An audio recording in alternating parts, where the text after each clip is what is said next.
So, good afternoon. Good afternoon to everybody.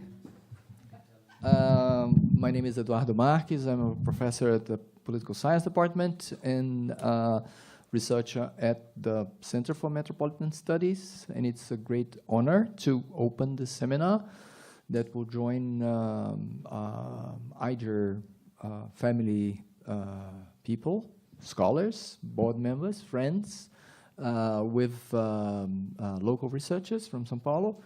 And I'm just opening the session. The first session will have 3 sessions. The first one will be coordinated by my colleague and friend, Renata Bichir, who is just here. So I'm going to pass her the floor and the screen. And she's going to organize the round table itself. Okay? Thanks a lot. It's really a pleasure to receive everybody here. Thank you, Edu. As Edu mentioned, I'm Renata Bichir from University of São Paulo, Center for Metropolitan Studies, and also a member of the IJURR, the actually the RC21 board. It's a pleasure receiving you all here. And I'm gonna be the chair for this in this first section called Urbanism, Urban Projects, and Urban Inequality. We are really pleased to receive here online Professor Mona Fawaz from the American University of Beirut. And then we will have Luciana Royer from FAUSP, and then Emma Jackson from University of London. Mona, thank you very much for being here, at least online, and the floor is yours. Thank you. Hi, everyone. It's very nice to be with you virtually. Of course, the dream was to be in person. Sadly, the conditions in Lebanon don't allow for that right now. So I just want to extend a very warm thank you to the panel chair, to Eduardo for inviting me, and warm regards to everyone in the audience, particularly my RC21 and IJURR colleagues. So the paper I'm presenting this evening is very much a reflection in the making. It is a paper that has been in the work for a few for a few months, if not longer, but we're presenting it as work in progress this evening with the hope that we can get some feedback on what we're thinking. So I'm just trying to share my screen. And if you can see it well, we can start. Perfect. Those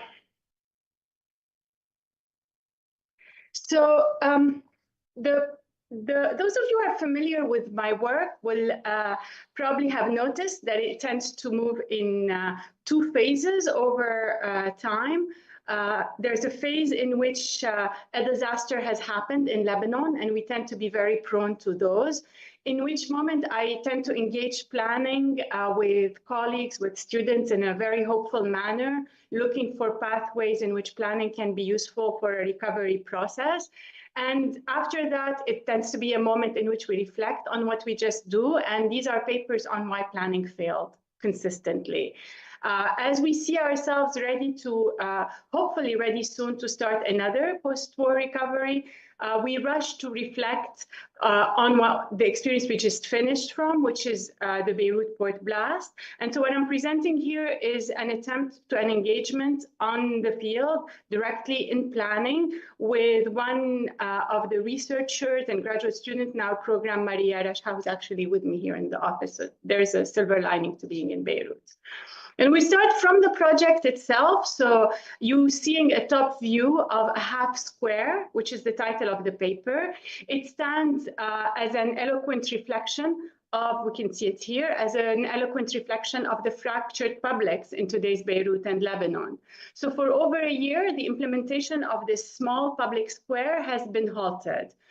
After it was opposed by what we learned to be, through this project, the all-powerful authority over the city, that is Beirut's 8 archbishops, who on July 10, 2023, met to make a public statement against the implementation of a small public project, despite the fact that the project had been approved by the official municipal authorities, vetted by the community, gotten its approval, and received a public endorsement of over 250 of the most established urban designers and urban planners in Lebanon.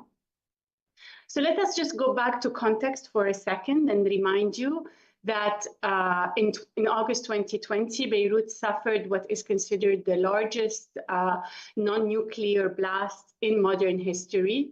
The blast, which you see here in the port, destroyed the pier and the wheat silos, and as you can see, the front row of the city. 1 in 3 buildings in the city was severely affected. The blast came in the heels of multiple crises in Beirut that affected the country powerfully, most notably the October 2019 uprising, a political crisis that left the country until today with only a caretaker government. We've also been without a president for 2 years, and an unfolding financial crisis with no rescue plan for 5 years now. Following the blast, massive protests rocked the city, and citizens blamed the government that callously stored 1,750 tons of ammonium nitrates less than 500 meters away from people's home, side by side with fireworks, reflecting gross disregard to the lives of citizens. The tension that opposed the dwellers to the state following the blast are quite common. We've seen them a lot in post-disaster recovery. You can recall, for example, Dan Davis's work on Mexico, Burke and Campanella, or again Jacobs and Katrina, and many others. Typically, dwellers feel abandoned by the state, and they feel the state is responsible for what has just happened to them. In Lebanon, it was so intense that the walls carried graffiti, such as the one you see here. My government did this, but also no one actually from the government or the municipality dared to visit the neighborhoods, because anyone who tried was met with stones and water bottles. Ironically, the municipality was one of the worst actors to intervene, having just finished a $2 million resiliency plan funded by the World Bank. Weeks before the blast, it could only just a few days before, 10 days after the blast, distribute rooms for citizens who were willing to help. So who rebuilt the city? The recovery of Beirut was delegated to NGOs and international non-governmental organizations. They approached the project as a collection of individual homes, which you can see in color here. Every color is an NGO. We attempted to map them in the Beirut Urban Lab. There was over 44 non-governmental organizations, each operating with its own standards, its own criteria for what is recovery, and pitting very much residents against each other as each competed for getting more NGO help. In the middle of that, what was forgotten was public spaces and infrastructures. So as good planners, this is what we wanted to do. We pulled back a plan of a green plan for the design of Beirut, which you see here, that had been in the drawer of the municipality and approved for decades. And we zoomed down on its intersection in the neighborhood, which was about turning a planned highway into a green path. And within that path, we picked a very small entry point to the project that we thought would be a modest square that could be a good beginning. A micro project that would test our relationship with municipal authorities, re-engage citizens on the notion of the public, and really bring back a local authority to the neighborhood. We rallied the best designer in the country in urban design, a late friend who actually lived 2 blocks away from the square nearby, and who had lived his whole life in the neighborhood. And with that in mind, we thought that it was a good idea then to use planning in what has now become really trendy in the discipline in its performative dimension, right? So it's a prefigurative practice. The state is not there, the public is not there, but what if we use planning as if there is a state and in that case, what we're trying to do is really to think of a transformative potential, an experimental approach through which we can advance the collaborative idea, pretend as if there's a state-society relationship, and by doing this, really advance the progressive terrain of the state that didn't exist. But also, of course, a public as is, through the streets, the sidewalks, the staircases, in which we imagined a site for secular encounter or something to encourage people to act as citizens. To be sure, we were well aware that the municipality of Beirut, both in its executive and its deliberative arms is highly vulnerable to the web of political powerful actors who determine the political sphere. I've personally been the face of a campaign that ran against the current municipal council, so I knew well who they were, but we had the possibility that the local authority was the best possibility we had in our hands, so we had to try it. However, what we will show you is that by involving the state as if, we attracted the state as it is and uncovered the severe limitations embedded in an understanding of citizenship that we championed as secular planners, imbued with a reading of planning, democracy, citizenship that rests on normative convictions that evidently conflict with the social, cultural, and historical reality where we designed and looked to implement a public intervention. So this presentation is, and the research behind it, is designed as a reflexive mode of self-critique in which we locate ourselves as academic planners and activists looking to disentangle the web of relations, practices, and conceptions that shape the minefield of the public in whose name we try to intervene. Our methodology for conducting this research is two-pronged. We have used a very reflective approach, reflexive in placing ourselves in the neighborhood, keeping diaries, thinking daily about what we were doing and how we were advancing the goal we were trying to do. But then after the fact, we dived first in the planning literature that really had no answers for us. And then we looked towards Latin American literature on organized crime group, which we found particularly inspiring in how it studies both territorial spatialization and the relationship between state and society. It allowed us, after the fact, to study the context. We conducted 40 interviews. We used the literature on organized crime in at least two ways. On the one hand, this notion of territorialization, which is mostly used about informal settlements in Latin America, allowed us to think about questions of policing, of the relationship between who controls the street and how it intervenes in people's everyday practice. But also we went into state theory as well, thinking about more largely about what is meant when people talk about the state and how have people studied something like the state in contexts particularly like ours.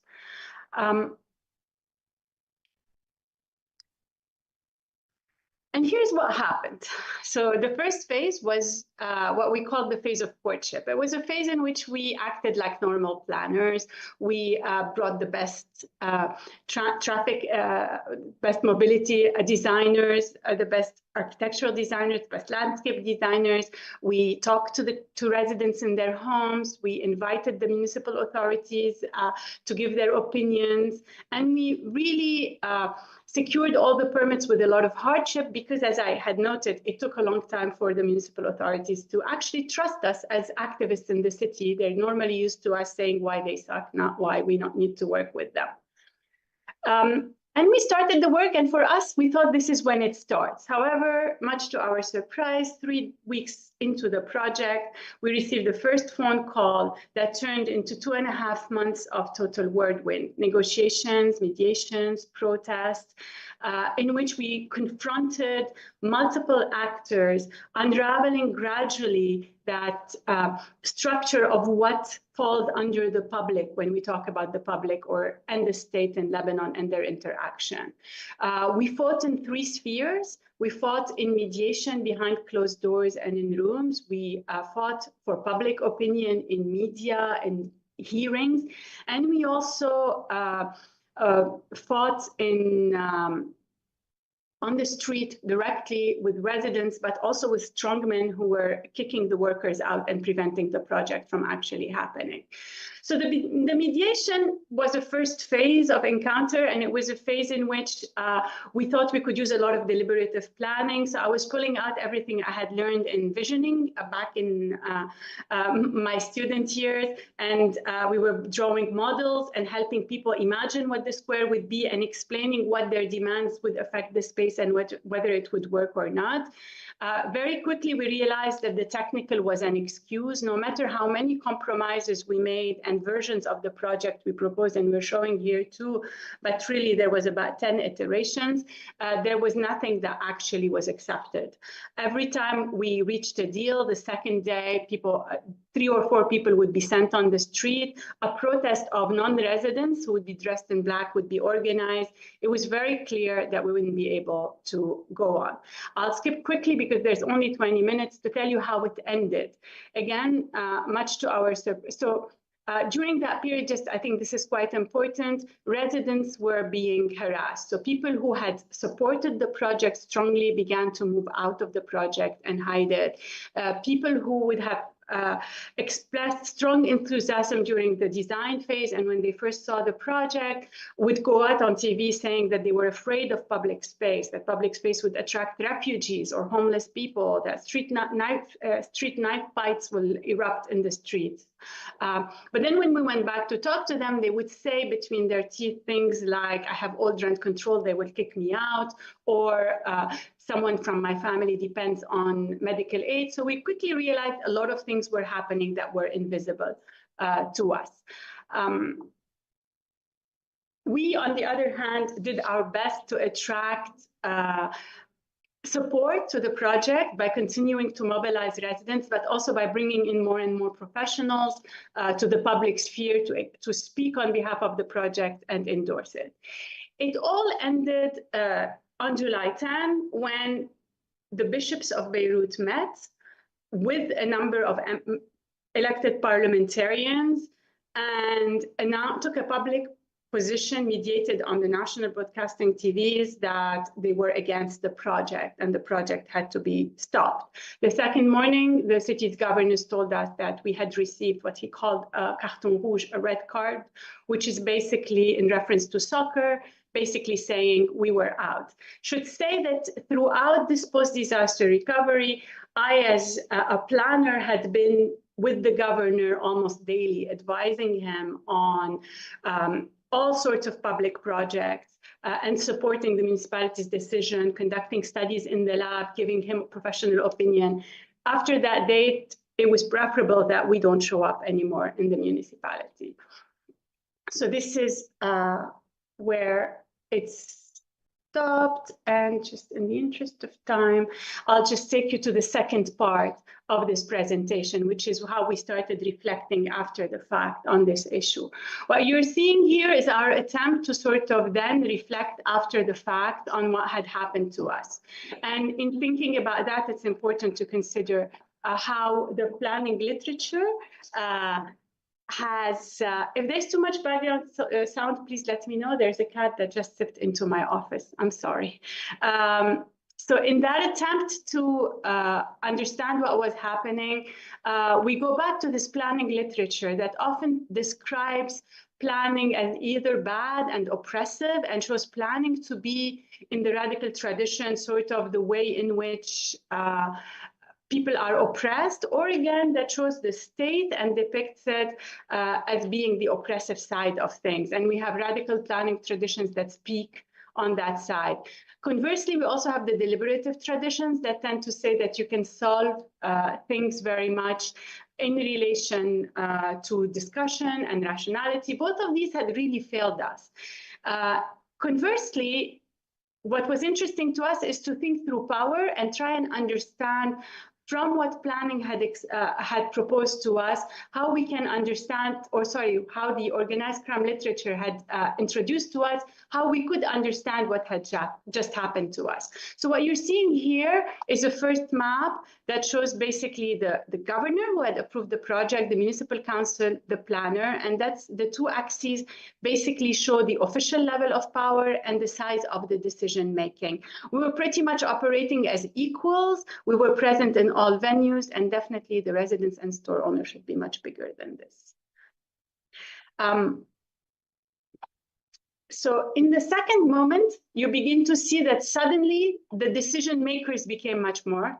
And we colored in red everyone that's state, in green everyone that's resident, and then in blue the more powerful external sectarian political actors. What you also see is a move in which some of the decision makers begin to move from supporting the project to opposing it. So they begin to coalesce here. Some of the residents who were very strong supporters to the project begin to move against it. And the media that until the opposition to the project was talking about the importance of public space begins to be divided, and some of the affiliated media begins to say how bad the project is and how the residents are opposed to it. Of interest to us is this residents committee, which is a group that we had been part of shaping historically to support the residents in organizing their neighborhoods, given the absence of the state, and which gradually was co-opted to be one of the most vocal forces to say why the residents of the neighborhood were against the project. As we continued to map and to move ahead, more actors began to appear, most notably the Beirut Patriarch archbishops, including the Orthodox Archbishop. We've written Mitran here in Arabic, sorry. And we've colored everyone who fell into their authority. And what you see here is really that kind of state-society imbrication, but also the existence of something which we're calling, following the organized crime groups and organized sectarian group, that is very much that structure of power that begins to tie between public and private and deny state-society division in some way, but also trumps all other structures of power. So it turns out that when the government gets the call from someone that's high up here, that's it, the decision is actually taken. So what, right? I mean, this is provisional, of course, but for us, we think that planners, of course, need to pay further attention to what is the public, right? Away from a binary of state society that's typically used in theorizing the profession, whether in its more radical or its more conservative trends, especially when we're talking about post-disaster recovery. Ultimately, as an intervention to improve the shared spaces that support a living together, planning cannot function without a clear agreement on a public good and a custody over it. That we know because we're asking people to live together, and we're saying we're going to serve that better living together. This is a long discussion, of course, and I don't have the time to dive into it in this short presentation. But for now, we want to point to the limited progress the theorization of planning has made so far on those grounds. Attempt to reclaim the public without a state and radical planning models have failed to provide promising avenues. To be clear, informality has rarely provided more just outcomes and certainly doesn't guarantee them. Conversely, accepting to equate the public with the state muddied our practice with the challenges embedded in the actual nature of states in contexts such as the one where we are engaging. This is what we learned through this experience. Our original assumption that the state is weak and that there was an ideal communal being together that we could do ignored clientelism, patronage, co-optation, intimidation, and all these forms of relations that tie individuals together inside and outside the state, or if you want, the public as it is. In these cases, the performative is rapidly co-opted. There's clearly a reason why it doesn't exist. Worse, rather than being aspirational, we found our intervention to have made visible and consolidated the hold of the organized sectarian group over the neighborhood and strengthen the political plan it proposes to divide the governance of the city. Thank you.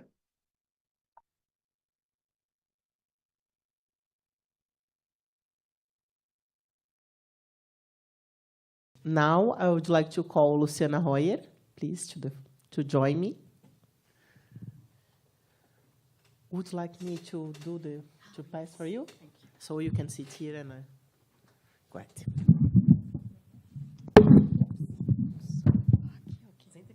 Você quer que eu mexa para você? Não, eu mexo. Ah, então senta ali. Você vai usar esse trem? Vou. Mulher. Não quer que eu passe para você, então? Talvez seja melhor, né? Então tá. Vamos lá. Senta você aqui.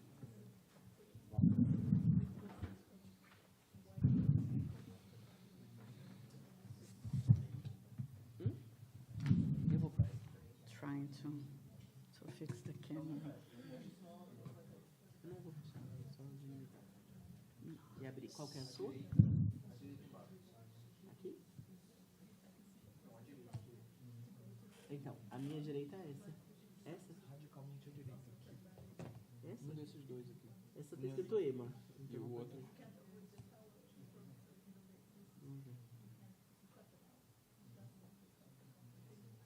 É um formato meio estranho. É esse, Lu? PowerPoint. Tá, eu vou colocar a Mona aqui, vou pôr, deixa eu... Formatou tudo. eu... espera aí, eu sei. Cadê o... Vamos no F5? Deu uma desconfigurada, não deu? Sim. Espera aí. Tô tentando aqui exatamente ver se tá... Você vê que eu realmente sirvo pra muita coisa aqui. Exibir, apresentação, vamos lá. Rolou. Vai dar certo. Vai dar certo. Vai. Quem sabe fazer isso. Aí você tem que falar no microfone. Tá.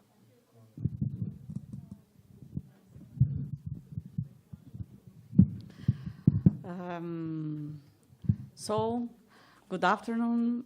I'm Luciana Royer. I'm very happy to be here. I want to thank Eduardo Marques for the kind invitation. I'm very happy to be here, especially in this session with my friend, admired Professor Renata Bichir, and to see all of you here in the audience and also in the internet.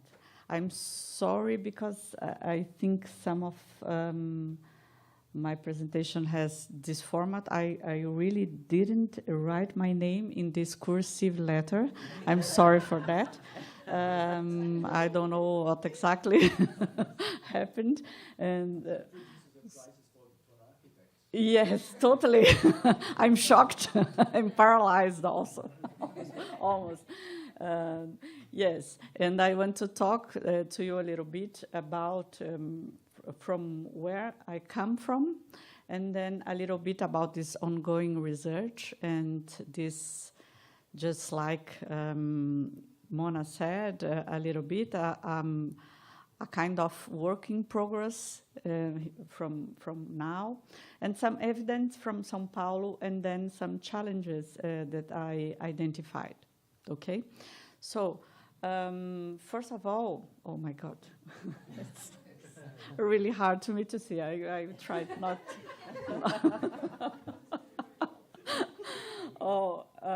So I'm at LabIAB, this Housing and Human Settlements Research Laboratory at Faculty of Architecture and Urbanism. So I'm an urban planner, and you will see my bias, and also I'm an architect. My bias during the presentation, I speak from that point. And so the LabIAB started operating in 1997, aiming to integrate the research, teaching, and continuous learning, etc. This is what we trying and forced to do in a way very broadly. We have this priority, formulating alternatives for housing, urban and environmental needs, favoring social inclusion also. These researches, projects, and workshops developed with municipalities, NGOs, and others, other stakeholders also. The team is made up by professors. We have by now 8 professors, grad and undergrad students, associated researchers, and other professionals also. We have this, some of image that for you to understand how it's dynamic inside of the university. And by now, we are also a National Institute of Science and Technology that called Production of the House in the City in Contemporary Brazil. And we aim to deepen the knowledge about the production of the urban in contemporary Brazil, analyzing the complex and sophisticated interaction between state, market, and social organization in this capitalism that by now is characterized by financial dominances. We are trying to expand this network, of course, and I talk also. This ongoing research is trying to talk to other professors in the federal universities around Brazil also. We just established the INCT, and I took almost all my first semester doing administrative stuffs, and so I'm so happy to come back to research. And just a little bit more, pode passar. We want to, something that we are very proud of, this Habitats that's just finished the specialization course in technical advice for urban and housing improvements that combines theory, practice, and direct action in the territory. 1 year, we have 20 students that made 500 metrics and social service in Diadema. Pode passar. And it's something that made us very assured to be in the right path, combining research, teaching, and social extension, as you said, or pesquisa, ação, action learning, if you want to talk in this way also.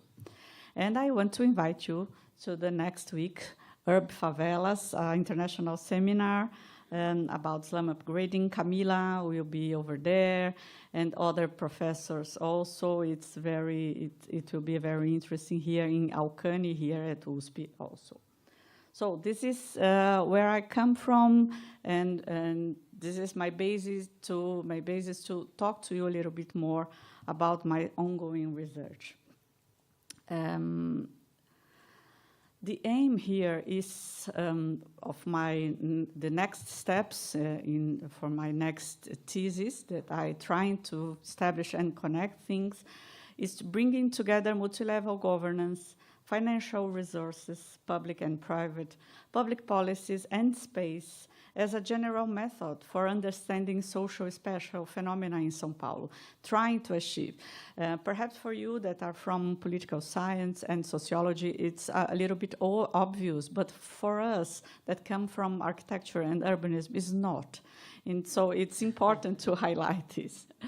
And looking at the logic of contractual legal certainty, sanitation, and PPPs, projects and plans that are self-financing, the limits on effective redistribution, and the persistence of inequalities and in state-sponsored housing, and the public revenue for urban policy that depends heavily on the production of the formal real estate markets. All these axes are axes from ongoing researches that we are trying to understand a little more.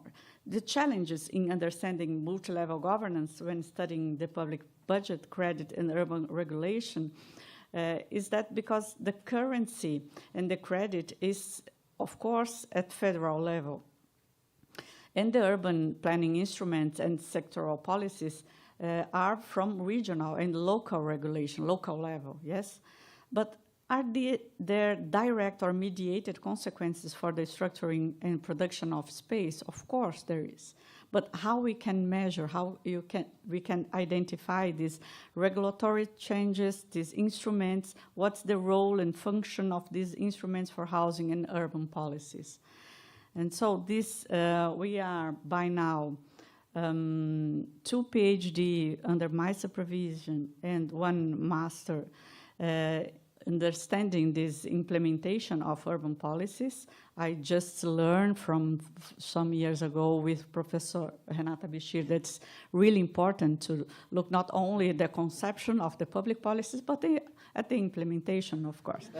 And so the persistent inequality in housing policy results with Barbara, the territorial invisibilization of the deficit in access to sanitary supply and sewage policy, and the relation between formal and informal house production, looking at Grajaú and Favela da Linha here in São Paulo with Victor Sá. And this map is just for show you about this kind of mismatch between Sabesp prioritary perimeters in white and the prioritary perimeters in almost 15 years ago related to urban planning. We have this kind of mismatch. We are trying to understand this kind of situation also, just to illustrate. And then the second branch is to study the study of finance in the production of space that I came from, and I did my PhD about that. Fiscal financing of urban development, Giuseppe Filocomo doing that, target housing credit, and the financialization versus reproduction of the existing finance pattern in urban policies. This is something I just studied this. Every week we have a kind of improvement because it's where I did my PhD. But of course we have new ideas to the same object. Look into the fiscal resources of the national budgetary funding, and then we can these fiscal resources, the importance of these fiscal resources is very important to underline these and to have more information about that, because the other way around, the literature in urban planning highlight the credit, the parastatal resources as the principal funding for housing and sanitation in Brazil. But what we saw recently is how the importance of the federal budget and the fiscal resources to the urban policies. And we don't have this kind of theoretical marks to understand exactly the relationship between these parastatal resources and the fiscal resources. Understanding how we can look at this after the democratization, after the period, is very important too. And we are trying to achieve a kind of interpretation that could relate both.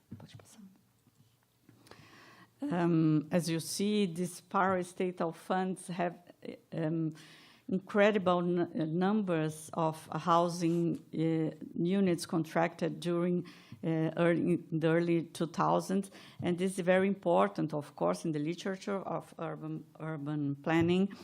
This is why we just look at that kind of resources, and not to the fiscal resources that it was always seen just something like not important at all, but it's not what evidence and research, our researchers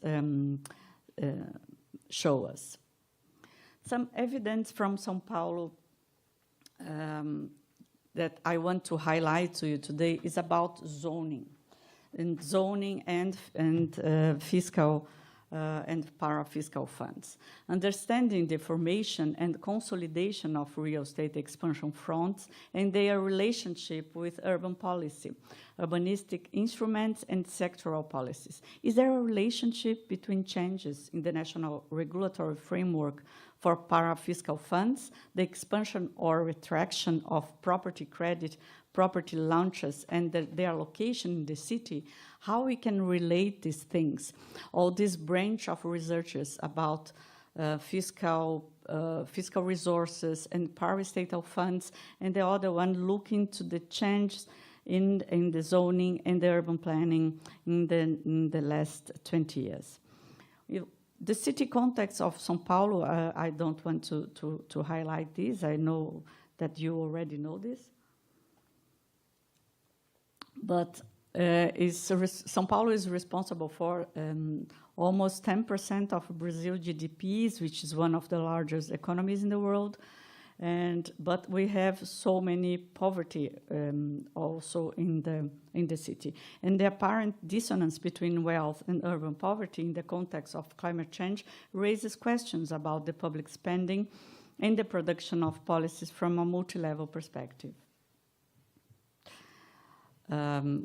Of course, the salary, not of course, we see here that almost 40% of the income of housing families in this $330 a salary are going to house and to cost of housing and other basic expenses such as food and transport. And these families spend more than 70% of its budgets. And the urban poverty in the city of São Paulo is really huge and are increasing. This is very important to understand. This is why we have to understand this in this way. We have the financial resources available for tackle this problem. Yes, the financial resources that are available for this is to meet all these needs, and I'm only showing the structure of this here and not the volumes because I want to take the discussion elsewhere.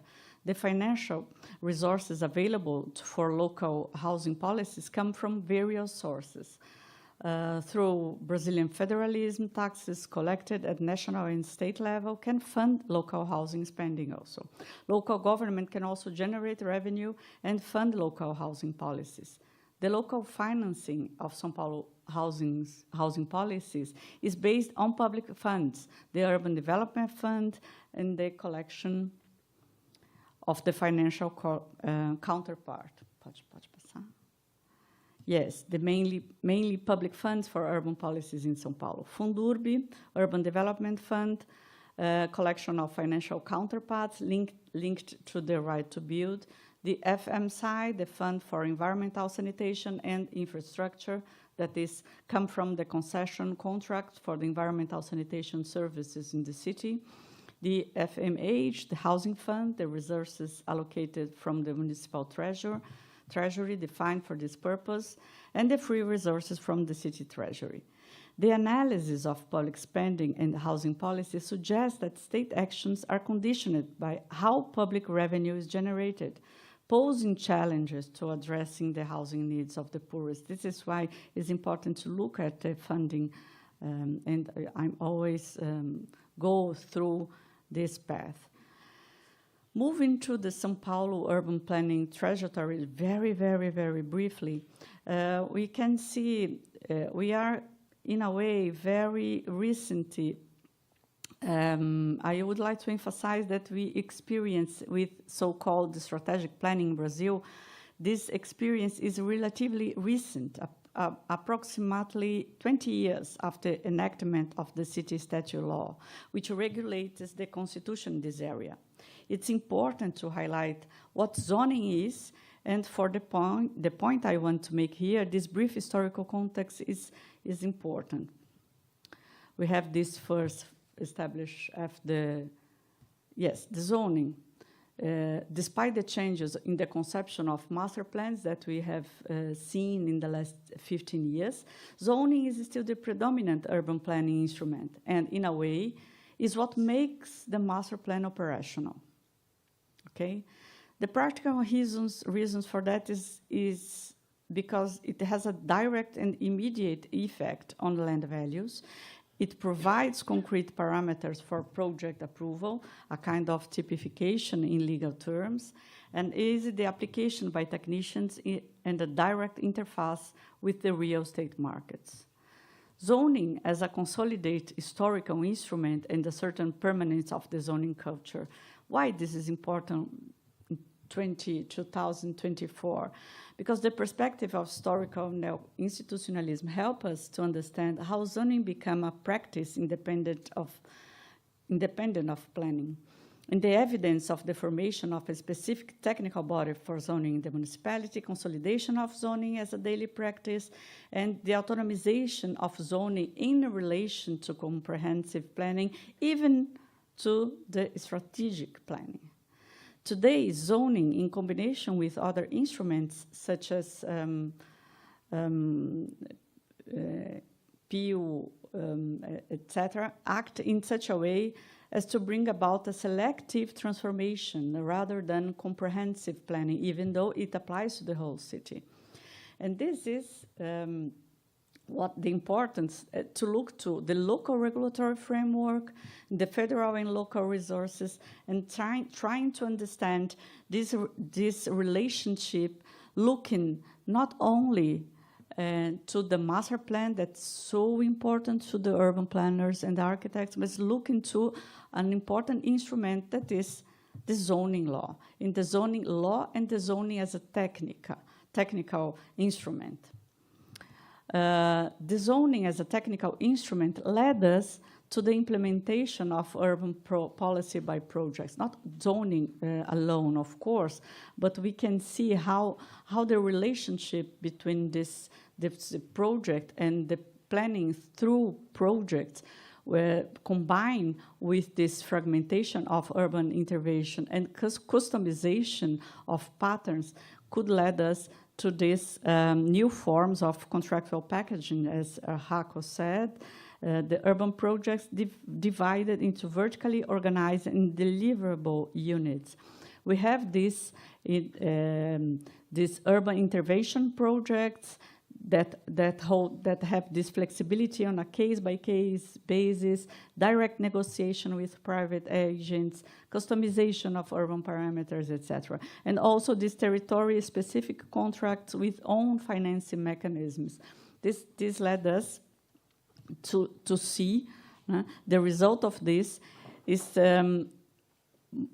until 2020, 77% of the São Paulo metropolitan region real estate production is concentrated in the city of São Paulo again.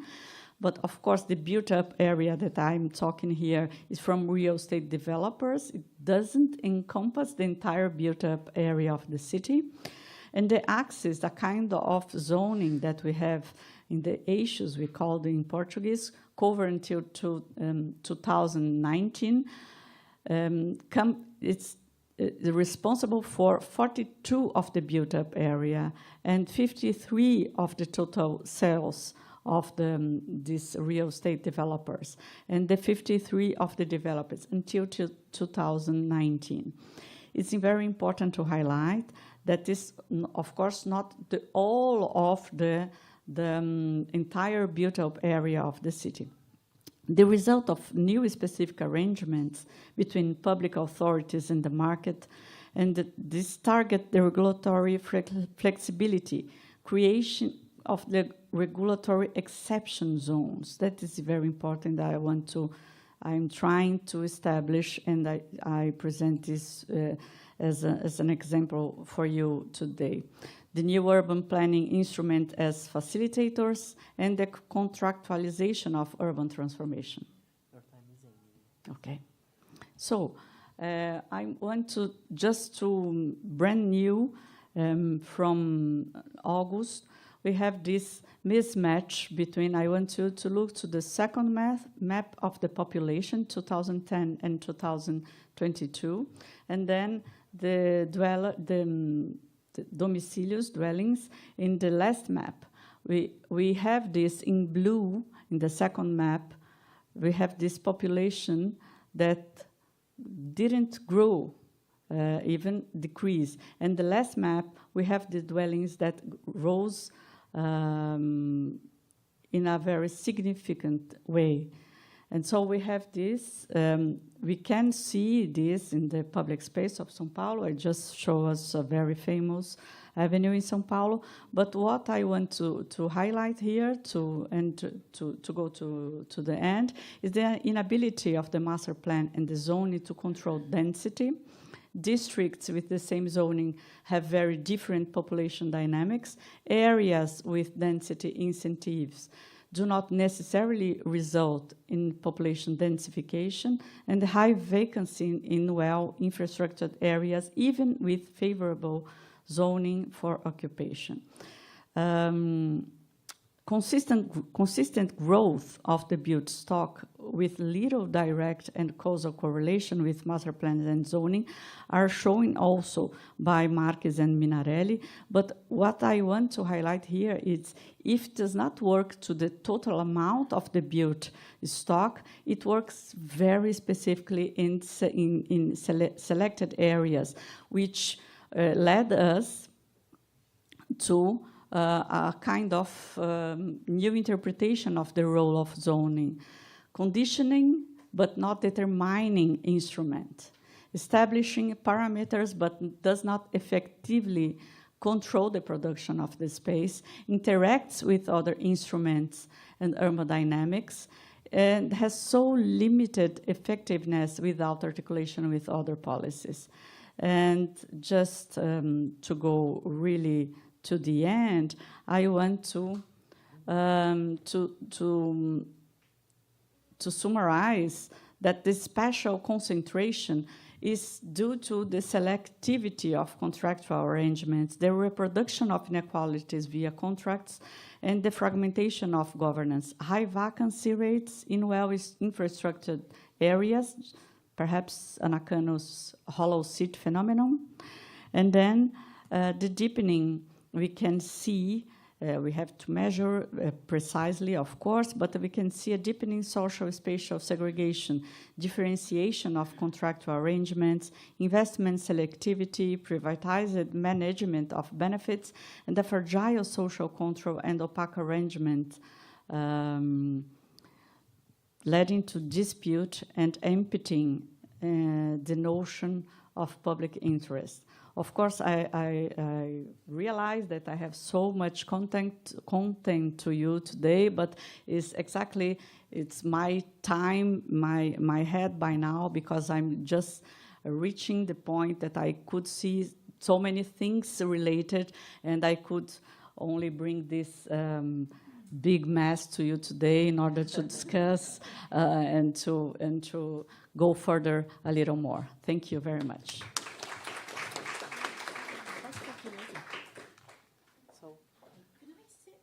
Would like to see? Yes, yes, you can. So, thank you. Thank you, Lu. Now we will have Emma's presentation. Let's just find, I think it's here. And the problem is that depending on your slides, you should move. No, I'm worried about the font. Yeah, What's Mona. going to happen? Oh. Okay. No, now. Oh, yeah, the font's changed. Really? Mm-hmm. So the computer is doing something by the. Oh, and it's made my photo weird, but it doesn't matter. Yeah, and then you have to move Mona back and forward depending on. Okay. It's a little bit strange. So thank you. Okay, hi everyone. I'm so happy to be here today. First up, I'm not an urban planner. I'm a sociologist. And how I tend to, I feel really low down.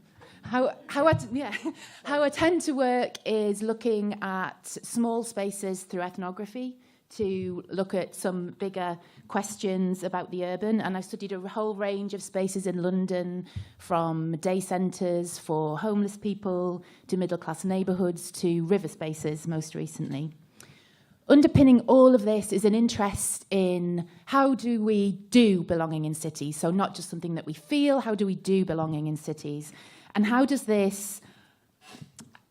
large urban processes like the kinds we've just been hearing about in Sao Paulo, how do they impact on our ability to make a place for ourselves in the city? And most of my work centres on London, which is the city where I'm based.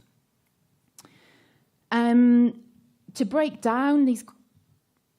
Oh, hang on. Yeah, just click and then... Right, okay.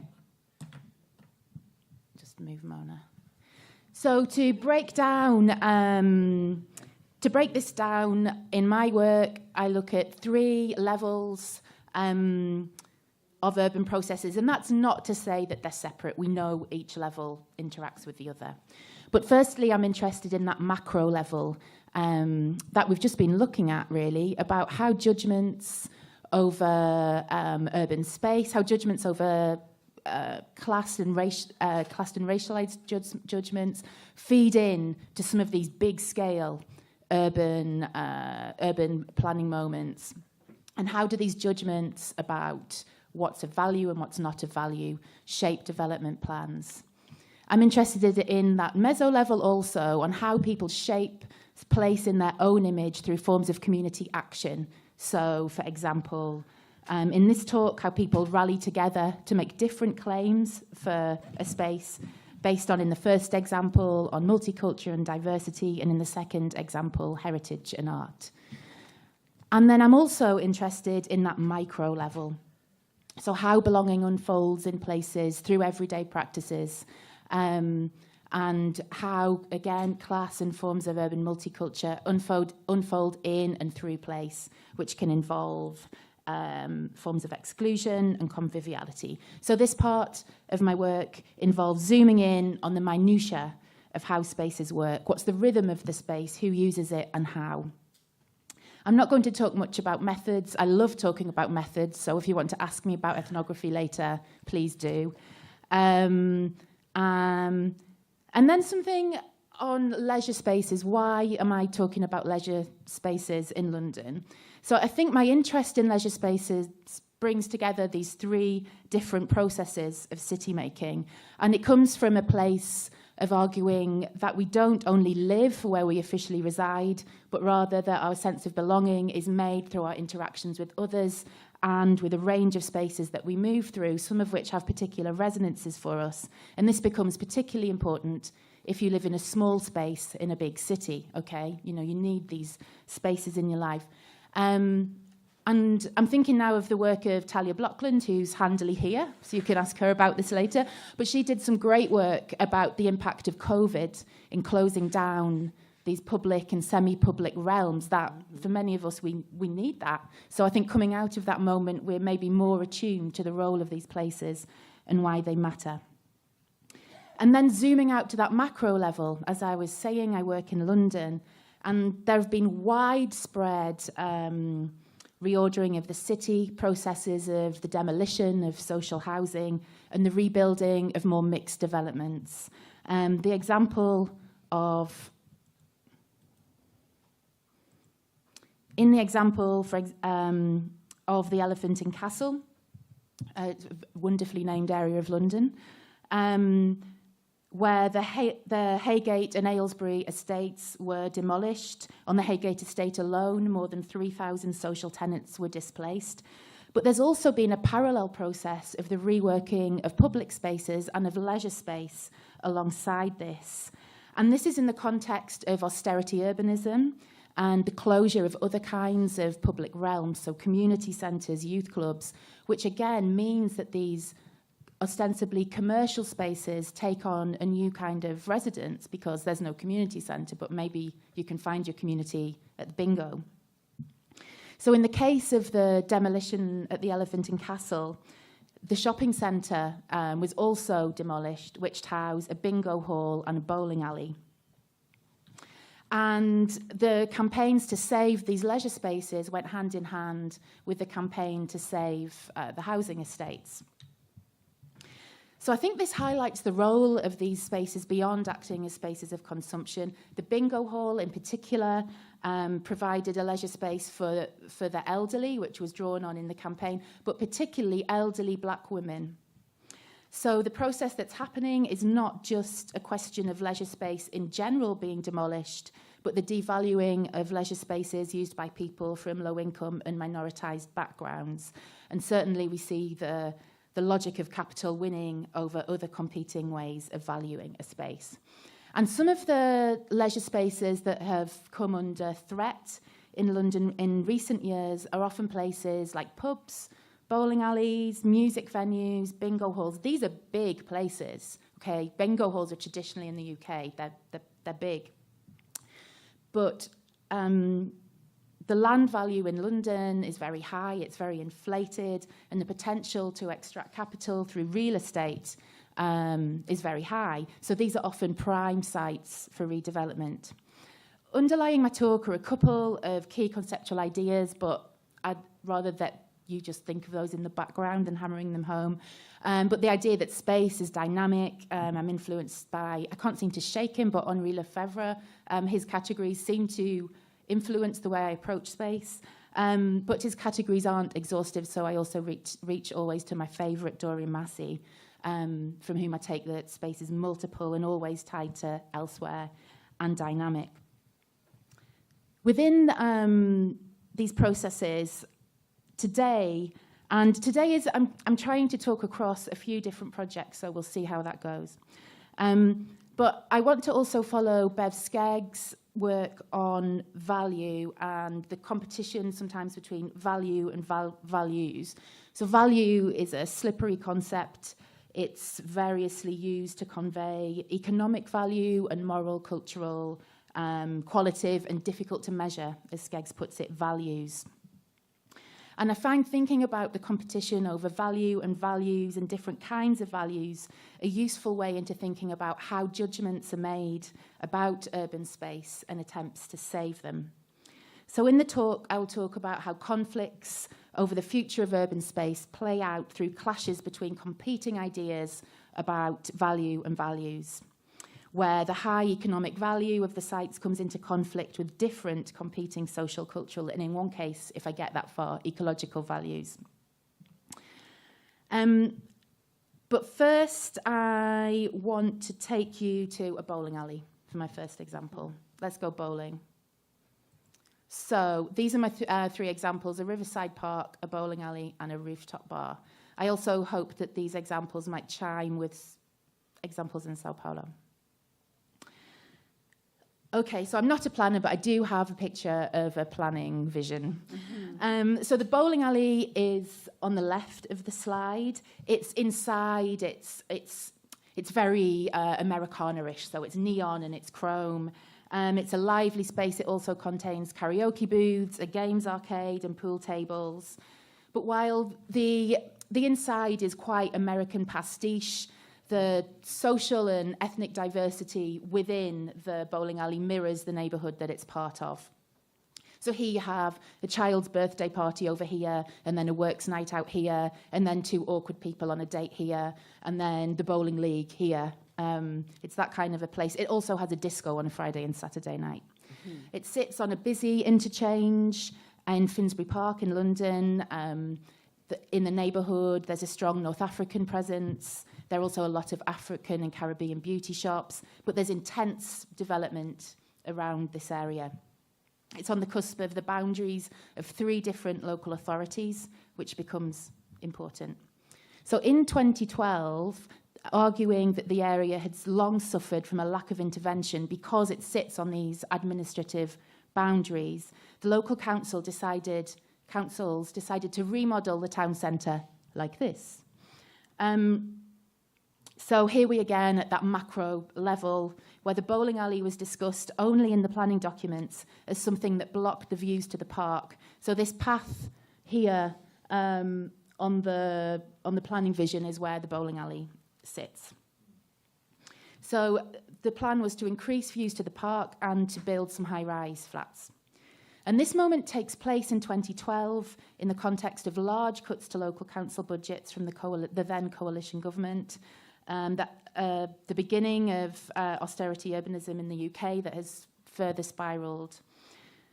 But I was quite interested in how the local area was discussed in the plans for what should come next. So in these plans, the diverse population is closely linked to being a potential asset of generators of capital, of economic value, which tracks with some arguments that Mike Racco's made about diversity. The multicultural nature of the neighbourhood is relayed as closely linked to consumption, but a sense of even commodified migration history and embedded histories are completely absent. Meanwhile, the spaces of consumption and leisure that are celebrated were a then new theatre and a new art gallery. The bowling alley it wasn't mentioned at all in these plans, but this didn't go unchallenged. So some local people got together and made a petition to campaign for the bowling alley that explicitly made a claim for the fact that it brought together people from all backgrounds, all walks of life, alongside the argument that it made space for groups who had few other options, such as groups of disabled people.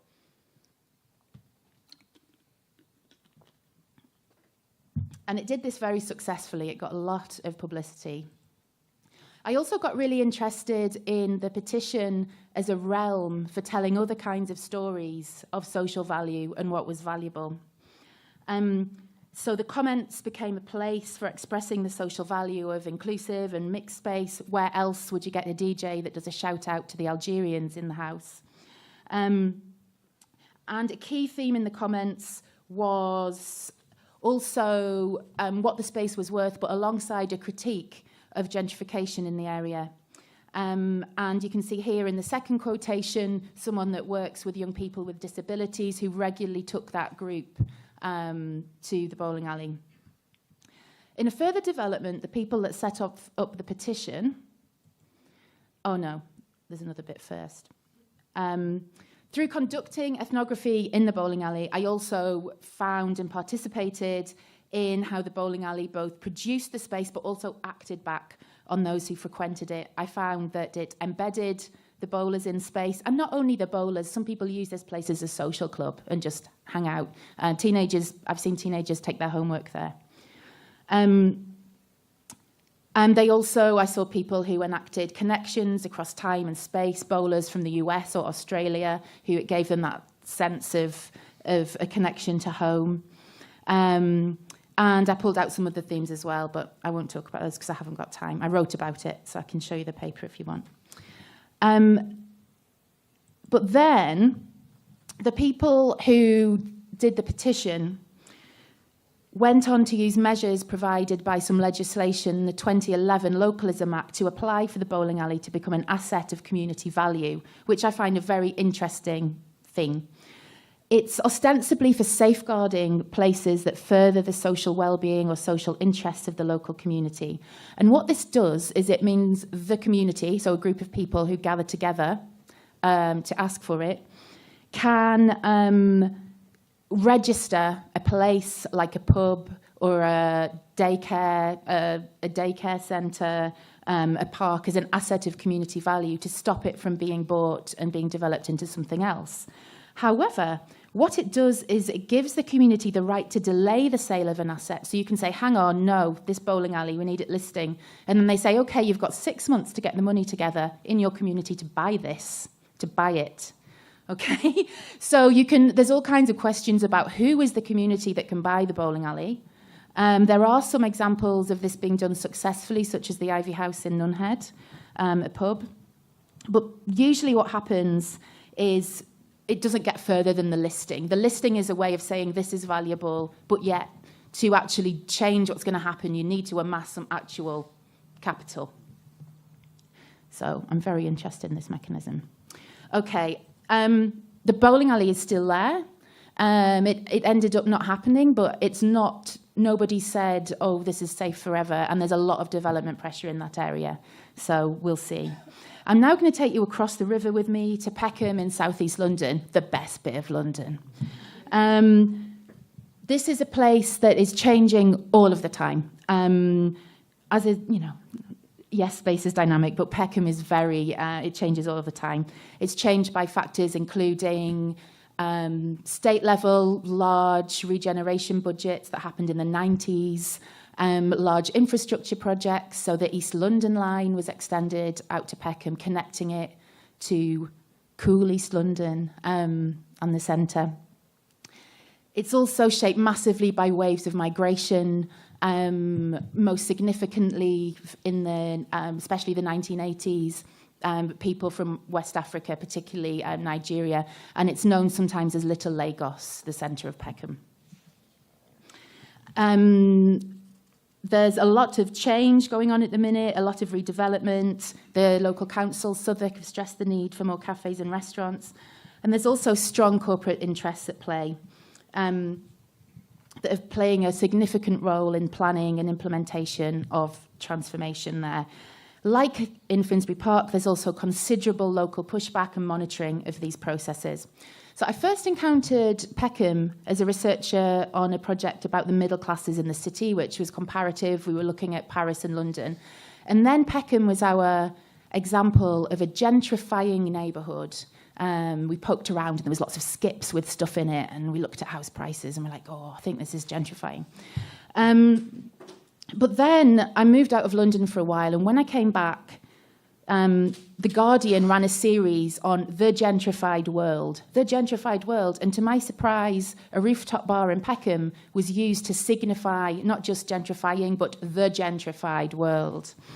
On this earlier project, an architect had spoke to me about So Rye Lane is one of the main streets. It's an intensely multicultural area and particularly important for West African heritage Londoners. This architect really didn't like it, which was something that a lot of our interviewees had in common. And he was very into the heritage value, the alternative heritage value of this place. And he said, if you just lift your nose, you'll see the Victorian brickwork. So this version of valuing place doesn't see this social cultural value of the street at all. And there's a wonderful video piece by the artist Adeyemi Michael called Entitled, which you can find on YouTube, which celebrates the West African heritage of Peckham. And there's also a brilliant work, in my mangled slide, by Suzanne Hall at LSE about the competencies and the vital economic contribution of this street, where the shopkeepers have better language skills than the LSE professors, alongside other things. But the heritage groups in Peckham were campaigning very hard to change and still are, to make interventions in this place. But these processes of urban transformation also had a vertical dimension beyond lifting your nose.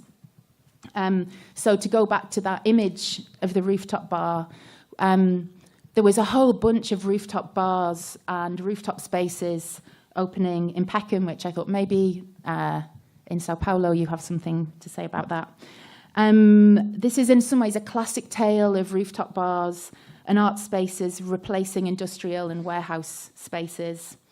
And here, drawing on Stephen Graham and a whole bunch of urbanists who've argued that we need to think about vertical dimensions of city making.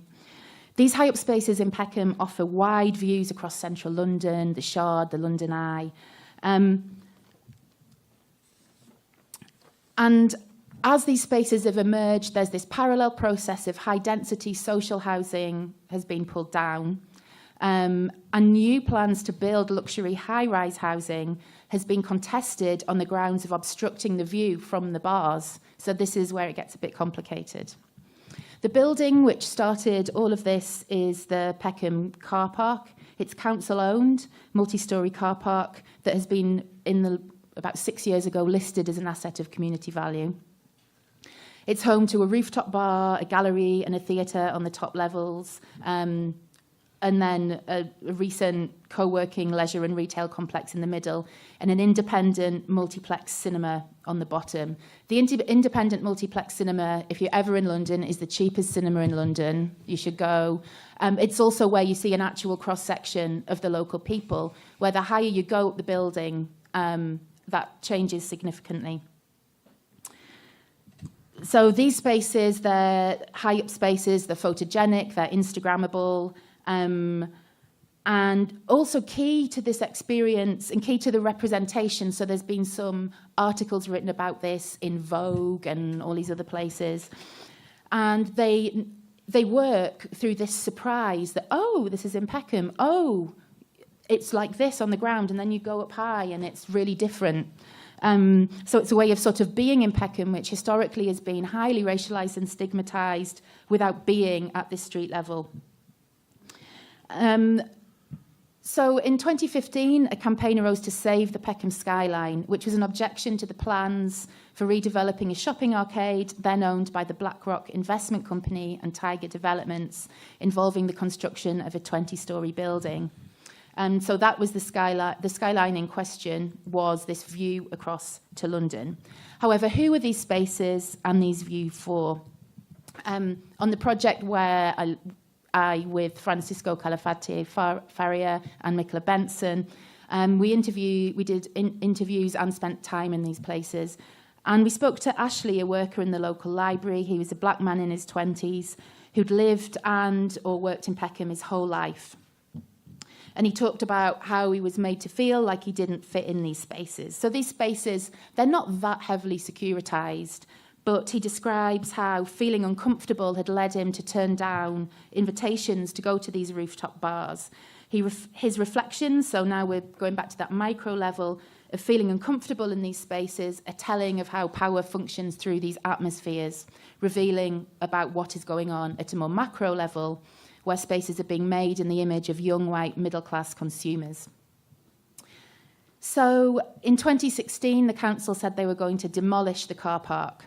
The artists who had originally set up the space on the top of the car park were very angry at the demolition plan, not only because they would lose their space, but because, as someone I interviewed spoke about, they thought they had created the cultural value in the building, which then made it attractive as a real estate opportunity.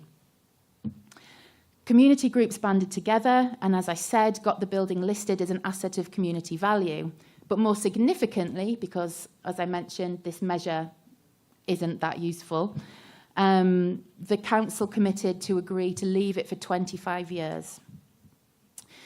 But what's frustrating about the car park to me is it's owned by the council. It should have the potential to be something else. And you do get glimpses when community events happen in there of the potential that this space has.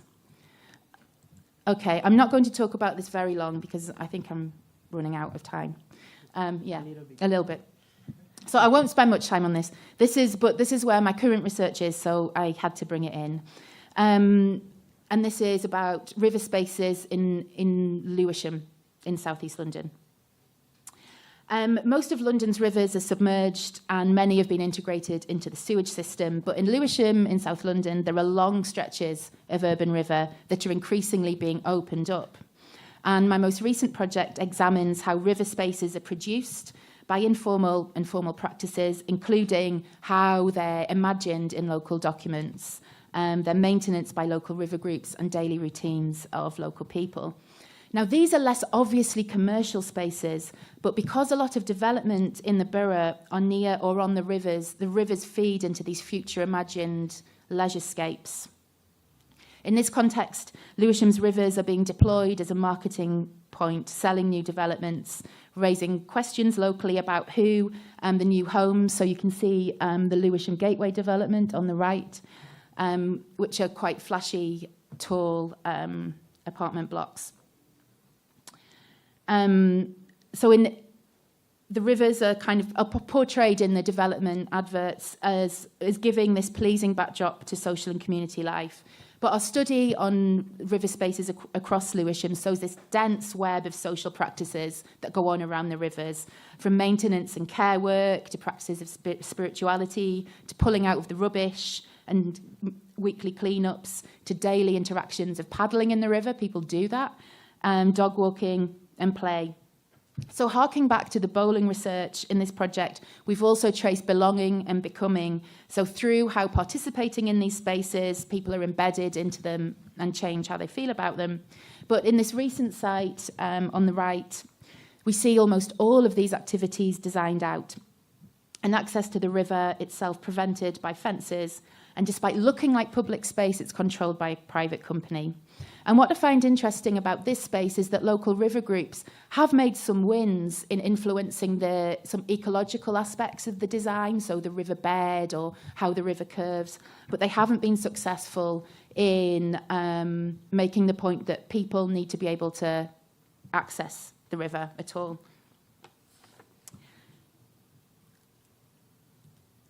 So I'll wrap it up quickly.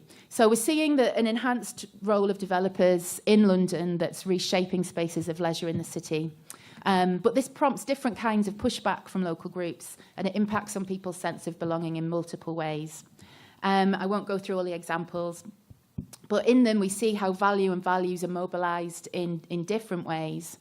And I think being attuned to this helps us to further tease out slippage and contestation between these different social, cultural, economic, ecological claims made in moments of urban change, and also to evaluate how alternative value claims can influence or not interventions in these moments of urban development. Thank you.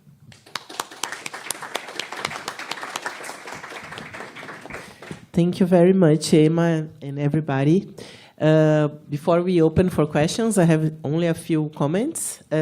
Super interesting table. Thank you all, three.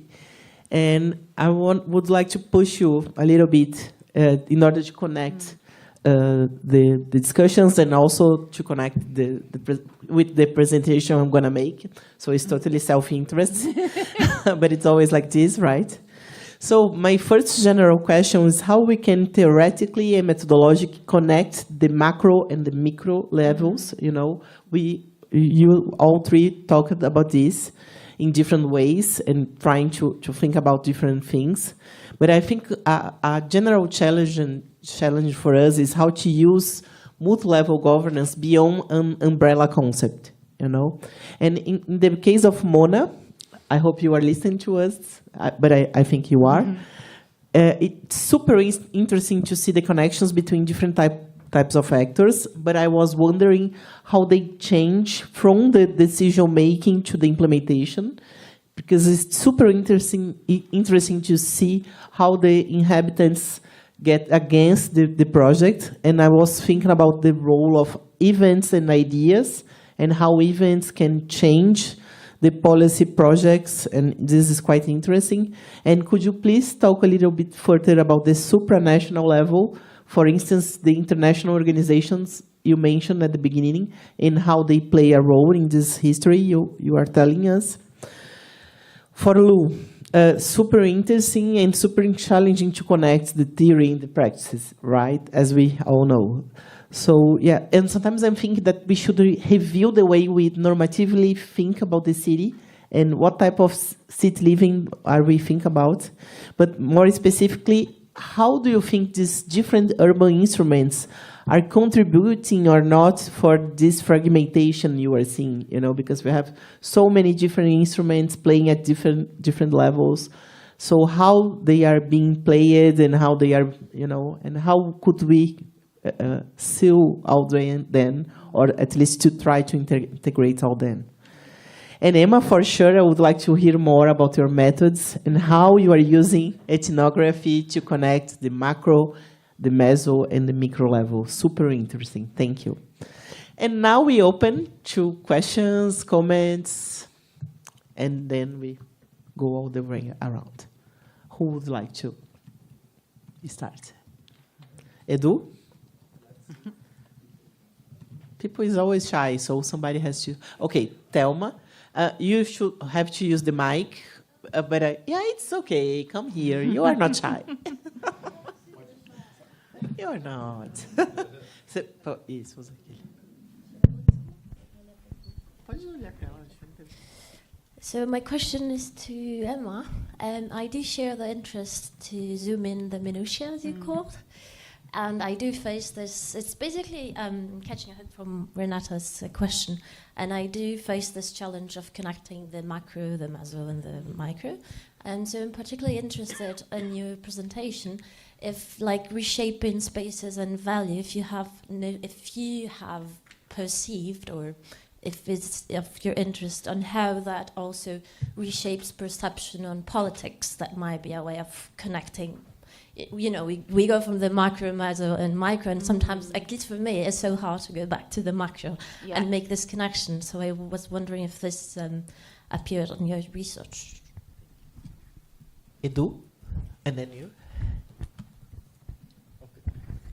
Well, very nice, very interesting. Lots of things crossing my mind. But anyway, I'm also doing a question comment, asking you to all react to the fact that you all you presented one of the things that were present in the three presentations was change, but mobilized or triggered by different actors, the state for sure, the market, and communities struggling to participate in the process, but being more or less overwhelmed by change from the market and the state in the three cases.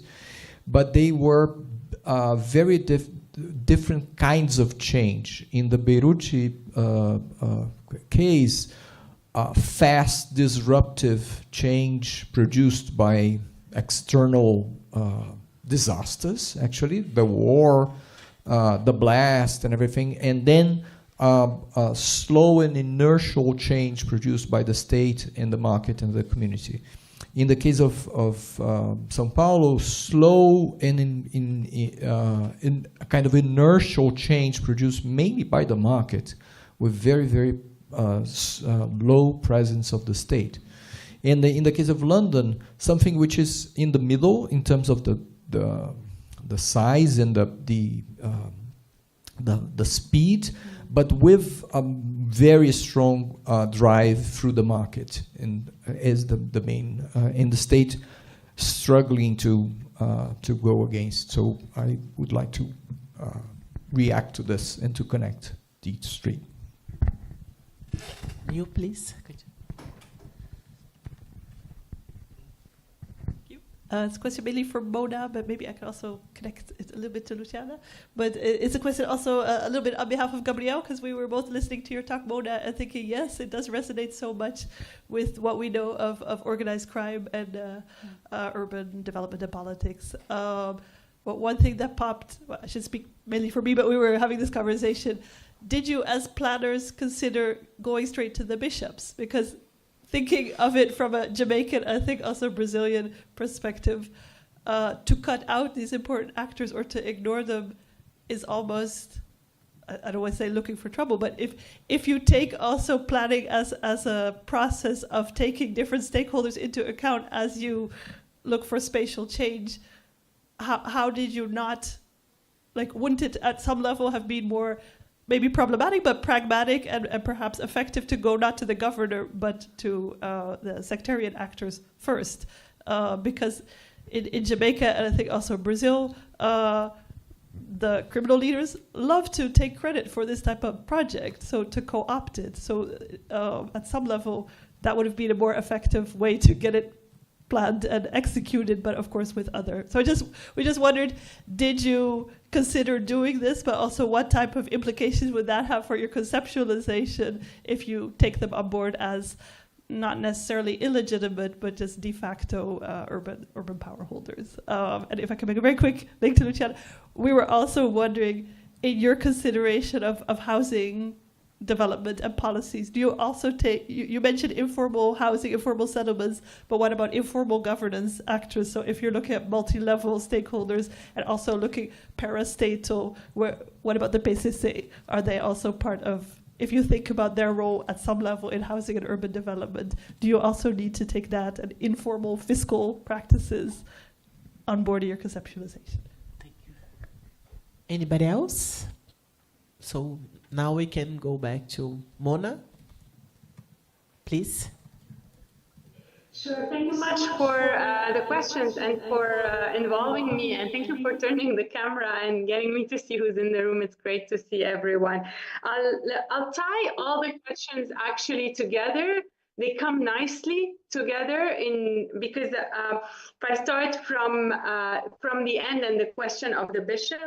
So from day one, our team has been divided on whether we're doing a planning intervention as a political act, because we think of a possibility of creating some kind of a citizenship that goes beyond the territorial sectarian divisions of the city, or whether the end product is a nice public space. And that basically would determine who we would go for and why. And so what's the theory of change that we're using? The pure urban designers and planners wanted to go right away and visit all the decision makers.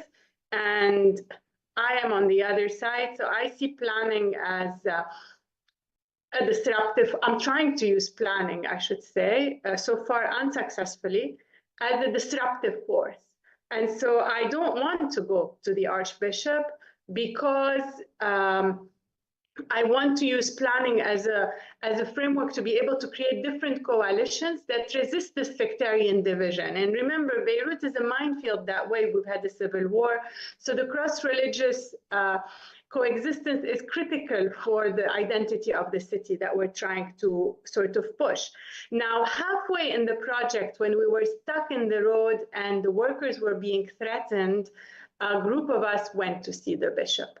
It was too late. He was really upset. He said, "You came now," and he basically kicked them out.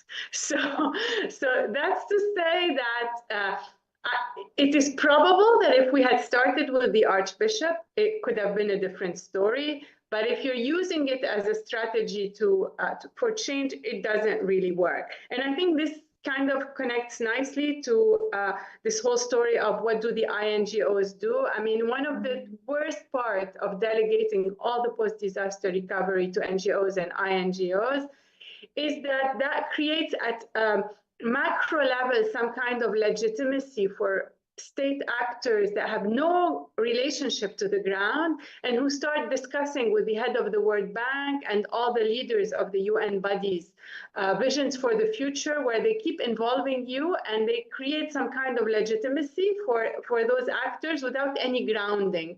And conversely, on the ground, the way NGOs related to the UN and other international bodies operate is by immediately going to all the forces that be and depoliticizing planning. And through their actions, what they've done is they've expanded by far also the authority of what we're calling this organized sectarian order.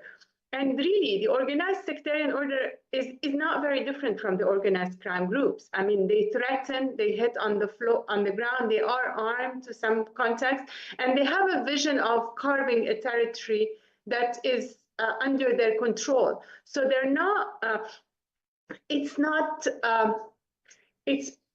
inoffensive or just part of diversity. And so I think what I was very inspired with was the literature on how community policing was trying to reclaim public spaces in Medellin and how they tried to work with the municipality to design public spaces where they would expand the presence of the state. And from what I read, at least Blattman's work, it's also not very successful. So I don't have a recipe, but this is sort of the drive for the planning that I'm trying to do. I hope I've answered enough of the questions.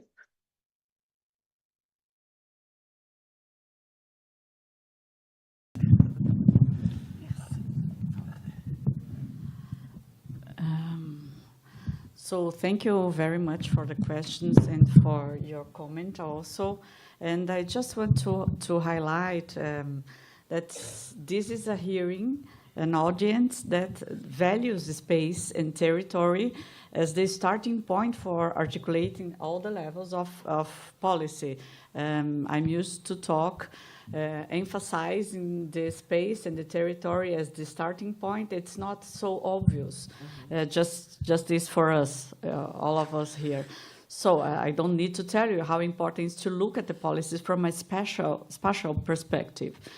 But specifically, what I'm talking about, housing and the problem of the zoning and the real estate development that I try to show up is that articulating all these instruments has to do with the strengthening of private consultancies within the public sector.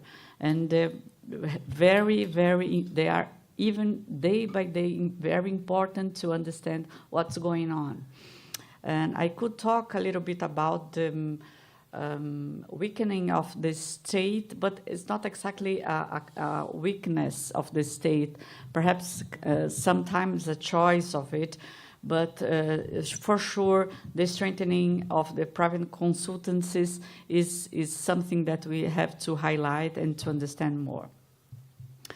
The importance of the projects presented by the private sector and the role of these consultancies in project-based planning as something virtuous in normative terms, and the way out of planning and how this is important, and to look to the planning as something that is a mixture of put together of projects and not a master plan that look to all the city. This is something that I want to discuss with you, and I think this is very important to understand.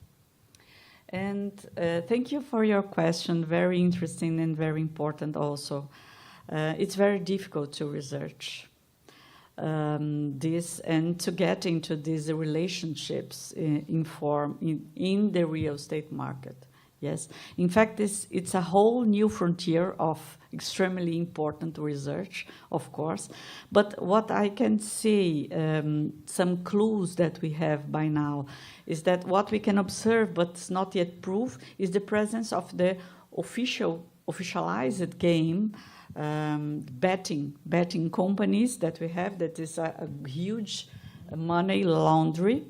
And the betting companies which have been investing in the property market, in the real estate markets, and on an ongoing basis, identifying who buys a lot of this real estate in the form of real estate investment funds, the FII, the Fundo de Investimento Imobiliário, Real Estate Investment Fund, is one of these research fronts. But it's very difficult because they change who signed, etc. But it's very interesting, and perhaps this is a clue how disconnect these two worlds. Okay. Thank you, Lu. Now, Emma, please. Okay, I'll start with Eduardo's question about the relationship between the local authorities and the developers. This really varies according to example. So in some of these examples, the local authorities have actively courted developers to remodel these places. And I do have some sympathy. Local authorities in London have seen huge cuts to their budget from central government, and I can't remember the statistics, but it's estimated that a whole bunch of local authorities could go bankrupt very soon because of these huge cuts to their budget. So I understand in some ways why, if you've got a great big car park that you could sell and sell to some developers, that if that helps you fund children's services, I can understand why. So there's huge pressure. But then there are other cases, not these, but when Boris Johnson was Mayor of London, before he was Prime Minister, he used his mayoral powers to bypass local authorities and green light loads of developments. So in those cases, there's one in Deptford in southeast London that was the local council didn't want to do in the way that it's happening, but it's a result of Boris Johnson years ago green lighting it. So it plays out in quite complex ways, but oftentimes they are courting developers because they haven't got the money to develop these sites themselves. The question on how we conceptually think across these categories, I use the idea of placemaking a lot in my work, but I know that can be used differently in planning. So for me, in placemaking, I also think of a kid with an inflatable crocodile in the river as being someone who's doing placemaking. So it just depends how you think of that. But for me, you can think about that and planning and the kid in the river. And then the question about ethnography and how you stay attuned to those different levels, it's one of the biggest challenges of ethnography. And I think particularly if you're somewhere and you get so enchanted with your bowling alley or your group of people that you're like, oh, I just want to hang out and bowl. Well, I was a terrible bowler, I have to say. So there is that. Think about what skills you're bringing to your ethnography. And also not very good at river cleanups, but anyway. No, I'm good at cleaning. I'm not good at bladders. But I think it's always remembering to zoom out. What took you to that place in the first place? What were the big questions that drove you to go there? How does it fit? For me, methodologically as well, I do that stuff. I go and I hang out and I do stuff with people and I talk to them. But I also spend a lot of time looking at policy documents and in archives and trying to get how this place fit. Talia's telling me about walking. Yeah, I do lots of walking in my research. I'm working on a book about sociological walking. Thank you. But I try and use this combination of things to address the different levels. The other challenge, especially if you're looking at places like this, is it's really easy to talk to people who love the bowling alley or love hanging out on the river. So how do you get the other people who might have a more peripheral engagement? So in the river, research, we've used things like doing just drop-in crafting activities for families by the river. So we catch people whose kids are just playing, but who may not want to go and get in the river and pull out a trolley. So it's thinking about how, if you're doing this kind of work on belonging, how you catch people who might not like the place or have a more peripheral relationship to it is the other challenge. I could talk about this all day, so I'll stop. Well, thank you very much. We can close this section and start the next one. Thank you. Agora só vem pra cá. Ficamos aqui. Aí eu fico, né?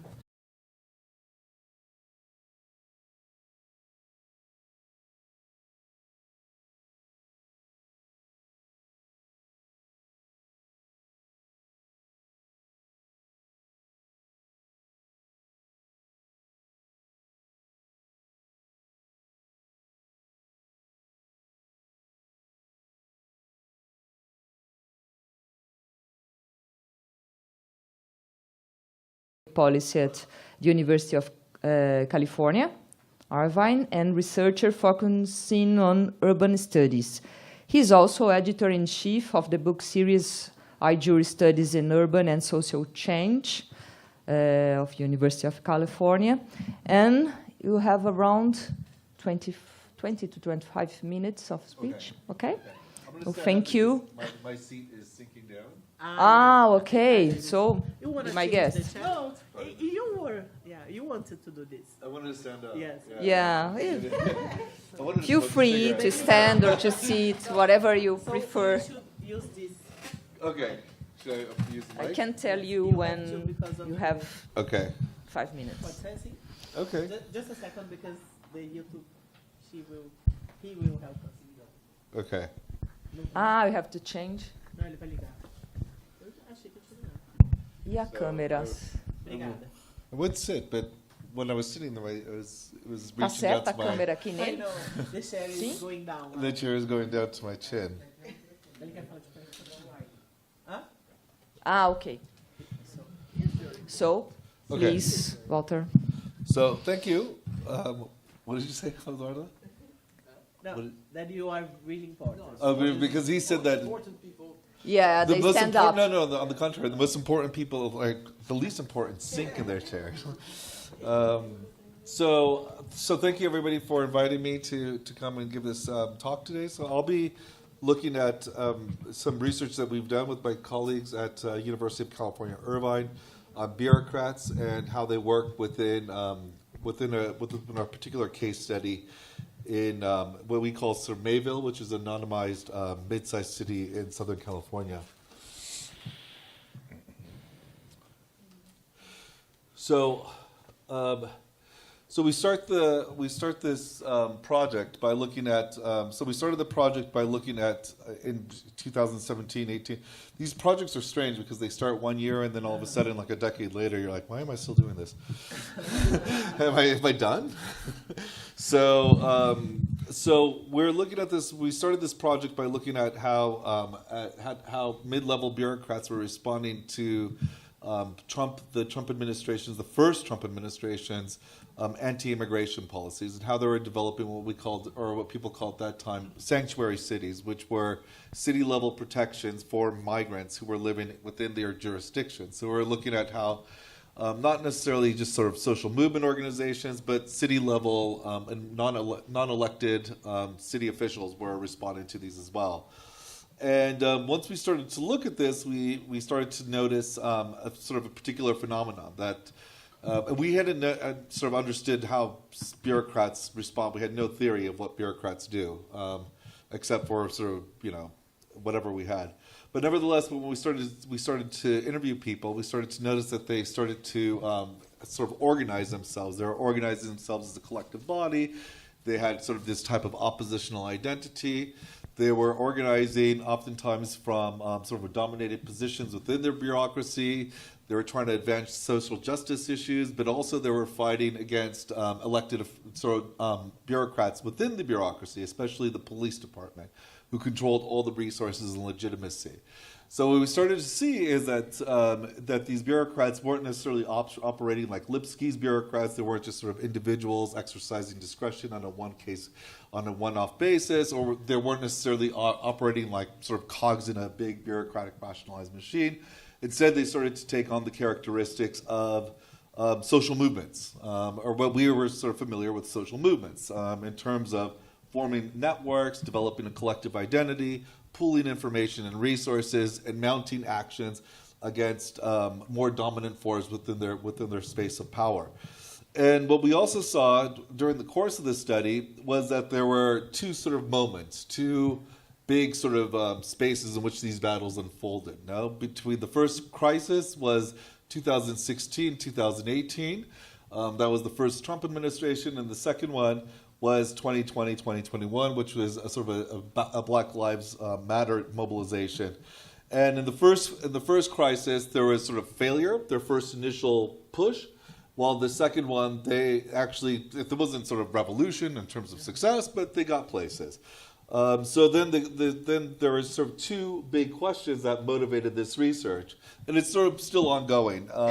It's how do disparate bureaucrats become an insurgent group within municipal administrations, and the second is what explains failure and success in different instances. So in terms of the literature, we're looking at, we start from, again, I come from the critical urban theory tradition, urban sociology, as well as geography. And this literature oftentimes focuses on the economic forces that place constraints on what states can do, and oftentimes pay very little attention to bureaucrats as a part of that state.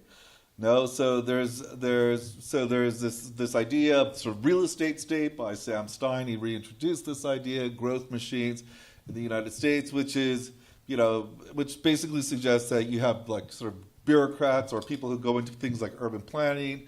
They want to do good things, but at the end of the day, they don't. They're ultimately sort of implementing what sort of capital has required them to do. And so this provides us very little understanding of what bureaucrats actually do to answer our research questions. It helps us understand a lot of things, but it doesn't really help us with our specific question.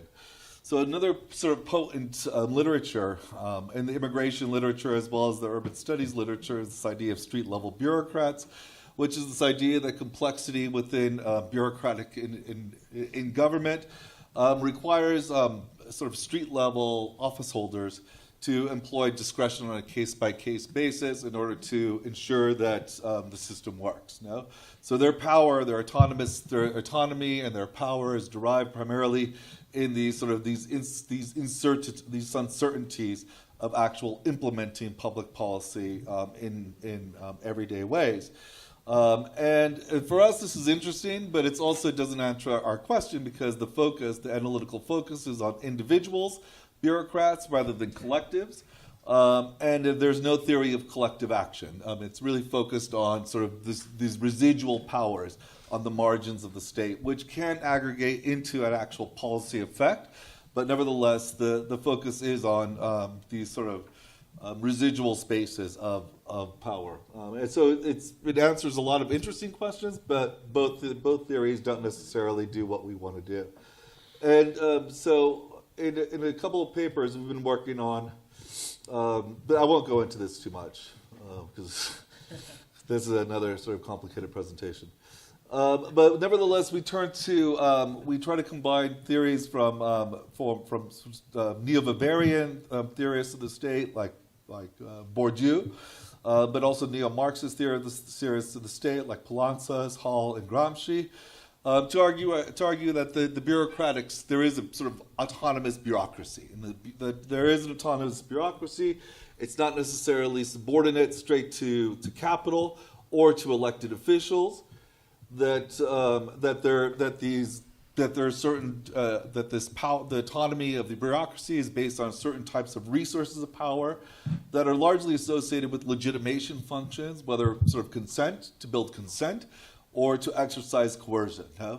So the two different sides of the state, and this is the way in which the state sort of, the state actually creates sort of power for bureaucrats, and that this results in certain types of hierarchies within the state between those sort of what we might think of as dominant and dominated bureaucrats, and a lot of times the stratification of bureaucrats within this field depends on the resources of bureaucratic power, sort of money, symbolic capital, cultural resources, how many employees you have, where you get your resources from.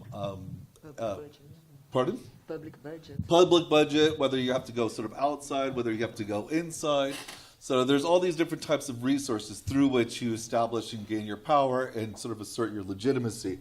And this becomes sort of an intra-bureaucratic fight within the state.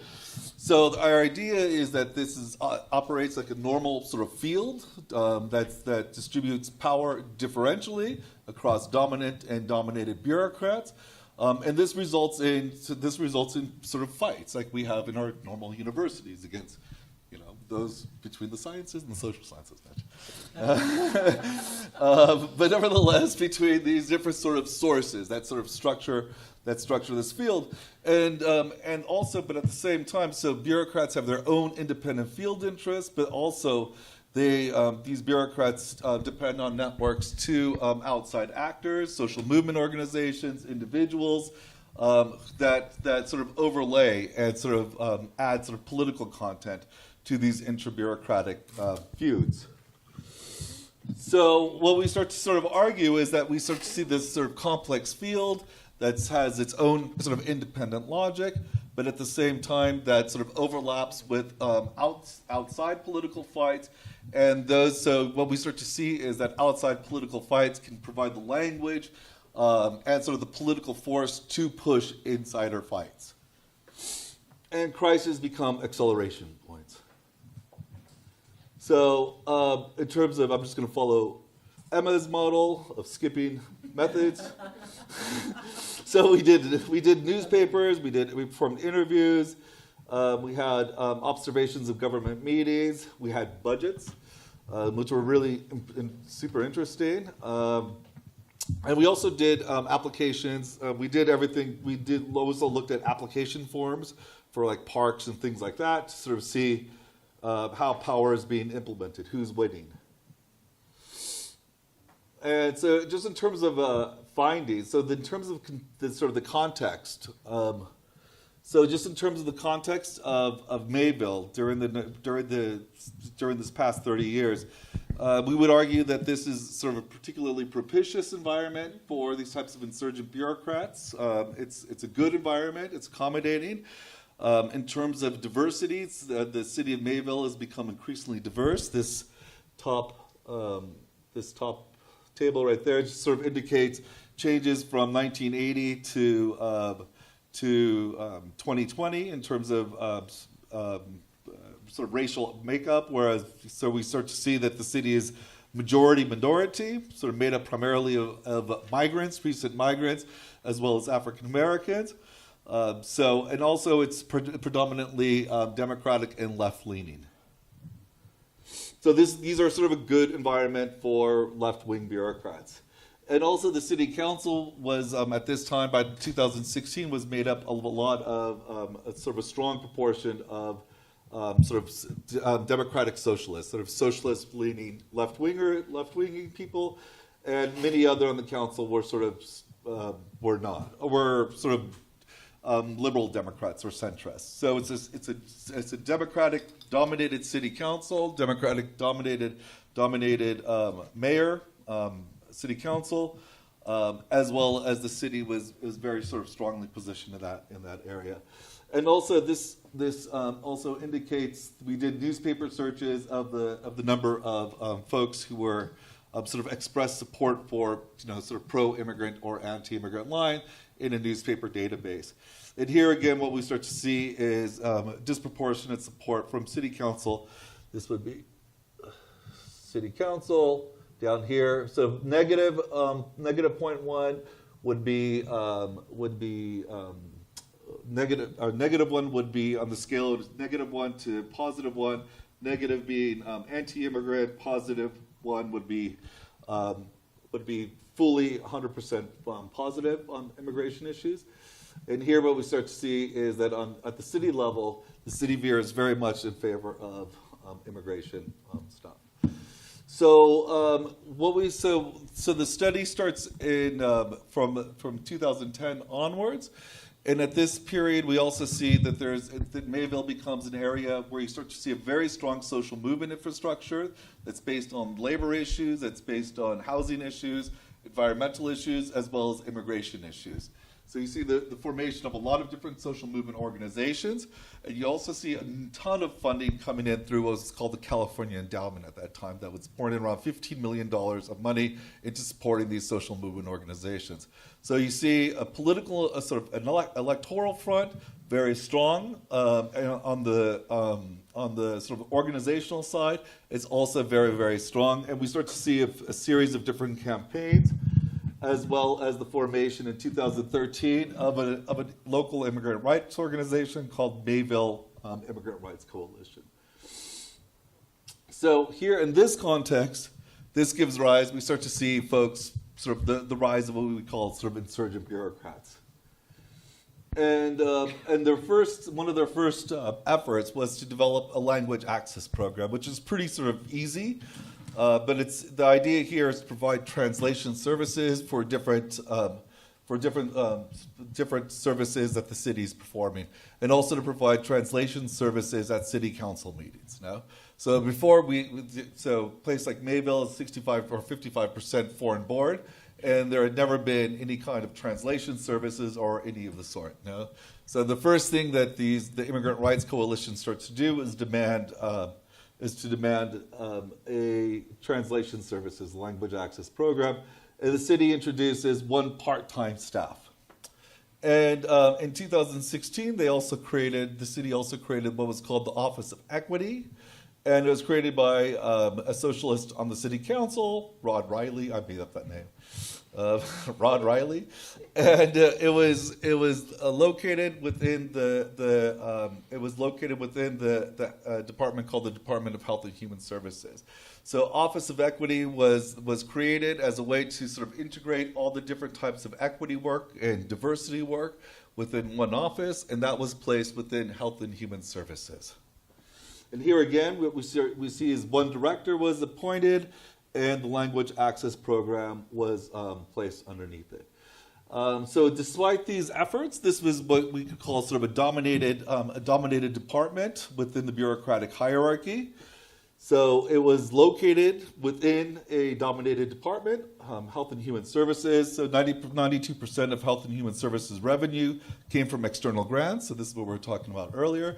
So this meant that it was a large department, but the vast majority of the money coming from the department didn't come from the city's budget, operating budget, but it came through self-generated grants. So it was basically like a nonprofit organization working within the city government. So 2% of total operating budget was to HHS. So the Office of Equity was a resource-poor organization. It was completely funded by private philanthropy. It had restricted staffing capabilities because it didn't necessarily have very much money, so it could only hire 1.5 employees. And much of the work that was performed by the Office of Equity was performed by voluntary labor. That is, women of color. So Office of Equity, so we would say is the Office of Equity was sort of a dominated position in a dominated department. However, nevertheless, though dominated and sort of operated in the far margins of the bureaucratic field, we start to see these folks sort of connecting to one another. They start to connect to one another, so they start to network, and they believe in their work in bringing change to the bureaucracy. So we start to see a small group with strong ties meeting over lunch constantly, and they started talking about what their plan is, what their project is. And we see the director of the Department of Human Services, Office of Equity, and Language Access. And they connect. They write up a grant to go to what was called Government Alliance on Racial Equity, which was a national level organization that was providing training for municipal bureaucrats around the country to become effective social justice warriors within their own bureaucratic fields. So this was sort of a national network. Again, it provided ideology of what we're doing, what we need to do, what's right, what's wrong. Provided language, it provided programs, and it provided actual training. So they would train the actual folks who are representing the bureaucracy, and these folks would come back, and then they would do the trainings within the bureaucracy themselves. So we start with a small group. They go to this national network. These folks are trained, and then they go back into the bureaucracy to spread the word. So what was important is that they helped sort of construct this identity, you know? So this is the Mayvilles. So the Mayvilles, they construct what was called an equity toolkit, which was basically which adopted much of the form and the language of the national organization IJURR.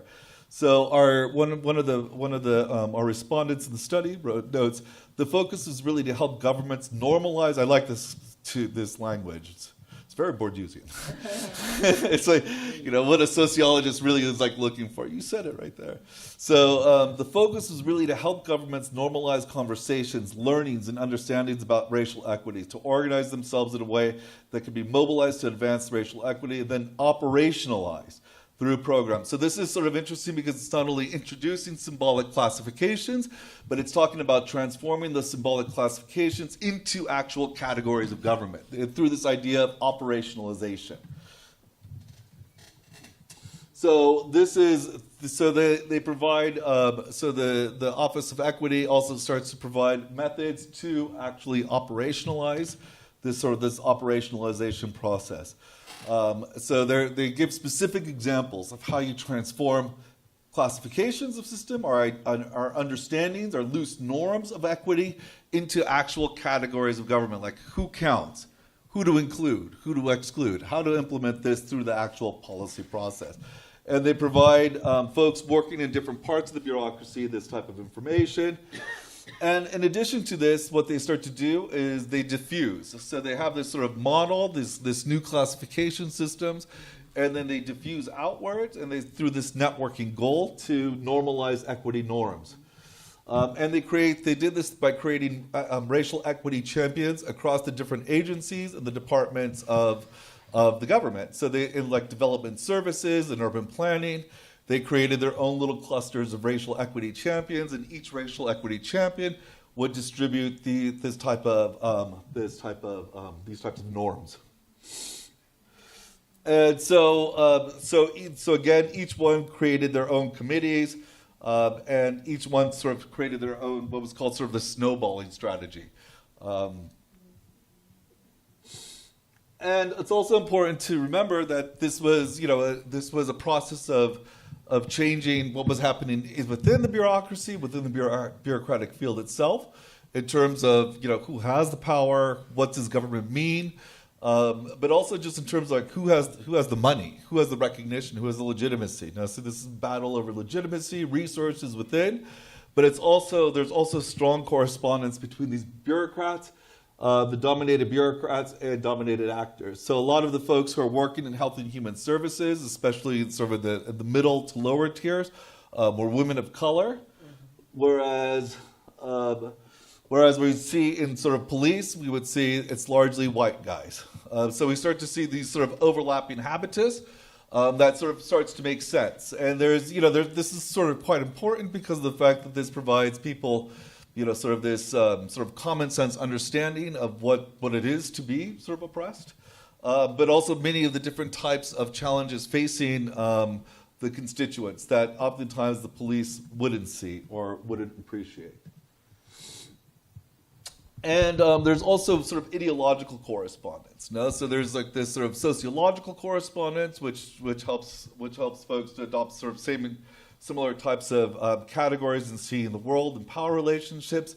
But there's also strong ties between the organizations, these dominated bureaucrats, these insurgent bureaucrats, and not only like some nonprofit organizations, but left-wing nonprofit organizations. Sort of the more radical organizations operating in the field. So there are tight interlocks between these between the bureaucrats and those folks working over there.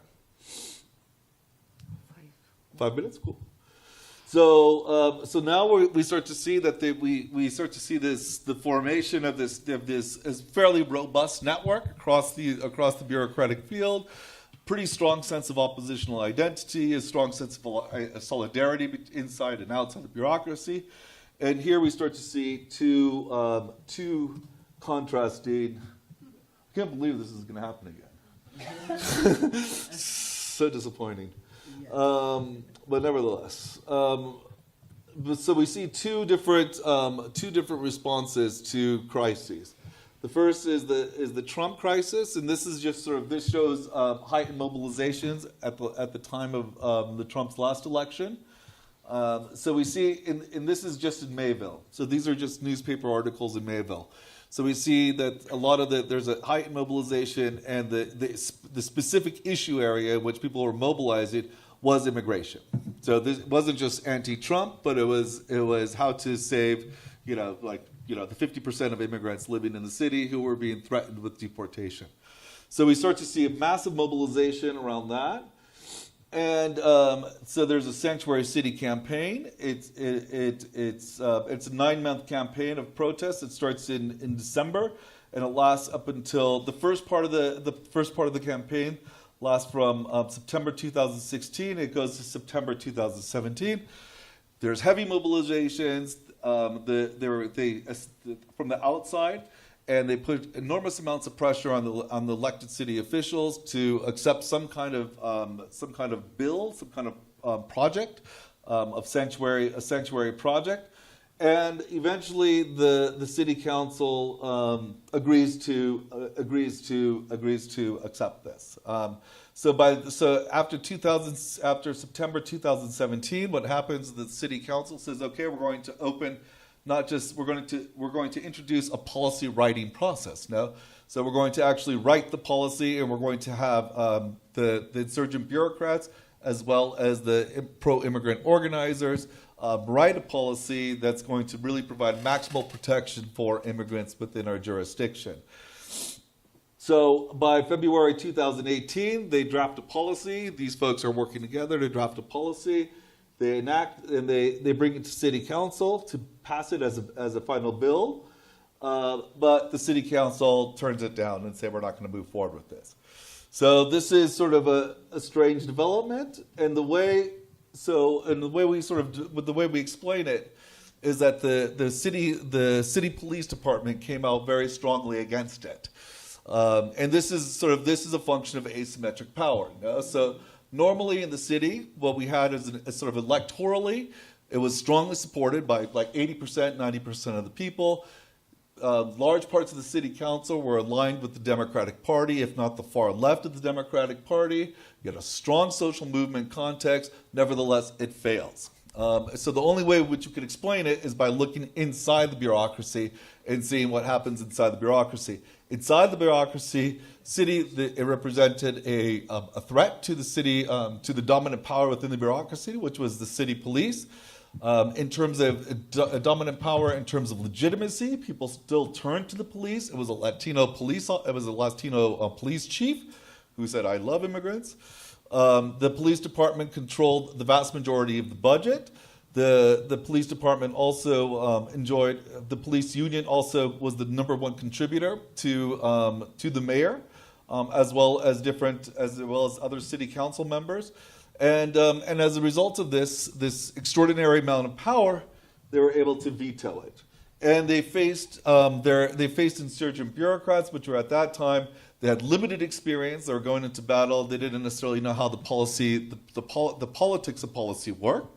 They were outmaneuvered. They were out-resourced, and they lacked legitimacy. And under that particular configuration, they were wiped out pretty easily and handily. And just quickly to my last couple points, and things were different in the second crisis. In this crisis, so this is another bump right here. That's the second crisis.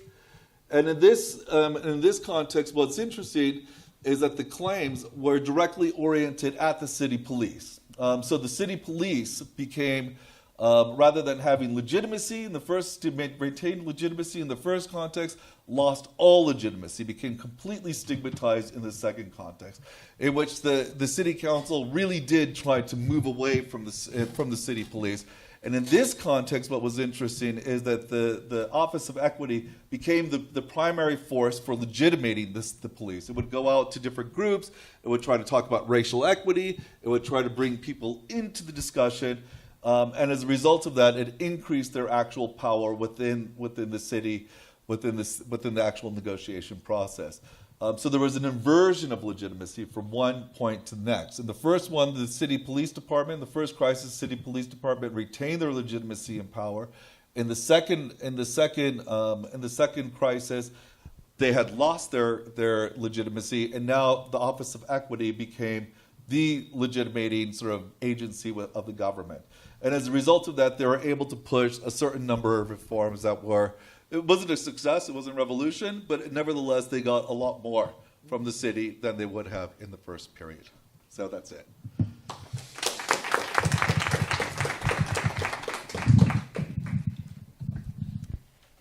Thank you very much, Walter. Very interesting, especially now that we have Trump again. If she's not in the waiting room. She's trying to. Okay. Do you mind changing seats? Okay, so sit there. Okay. I will change this chair. So now we have Renata Bichir. That is my colleague. She's my colleague and professor in IASHI of Public Policy Management in School of Arts, Science and Humanities at USP, and also lectures on the postgraduate program of political science here. Mona is trying to. Maybe she is. I don't know. I just. Okay. Let's go. If she's not, forget it. I'll try to close this. Já. A sua tá aí.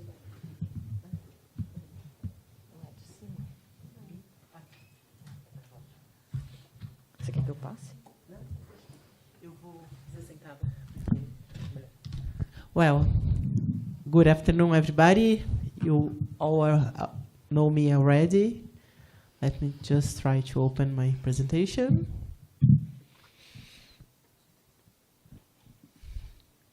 Which is not happening.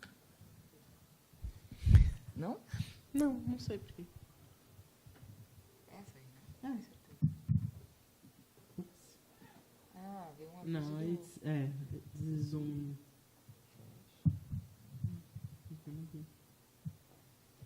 Mas não tem esse gráfico, na verdade.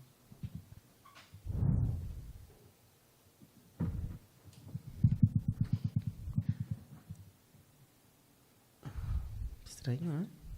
Edu, você salvou aqui?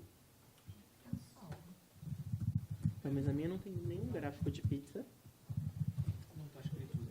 Tá, mas não abre. Eu posso tentar pegar no meu e-mail.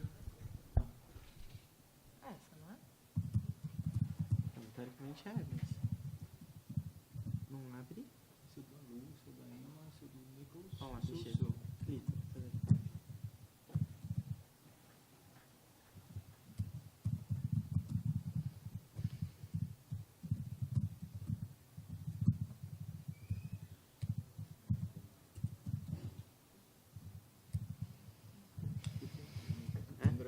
Tá bom.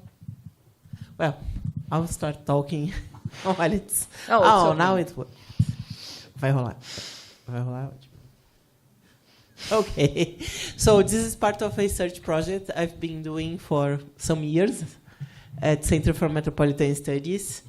So, and I'm trying to understand multi-level governance of social systems policy in two Brazilian metropolises.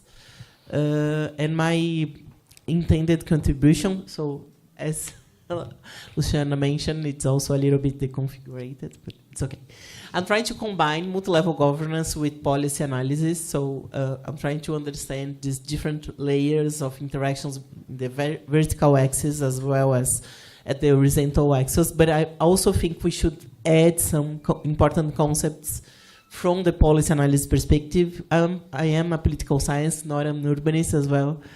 So yeah, and as Luciana mentioned, for me, implementation is quite important, and I'm also considering implementation as a multi-layer decision-making process.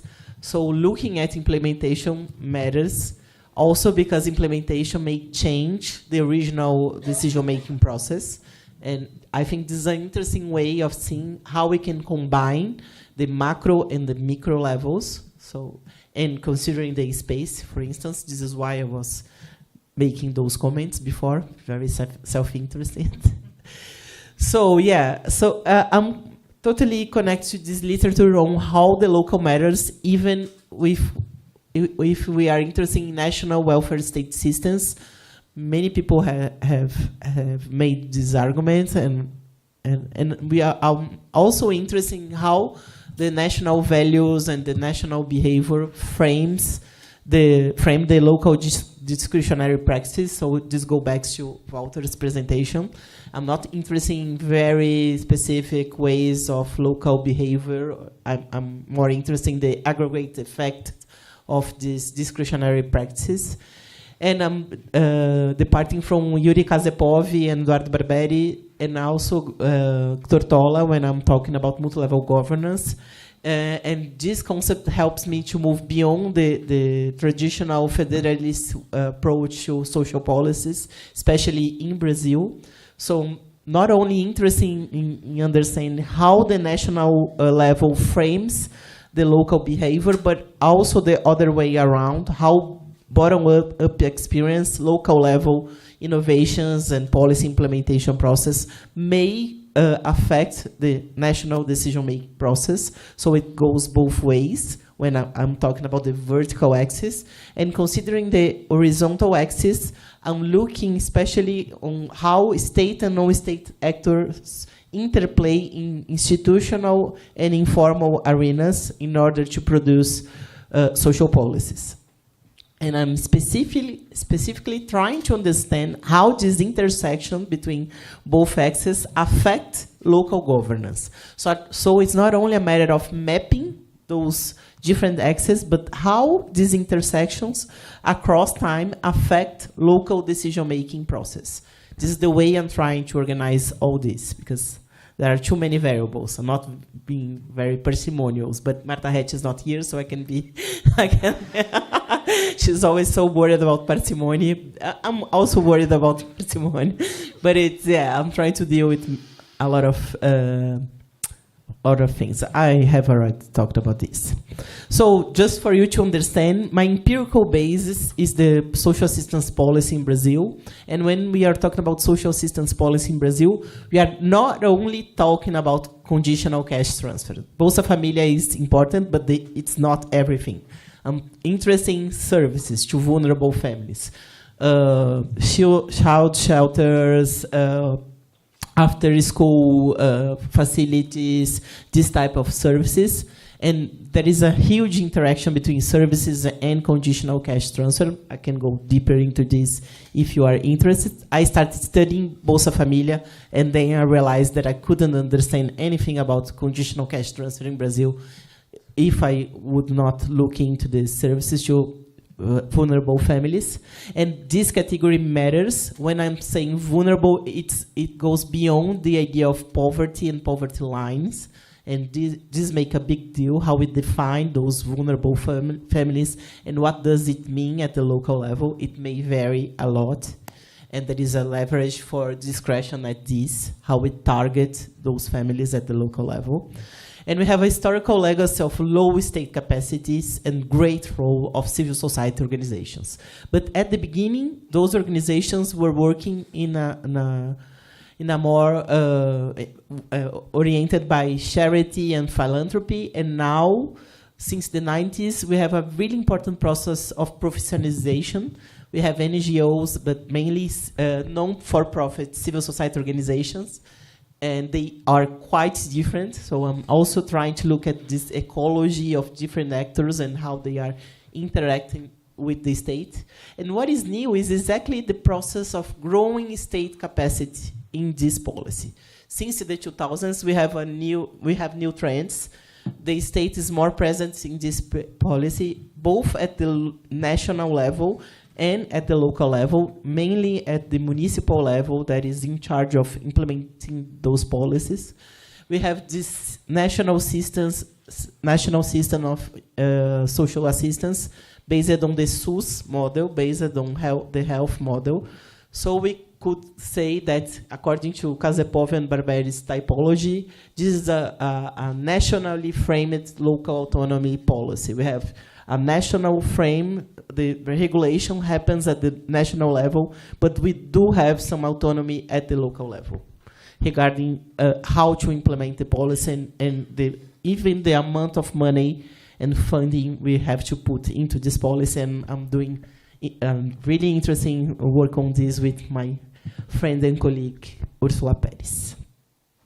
So the national level is in charge of setting the agenda and in fostering state capacities at the 3 layers. We are talking about a federation in Brazil.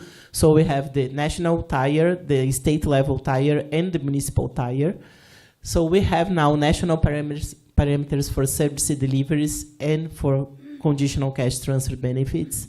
We have some centralized decision-making process, but also we have some arenas to discuss and develop the parameters with the state and municipal actors as well. And we have this national unified system that tries to organize the policy.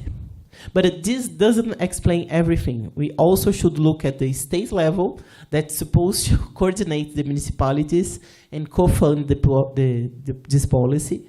The municipal level is in charge of implementation. And here, it's a really interesting entry door to understand this historical interplay between public and private actors, you know. And we have a great whole of civil society organization, not only providing the policy, but also helping to build the regulation. So it's a really interesting example of co-production. But I'm trying to deal with this concept in a non-normative way, you know. But it also varies a lot. In Brazil, we have more than 5,000 municipalities. 5,500 municipalities.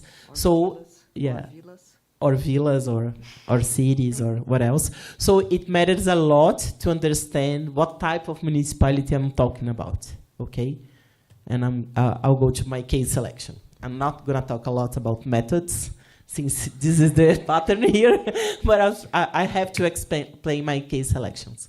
So my research question, what are the main factors explaining the governance of social assistance policy in 2 Brazilian metropolises?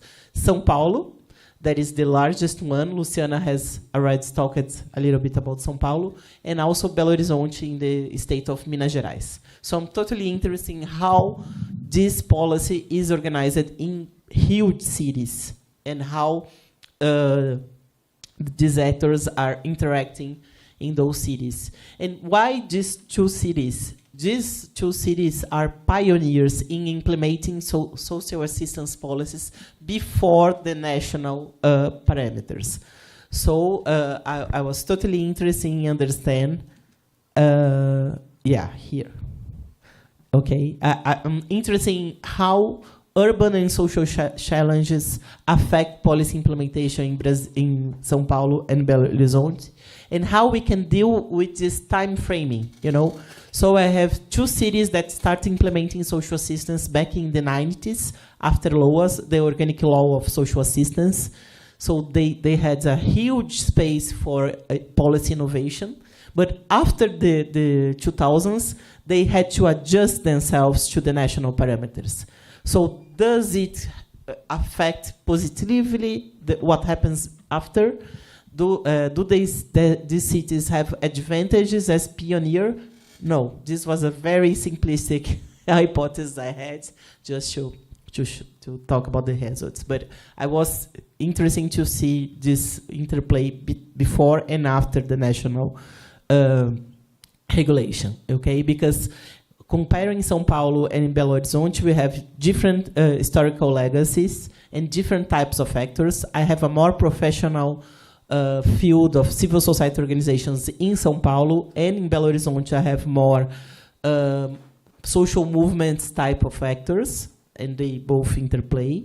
I'm comparing a very conservative city that is São Paulo. Eduardo has written a lot about this. We have a majority of right-wing mayors in São Paulo, and in Belo Horizonte is the opposite way. We have a more progressive city, and I'm totally interested in thinking how politics play a role here. And I'm also interested in policy networks. You know, what type of policy communities are being organized and how they are mobilized or not by the political actors, okay? So in different, I don't have time to present this, but I have quantitative data on this type of actors at the local level and how they organize themselves as civil society organizations or as social movements.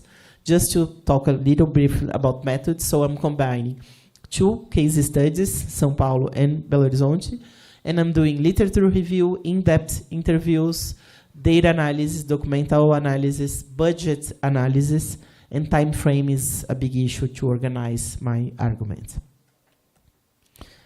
Okay, so I have a lot of data. I'm not gonna show all this. The important here is to contrast the São Paulo social assistance policy is mainly based on indirect provision by civil society organizations. So 94% of the services are provided by civil society organizations, which is a lot.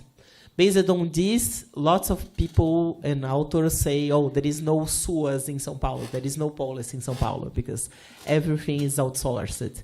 I think this is bullshit. I should be more kind, but I think this is a wrong argument, because the state is doing other things. The state is regulating those organizations. So we are talking about a different type of state capacities. So I think we should unpack this concept of state capacity. So what the state is doing when the state is not directly providing a policy. So São Paulo is a super interesting case. It's an outlier. When I say in Brasilia that I stood São Paulo, everybody says, oh, São Paulo is not a good case, but I think we should understand the outliers as well. And in Belo Horizonte, we have a different scenario. We have a lot of indirect provision as well. 64% is provided by the civil society organization, but they are very well localized in the services. They are more concentrated in special services, for instance, shelters for home dwellers, and the basic provision is concentrated in the state. So it's interesting. And they try to follow the national parameters in a very strict way. This is a big deal in these cities. Who is following the national parameters or not? And I'll try to explain why this matters. So, in São Paulo, our comparisons show a low participation of the policy community. Actually, it's hard to say that we do have a policy community. We have an epistemic community, but those concepts are not similar. They are different. They are interconnected, but they are different. We have really important, PUC São Paulo is quite important, but they are playing a different role. They are not directly enrolled in policy making.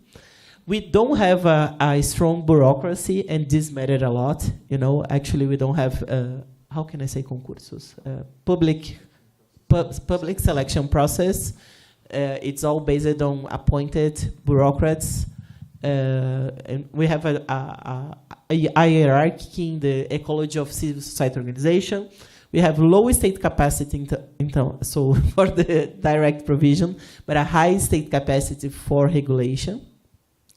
And here, the national parameter doesn't fit, but we have a greater autonomy for local translation of national parameters. We have a specific type, a specific typology, but it's not showing the back to the national level. It's another way of defining this. In Belo Horizonte, especially due to the migration of the local community to the national level, we have a strong connection with the national parameters. The national parameters are central, even when they don't fit exactly the local challenges, which is quite tricky, okay? There is a political project for this area, and we have a strong mobilization of a policy community, even when we don't have a PT, Labour's Party mayor. Even when we are talking about different mayors in the left spectrum, the same type of technicians are being mobilized, and we have a highly structured local bureaucracy, okay? And the idea of participatory space is quite important in Belo Horizonte, and it's totally centralized in the São Paulo case. So why does it matter? It's impossible to see the table. We only put tables just for you to believe us, but then we can just for you to sit there. I try to organize a lot of things, but I'm gonna talk about this analytical dimension. So when I'm talking about the municipalities in centrally framed policy, what I'm talking about, okay? So I'm arguing that the ways the local government translates and adapt the national parameter matter a lot and are conditioned by the following characteristics: power balance between state and non-state actors, political projects for this area. Sometimes there is no political project at all. This policy is only used as a way of getting support in the legislative branch. And this can happen even in left-wing mayors, and this is the case of São Paulo. And how we can think about the political organization of policy communities, this interplay between politics and policies. When I'm talking about politics and politics, it's not only a matter of the political party ideology, but also how the political community is being or not mobilized, you know? So how we can think about expertise, regulatory knowledge, political projects for the field, and this affects the balance of power regarding state and civil society actors. So yeah, just going towards the conclusion. So I'm talking about policy legacy and path dependence effects. São Paulo started to organize this policy back a long time ago, and it's really hard to change the way you are providing the policy for budgetary issues as well as for path dependence effects. It's even when we had a left-wing mayor and a left-wing secretary with this political project, she couldn't change everything. São Paulo has the largest network for social assistance provision in Latin America, so you cannot change. Incremental processes are quite important. It's not easy to change this. So I'm trying to understand how these path dependence effects shape the local governance. When we are interested in understanding continuity or discontinuity, it's not enough to look at left-wing parties and how they deal with this policy, but for sure it's challenging to have a really conservative city such as São Paulo. And I wrote something about this with Eduardo, comparing social assistance and social housing. And I think this is my goal now, how I move away from social assistance, because I cannot study social assistance any longer. I've been studying this for a long time. I want to change topic. Otherwise, nobody can, yeah. Anyway, doesn't matter. I cannot hear myself talking about this. I'm also trying, now we have this huge project with Adrian Lavari, who is not here any longer, Eduardo, Catarina, Ursula, trying to understand modes of policy community organization. We are doing social network analysis to understand how different types of actors interact with each other at different scales, okay?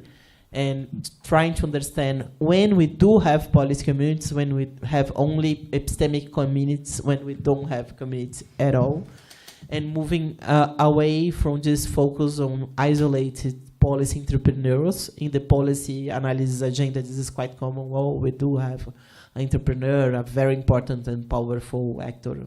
We don't believe in this. We have a more relational argument over this. I'm also trying to specify types of state capacities and how different types of state capacities are being built and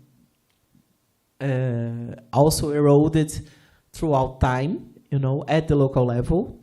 So I think this is quite important. And going back to Luciana's presentation, I do think policy instruments, it's a quite powerful approach, how policy instruments are being mobilized in different decision-making arenas, not only at the top level, but also at the local level.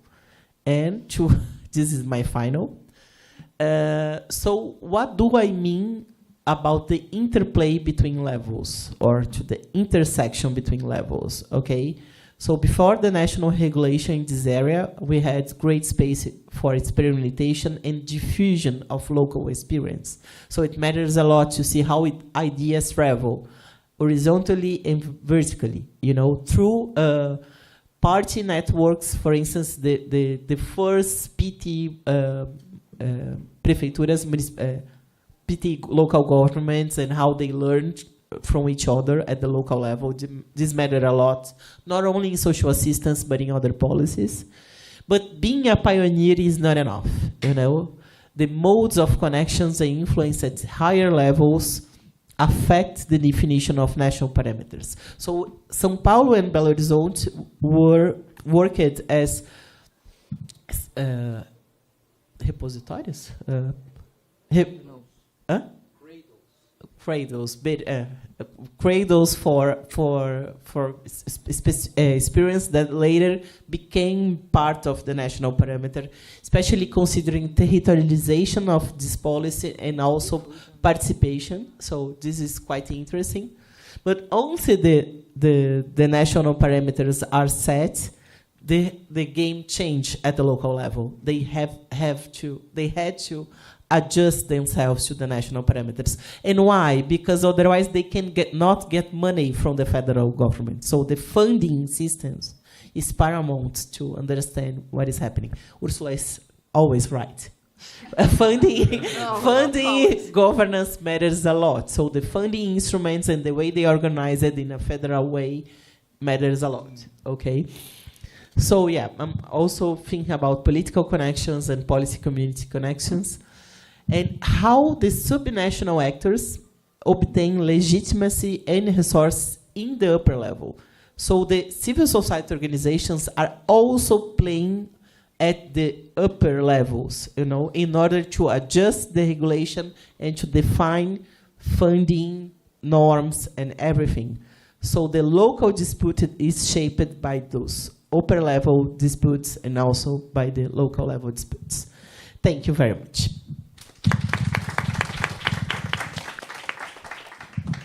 Very interesting. I really still want to hear you talking about this, you know? You shouldn't stop, isn't it? Yeah, and maybe the interplay between housing and social protection. Okay, so before the audience questions, I would like to make some comments, because the two presentations are very interesting and very important to us in our discussions here in SEM, in Brazil, and in the Center of Studies of Metropolis. We have a colleague, Gabriela Lota, you know her.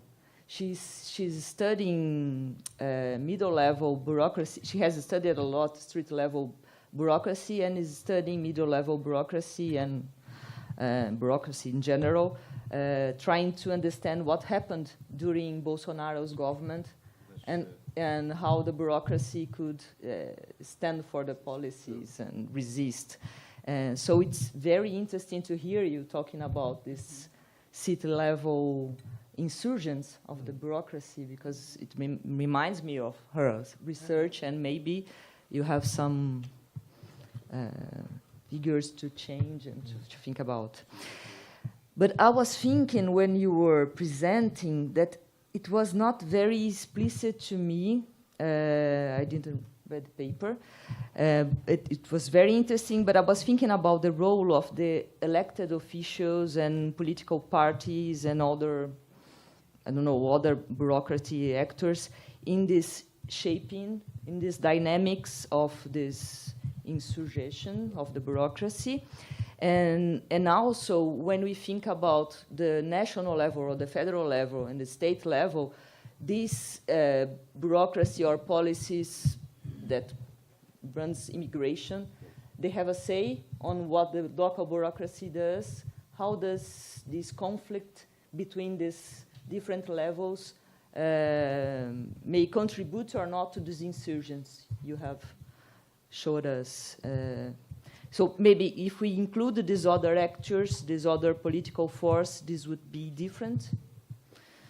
And also, what do you think will happen now when Trump goes back to power?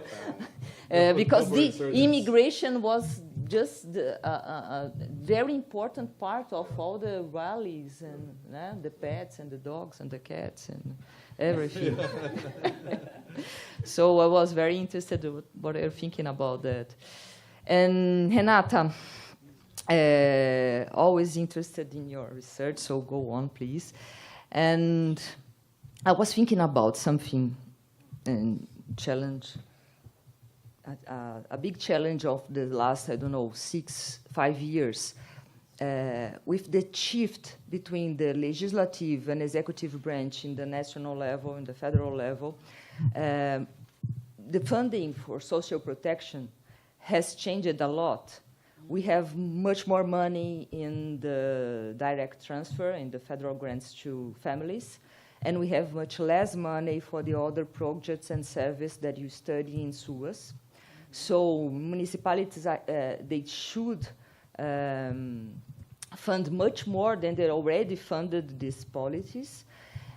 But also, at the same time, we have different organizations, civil society organizations, doing a lot of lobby in federal level with the legislative branch to have the funding direct pointed to them with amendments. So they come to the secretary, the social assistant secretary, and say, I have money. I will do the policy. And I remember one of the most important points of the SUAS was that you can have social organizations doing the service, but the regulation and the definition of the policy should be public, isn't it? So in this change, in this shift of power between legislative and executive branches, and in this shift of power of some very important organizations and the local government that is very weakened in the last years, do you think maybe we have a change in this SUAS structure in São Paulo? What do you think? So I don't know if you want to hear some more questions. Yeah?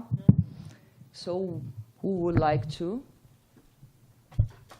Come on. Nobody? We can start with this two, and then, okay. So, thank you. Yeah, I think that there's a. I mean, in terms of federal power, so historically the way it worked in the United States is that it's a federal government, so there are many different sort of powers that have been delegated to the state, as well as municipal authorities. However, immigration historically was the sort of the one thing that was really sort of guarded by the federal government. However, over the last, say, 15, 20 years, it's been heavily decentralized. Certain powers have been decentralized, and it's heavily fought. It's been fought through the courts. No? So, and on the right and the left. No? So you have right-wing states and right-wing cities that have been passing anti-immigration policies that are, good. And those go up through the courts. And then you have sort of left-wing cities and states that have also been sort of trying to pull out federal sort of authorities down to the sort of subnational levels. And what's interesting is that this has resulted in what immigration scholars call sort of a multi-level patchwork. No? Patchwork. A patchwork, just a complete fragmentation of the immigration field that varies according to sort of state level as well to municipal levels. So in the case of California, you had, say, for example, the state of California, which passed an umbrella sanctuary state bill, which went against the Trump administration, and then you had places like Mayville, which was passing a sanctuary ordinance that was further to the left of that, and then you had other right-wing municipalities that were passing stuff way to the right of it. So at the state level, you have these counter federal measures, and then at the municipal levels, you have a further fragmentation along ideological lines.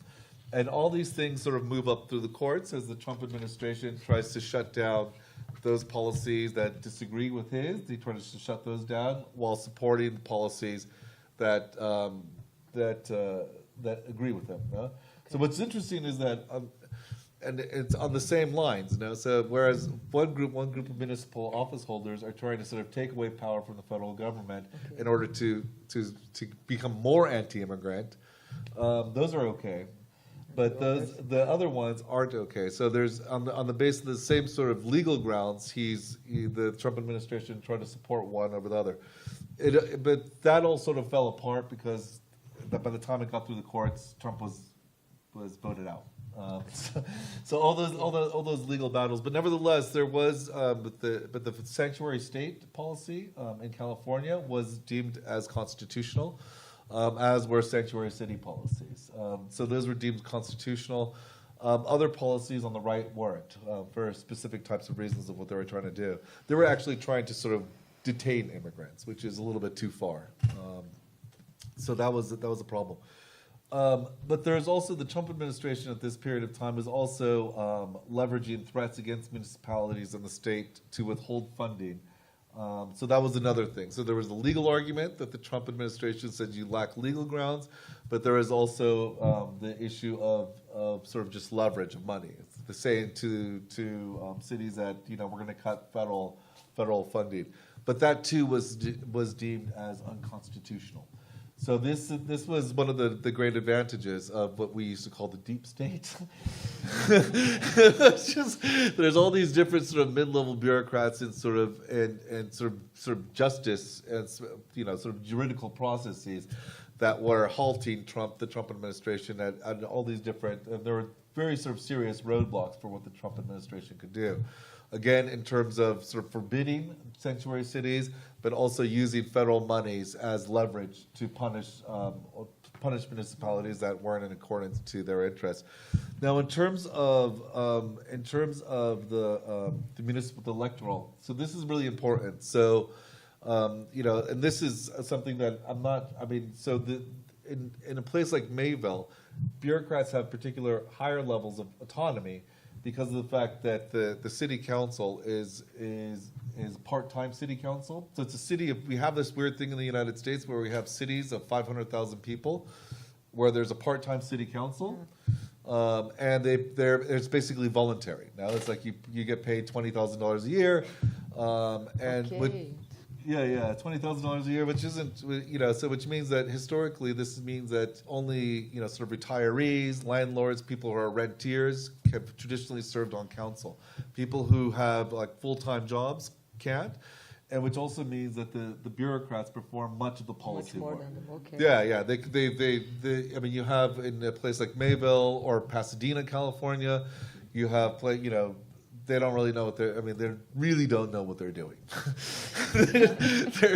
they're coming home from a day's worth of work or golfing, but now the Mayville City Council has become much more proactive and much more sort of left-leaning, and they take their jobs very seriously. But historically, the bureaucrats were the ones who had much more power. And it was also a city manager system, which basically meant that the mayor didn't really have effective authority. That it was an appointed city manager who wasn't elected to office and who also runs the whole bureaucracy. So it's the city manager runs the bureaucracy with a fairly weak level of representative government. And in that situation, somebody like the police chief is extremely powerful because that's where and they're connected to the city manager's office and to the district attorney, and that becomes the sort of the crux of power within them. So imagine in a place like Los Angeles where you do have a sort of a stronger council, an actual representative body, that the balance of power would change. That the amount of the autonomy granted to insurgent bureaucrats would be diminished. So the opportunities for actually, sort of determining policy outcomes would be diminished as a function of increased power for elected representatives. That would be the hypothesis. Okay. But I haven't checked it out. So very, very interesting for us, especially. Renata? Thank you, Ursula, for your comments and questions. This is a really important challenge, because as you are aware, the federal funding was fundamental for fostering social assistance agenda at the local level. Predictability and knowing that there will be money and the national typology. All these were fundamental to establish social assistance agenda at the local level. Now, with this change with this new way of funding and the decreasing the federal grant, the federal money, and the increasing the amendments are quite important to understand what is going on, because we are seeing a process of state capacity building at the local level, but state capacity can be eroded, if there is no money. So I think this is a big issue, and I think also the bureaucracy is not very strong. Exactly, how the bureaucracy can resist this, and amendments were important before. Remember Mateus Crepaldi's works that we co-supervised, and I think we should look more on how this huge civil society organization from São Paulo and also from Belo Horizonte are doing lobby at the federal level, because this might change the whole system. I think this is a really good research agenda, but we still don't know. This is a really good topic for my students. I don't know if for me, but this is a really important topic. Thank you. Okay, thank you. So, anybody else? Yes, Edu? Camila, okay. I don't resist because it's really interesting. I shouldn't because we are a little bit late, but anyway. A lot of connections. I think when I thought of the session, I thought exactly of this dialogue. Many dialogues. One dialogue between two very large cities in which the vertical axis is very strong because it's impossible to resist and it's impossible to play a different game because they are very large. In a very small place, against the periphery against the center, so it's the local against the. So it's really interesting to understand this variability of situations think of the variability of situations within the ideas we are trying to develop at the center of the modes of implementation, the modes of policy, the policy community organization, and now the ways different policy communities, the organization of policy communities effect policies, even if you also you think of the horizontal, but also the vertical. The second thing is, in your case, I heard you present something similar in Lebanon, but it didn't occur to me that you have actually two models of bureaucratic power being in opposition. You have this militant bureaucracy that you call insurgent against a more traditional bureaucratic politics, because actually the police is just corporatist interest, the interest of the corporation, just without any. And the guy who is the head of police he's really represented the interests of those guys within the state, considering their power and trying to maintain the power entrenched in the state, while the others are not. So it's really, really interesting because conceptually it's an encounter of different models of bureaucratic power.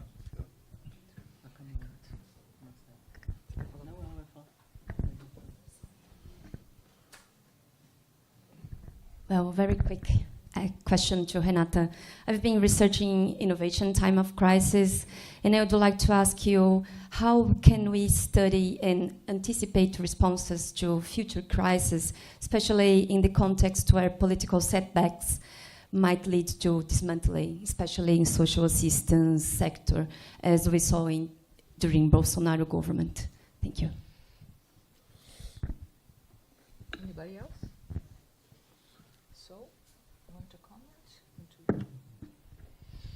Well, thank you, Edu, for the. I think there are a lot of connections. We can talk later. But to Camila, yeah, it's a huge question. I am a little bit suspicious on this agenda of innovation. Because it's hard to classify what is really an innovation. It's a we classify after it's set, but yeah, I think crises are entities. They can be triggers. Somebody Walter has talked about the crisis as acceleration points, and I think this is quite interesting, And this is a really interesting way of testing in social assistance what have been built and how strong it is, you know, because we are always talking about institutional arrangements, and we in political science, we do believe in institutions and things like that. And I will always have this type of argument with Gabriel. I'm glad you are here. But yeah, during crisis, it's so important to see what is going on, you know. I wrote a paper with Catarina on how the local level resists during COVID, you know, because we had no federal coordination. We had a different type of, we had a conditional cash transfer operated outside the Cadastro Único, the unified registration. So, yeah, I think we have to look at this. And, yeah, we have a lot of political setbacks now. And I think a major challenge is to differentiate what is policy dismantling, what is policy change, and what are the main factors explaining this. You know, because of crisis, they highlight things we are not seeing before, we were not seeing before, but not everything is so new under the sun. So I do think we should be more careful when we talk about policy change, policy dismantling, and types of policy change. So I need more time and more research in order to properly answer your question, but thank you for your question. Sure. Just quickly. So yeah, there's sort of these, you know, there's domination and dominated now, and then what I think what's interesting about this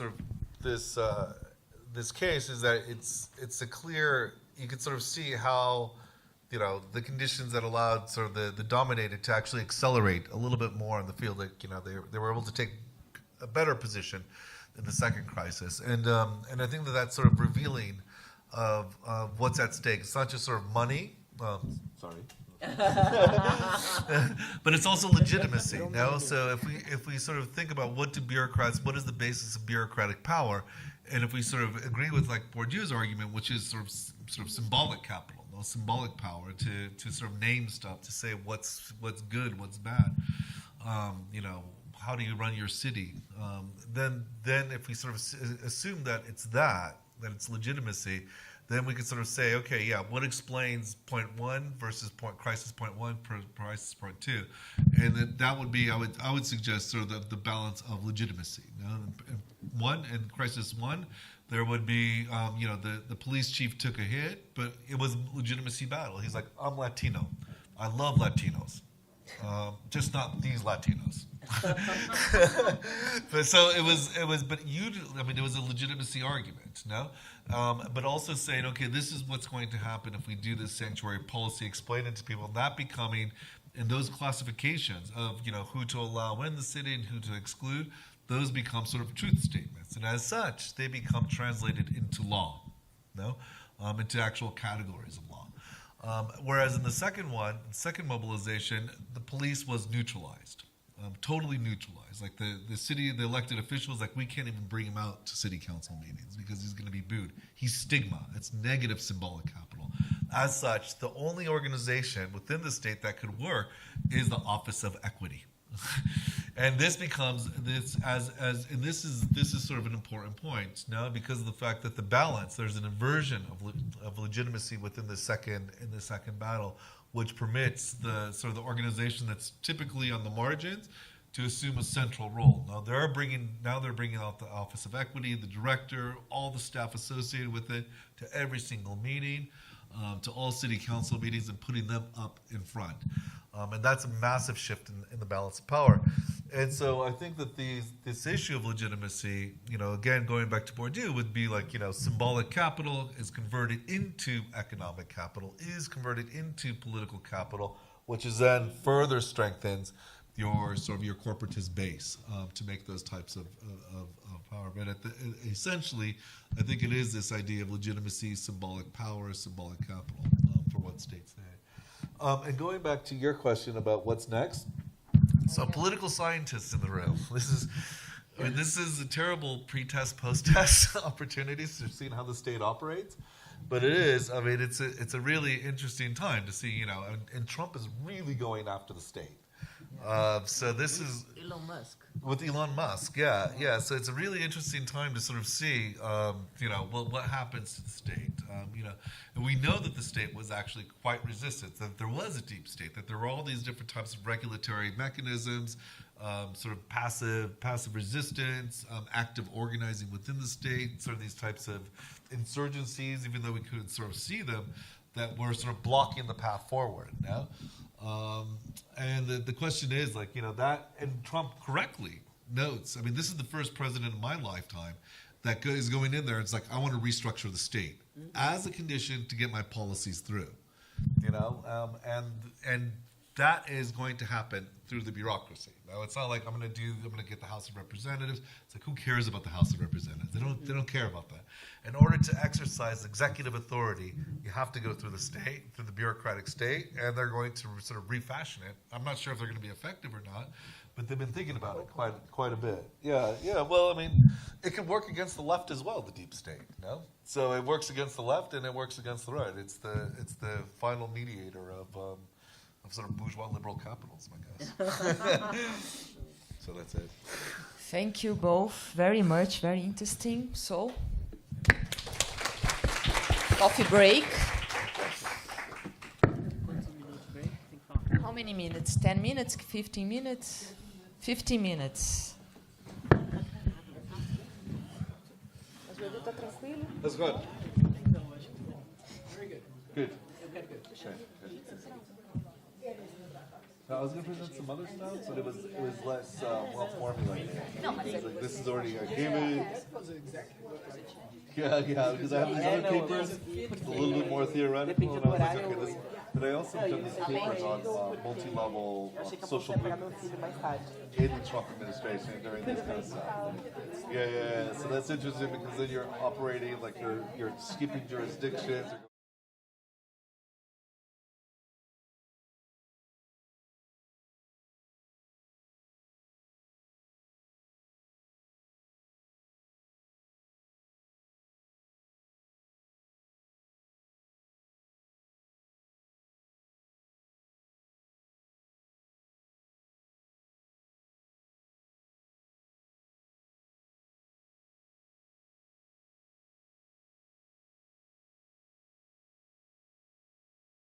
Public policies, and we are going to have two wonderful presentations, I'm sure, about Liza Weinstein, by Liza Weinstein, Northwestern University, and Camila Saraiva,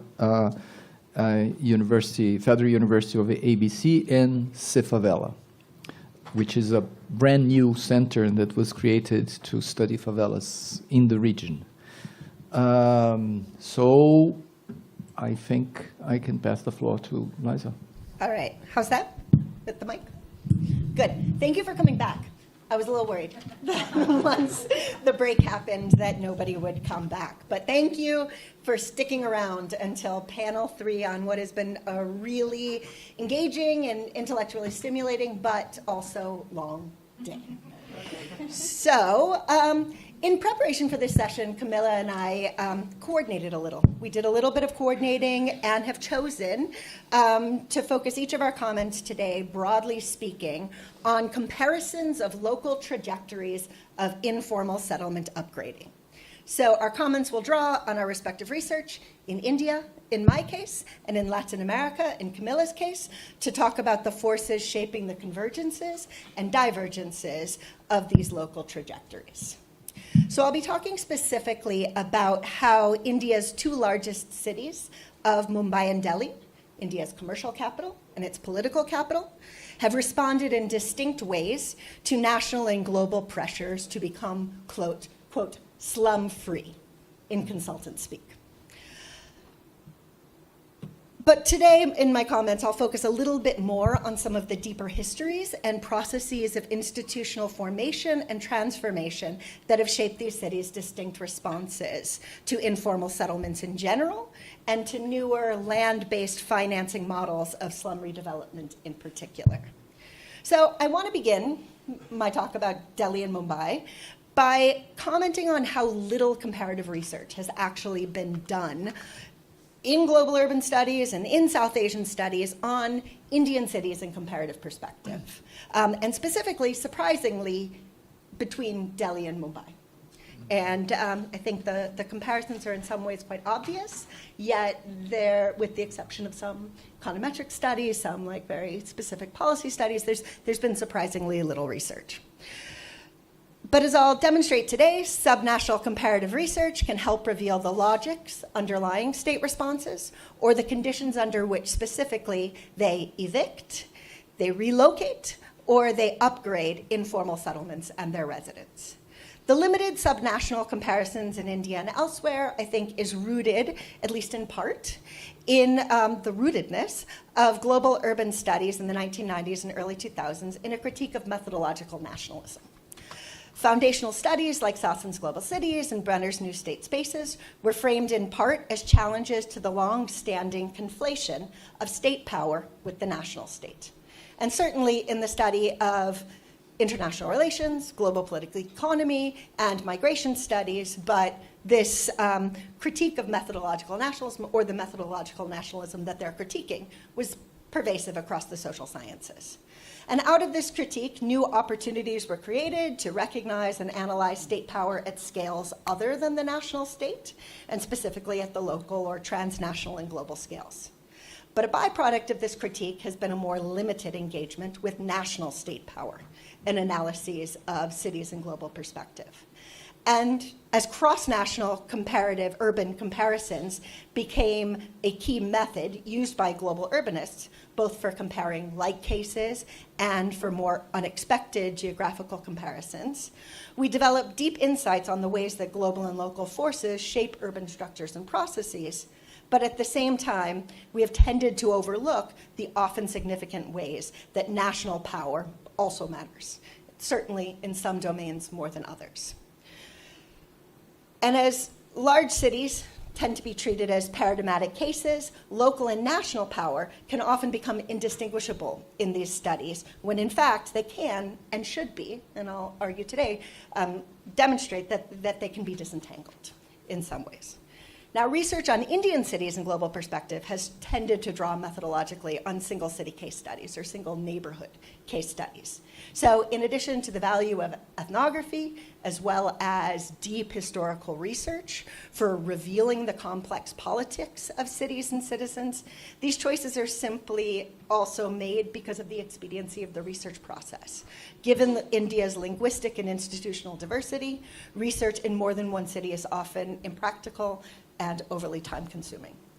And while these single city case studies have produced deep insights on Mumbai and Delhi and Bengaluru, and increasingly in a growing number of smaller and mid-sized cities, it remains unclear how these distinct places have responded differently to national as well as to global pressures, opportunities, and logics.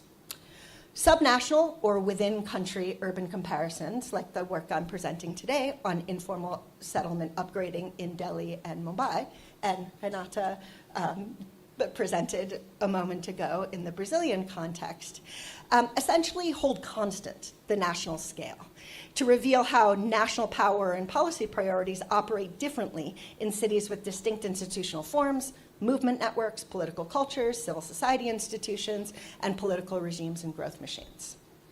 So beyond simply calling for subnational comparison on the local trajectories of land politics and housing rights in India, I'm going to make the case today that an effective way to do this, at least in the context of informal settlement upgrading in Delhi and Mumbai, is to focus on the institutional histories of the development agencies responsible for implementing these programs, specifically the Delhi Development Authority, in the context of Delhi, and in the context of Mumbai, the Slum Redevelopment Authority, or SRA. So my comments will draw primarily from a series of papers I've written in a larger collaborative project I'm undertaking with Anitra Baliga, a sociologist at the Institute for Housing Studies at Erasmus University, in which we've been trying to answer a variety of questions about the trajectories of informal settlement policy by placing these development agencies at the center of our analysis. And as I'll elaborate in a moment, we argue that when a focus on agencies like the DDA the DDA and the SRA can help reveal not only the operation of institutionalized state power at the local scale, but also how their decisions, frameworks, and actions are shaped by their embeddedness in both pro-poor civil society and housing rights organizations, including ad hoc associations formed by residents facing the threat of eviction, and elite civil society, including the local growth coalitions and the networks of developers working to fix domestic and international capital at the urban scale and in urban properties through the politics of slum redevelopment. But first, I want to speak briefly about the particular role that national power and national policy and priorities have played in shaping housing, land rights, and informal settlements in Indian cities, and in Delhi and Mumbai in particular, and how that role has changed in the context of neoliberalization and financialization. So at the most basic level, the state responsibility for informal settlements in India does not rest with the national state. The exception to this is Delhi, of course, which is the national political capital that holds special jurisdictional status and has been shaped most directly by national state power in the Indian context. Since India's colonial capital was moved from Kolkata to Delhi between 1911 and 1931, in part to separate itself and create geographic distance from the growing anti-colonial activism underway in Kolkata at the time, Delhi has been treated as something of a demonstration site for the Indian state. The construction of the administrative center of New Delhi, or so-called Lutyens Delhi, was an effort to project imperial power, bureaucratic efficiency, and also to showcase the new principles of urban planning, rational urban planning and town planning. Lower income Delhiites and their housing needs, including the villagers that once lived where New Delhi now stands, as well as the communities of traders and administrators that have lived in Delhi since the Mughal Empire, the million-plus partition refugees that came from regions now on the Pakistan side of the border, and newer populations of migrant laborers seeking economic opportunities and escaping caste persecution and ecological disasters have tended to be dealt with by being pushed out of New Delhi, either hidden away in Old Delhi or Shah Jahanabad, or displaced to the urban edge. And national state power, wielded first by the British Raj and then by the independent Indian government, has been the mechanism by which these displacements have happened. Other cities, like Mumbai, have had more autonomy from the national state and have been administered instead by provincial or state governments, both under the British Raj and then under the independent Indian government. After independence, the Indian Constitution codified this division between states and national power and assigned urban planning responsibilities to urban local bodies or urban development authorities, most of which are parastatal agencies overseen by state-level governments. The national capital of Delhi was initially administered as a city-state, administered by a provincial chief commissioner, as it had under the British. But in 1956, Delhi's designation was changed to a union territory, and its administration now fell under the direct control of the central government. So incidentally, this change coincided with the creation of the DDA, the Delhi Development Authority, in 1957. Territorial union territory assignment was 1956. The DDA was created in 1957. And both efforts reflected, both changes reflected an effort to consolidate central government authority in the governance of the national capital. But I'll discuss this more in a moment. In 1991, Delhi was granted state status as a national capital territory and was given some autonomy from the central government. But even without the opportunity to intervene as directly in Delhi's affairs after 1991 and in other cities since long before independence, the central government has used a variety of mechanisms at its disposal, including those of central planning or the 5-year plan, to shape local housing and slum policies in particular. The first 5-year plan of 1951 to 56, for example, focused on institution building and housing programs for industrial workers and partition refugees, while subsequent plans gradually increased the national emphasis on urban development and slum improvement. But it was in the 7th 5-year plan, 1985 to 1990, that first recognized urbanization as a major challenge for the Indian state and required, it sort of created a set of incentive mechanisms for states and urban local bodies to begin to address the problem of urban slums. At the local level, problems of informal housing and auto construction came to be recognized in the early 1970s as international agendas and funding sources came in through the World Banks, came in through the World Bank, but quite unevenly across India. Chennai, or what was then Madras, was the World Bank's main demonstration site for its slum upgrading programs in India, although they did have a presence in Mumbai as well, although more around infrastructure development and the displacements caused by that infrastructure than in slum upgrading itself. The World Bank, by contrast, had a very limited presence in Delhi, actually, due largely to the role that the Ford Foundation played in both financing and coordinating planning efforts in the national capital.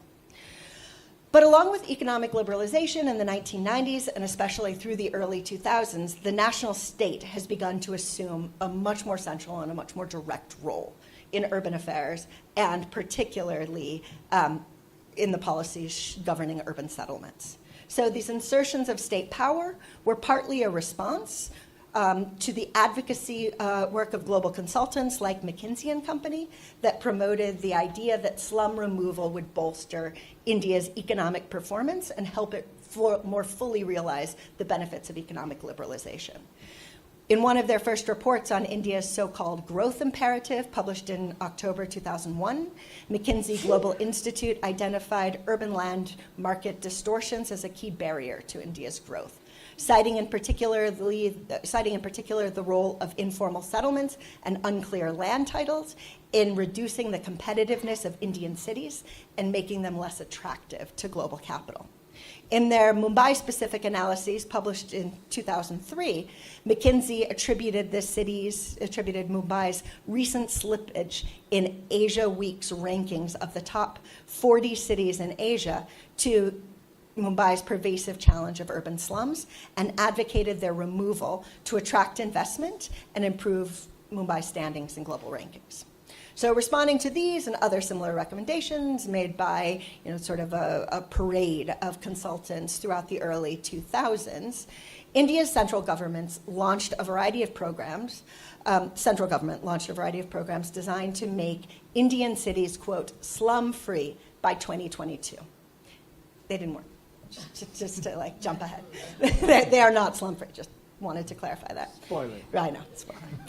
But recommendations for slum redevelopment and various cross-subsidization schemes included in national urban redevelopment missions, including the Jawaharlal Nehru National Urban Renewal Mission, JNNURM, in 2005, and the Rajiv Awas Yojana, RAY, in 2011, were concrete efforts to implement these national priorities through funding sources and programmatic interventions, through the design of creation of master plans, that cities were supposed to come up with plans for how they would become slum-free. Under Narendra Modi's administration, the Indian government established a national urbanization policy framework in 2018 to guide state-level urban policies.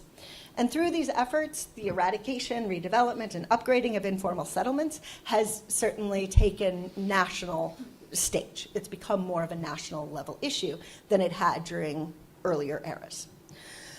But India's cities, and Mumbai and Delhi in particular, had by that point developed quite distinct policies and programs for dealing with their local challenges with informal housing, and as I'll discuss in the remainder of my time, had distinct local institutions in place to manage these policies. So I'm going to turn my attention now to the institutional histories of the SRA, the Slum Redevelopment Authority in Mumbai, and the DDA as the agencies charged with carrying out these agendas. So the cross-subsidization and land monetization models being promoted through the National Urban Renewal Missions and urbanization policy frameworks in the early 2000s had actually been in place in Mumbai for about a decade, and were being administered by the SRA. Unlike the DDA, which I'll discuss in a moment, which has a much longer history and a much broader set of activities with which it's engaged, the SRA was specifically designed to implement Mumbai's slum redevelopment scheme established by the state of Maharashtra in 1996. Slum upgrading and redevelopment programs in Mumbai date back, as I said, to the early 1970s amid World Bank interventions and incentives. The Slum Areas Improvement Act was passed to support slum upgrading through improved access to basic amenities, construction of community-level infrastructure, and the allocation of loans to individual households for home improvements. Meanwhile, with citywide infrastructure programs underway at the same time, most supported by World Bank funding as well, Maharashtra Slum Areas Act was the main policy vehicle used to support the relocation of displaced residents. And these activities had been managed by the MMRDA, the Metropolitan Mumbai Regional Development Authority, a parastatal agency established in 1967 to undertake regional development. But in the early 1990s, and amid specifically the 1991 elections, Bombay's state government launched a populist housing program that promised free flats and in situ housing tenure to the city's million-plus slum residents. It became a political slogan in the 1991 election, and the government that won sort of began to carry it out.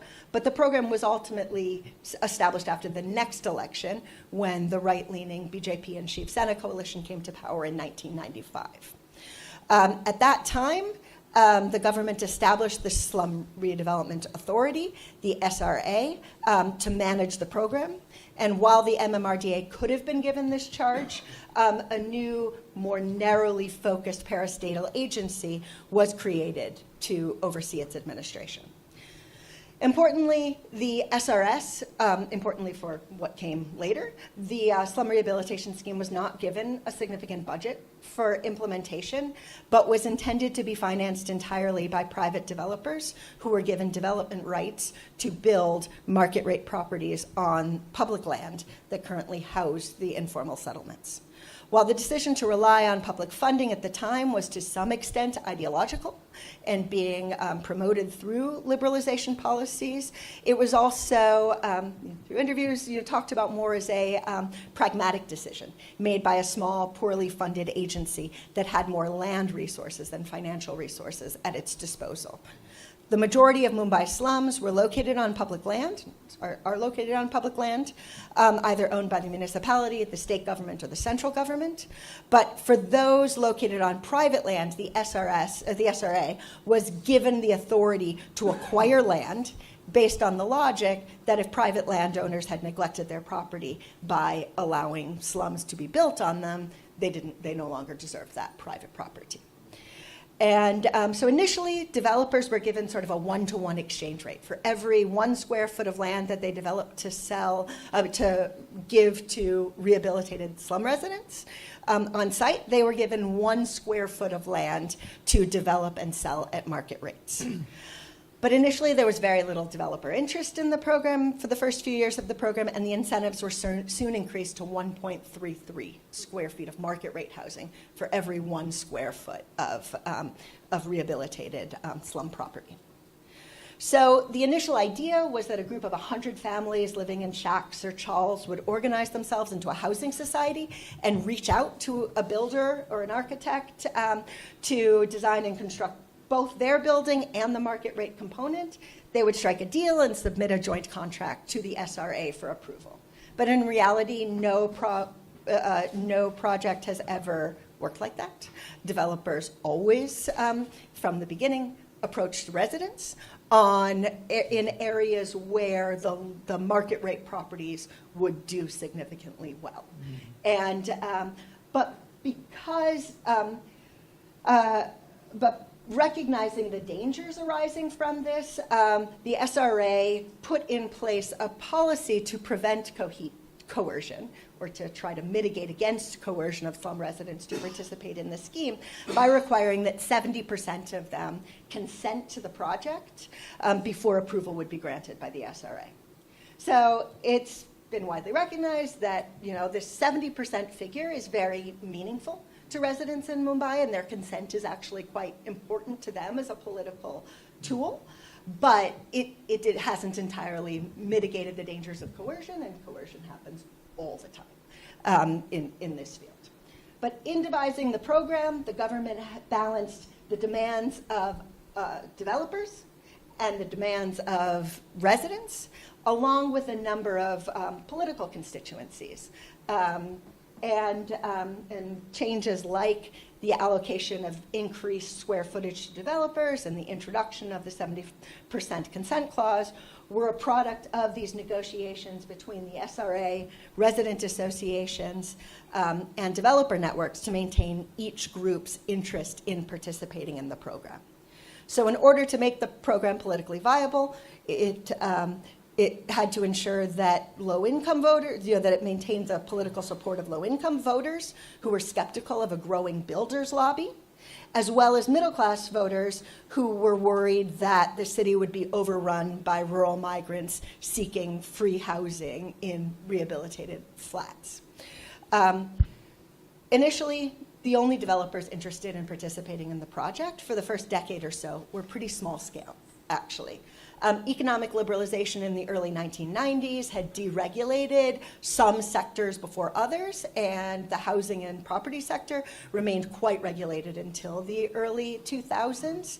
At the same time, pent-up demand, rising land prices led to only in the late 1990s and early 2000s, the expansion of India's property market sector, and particularly in Mumbai. So there weren't sort of large-scale developers operating in that moment, but smaller-scale developers.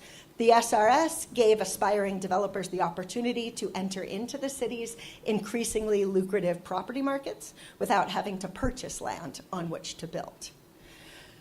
And many of these early developers had little or no building experience. Buildings were badly constructed, lifts never worked. I was doing interviews in the early 2000s, and buildings that had been up for 5-6 years were already crumbling pretty much. And because the developers had incentives to construct the housing as cheaply as possible in order to maximize their profits, the difference in quality between the sale component and the rehab component were remarkably striking. And because they had to be built on the same property, these juxtapositions were very discernible, as you had these sort of fancy market rate, built quite high, and you had sort of crumbling buildings in which slum residents were rehabilitated in. But the role of the SRA was very minimal throughout this period. Its role was simply to vet applications from developers to ensure their viability, which it didn't even do all that well. And their standards were not particularly high, and bribes and political connections went a long way. The SRS was also notoriously slow in approving projects, and many applications simply got lost. So despite these widely acknowledged problems, the program actually grew really popular with developers in particular, and to some extent with residents as well. And certainly with the government that had a solution to its slum problem with very limited government investment. Critics raised concerns about the quality of the buildings and the absence of coordinated land use planning, because this was only building residential buildings. There was no public infrastructure being constructed on these sites as well. But the stocks of affordable housing in Mumbai were actually dramatically increased in this period during the first decade.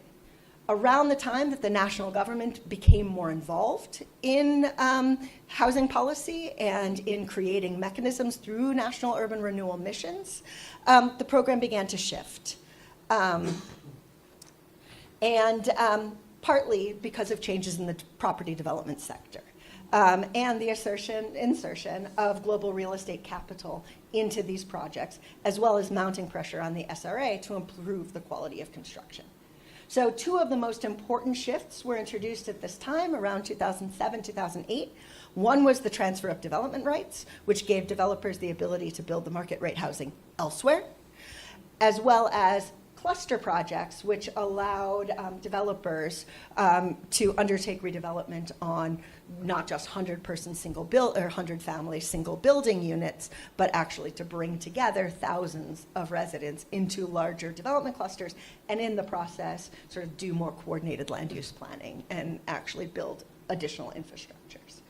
But now, with a different kind of developer entering into the program, the power and the arrangements between government, developers, and residents began to shift markedly toward developers. Larger, wealthier development companies could now make bigger demands on the government to improve incentives, increase height restrictions, and hand over larger plots of land. No longer was the SRA reviewing proposals, but the SRA existed, but high-ranking state government officials were the ones involved with negotiations with globally financed developers. And residents lost much of their bargaining power in this process. The step of garnering 70% consent was often skipped, and residents increasingly became informed that, about the projects when they received eviction notices. Yet by this point, resident associations and Mumbai's pro-poor civil society organizations had actually become quite practiced at negotiating with developers, and many of the projects undertaken in this period, between 2007 and 2012, ended up in the courts as activists were working to shut down these projects. Although the pace of constructing new housing became faster, and completed SRA projects began to proliferate across Mumbai. More than 200,000 households have been moved into mid-rise and increasingly higher buildings since the program was first launched in the late 1990s, and nearly 1,000 projects, a little more, with about 1,000 more sort of in the works, have been completed by the SRS. And so this is one particular pathway, and the DDA tells a really different story. And I'm not going to spend a long time discussing the institutional history of Delhi's Development Authority, although I find it remarkably interesting. I doubt you all do. But also because the DDA was created in 1957 and has a much longer history, and has been involved in a much sort of more expansive set of activities. But very briefly, the DDA, as I said, was created in 1957 under a provision of the Delhi Development Act to, quote, promote and secure the development of Delhi. The DDA's creation was motivated by the perceived need for planned development and managing Delhi's rapid growth following independence and the influx of more than 1 million partition refugees into the city of Delhi. Delhi's population had increased from about 700,000 in 1947 to 1.7 million in 1951.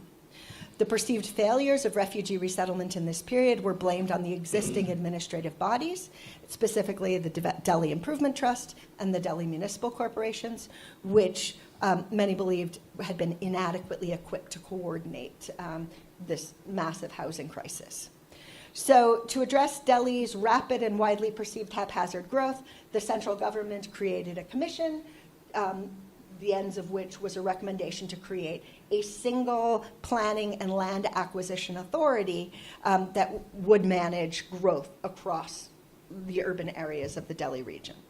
So the DDA's creation wasn't exactly linked to the change in Delhi's status at the time into a union territory, but both developments do reflect the increased central government's role in facilitating development and land acquisition efforts to facilitate a more unified approach to governance and development.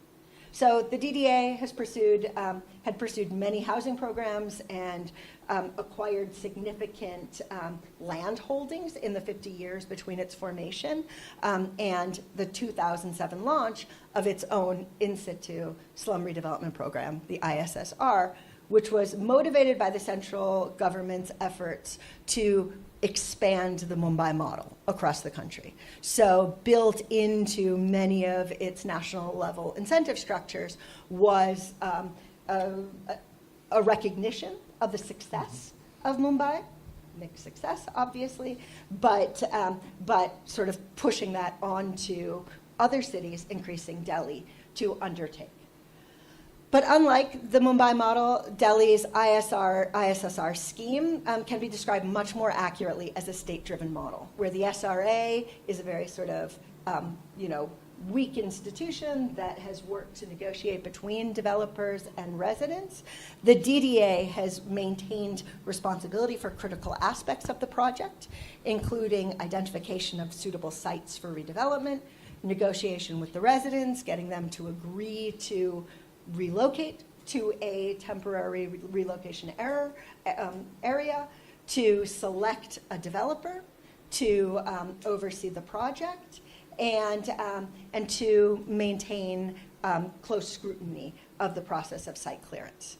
The role of the private developer in the case of Delhi has been restricted to managing the technical and financial aspects of the project and to do the construction after the land has been cleared and residents have been relocated.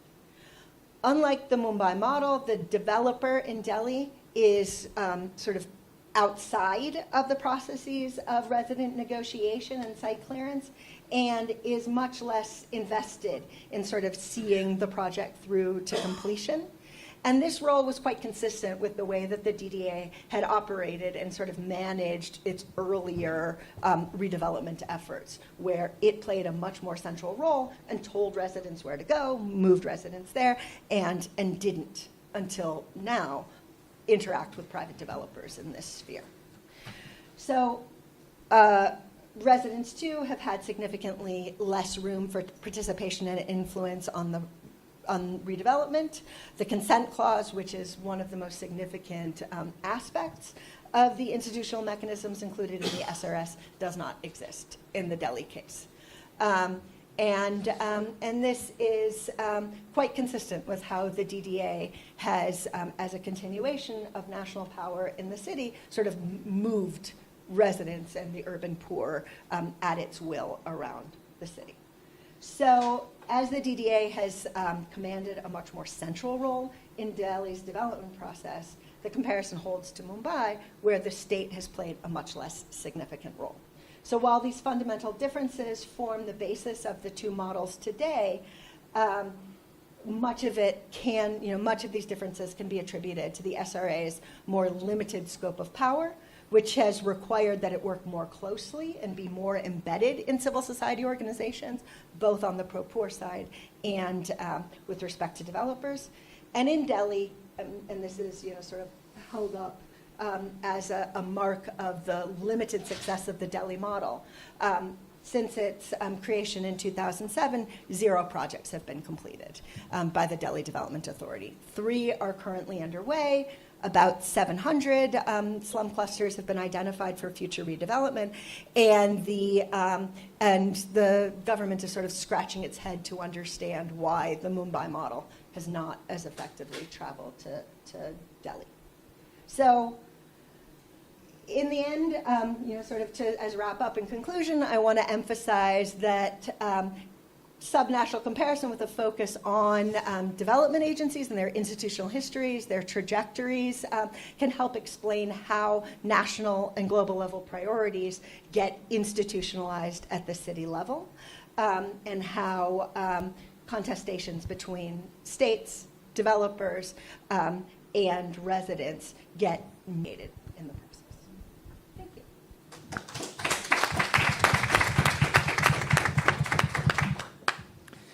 Thank you, Liza. Very, very interesting. Now I give the floor to Camila.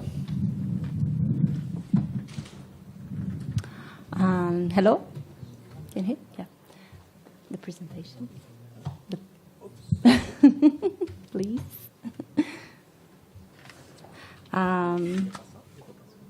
Eu posso passar. Não, se você só conseguir virar. Só preciso mudar. Você prefere? Tá. Tá.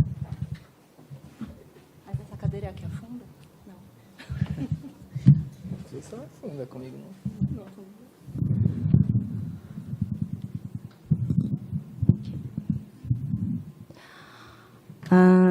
So, just to...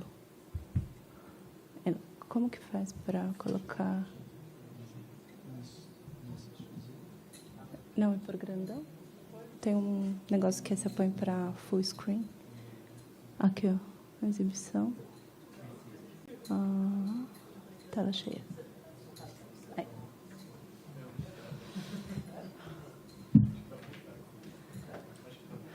E essa telinha fica aqui, né? É isso? Essa telinha fica aqui? Aí tem que mexer? Tem que tirar? Como faz? Para Mona. Ah, sem ficar pequenininho. Tentar deixar aqui, assim. Tá. So, good afternoon. Hello, everyone. I'm the last one. This is a huge responsibility of keeping you awake. So, please be kind with me. And I'm very happy to be here with you. I'm not a political scientist or a sociologist. I am an urban planner, just for you to be aware from where I'm speaking from.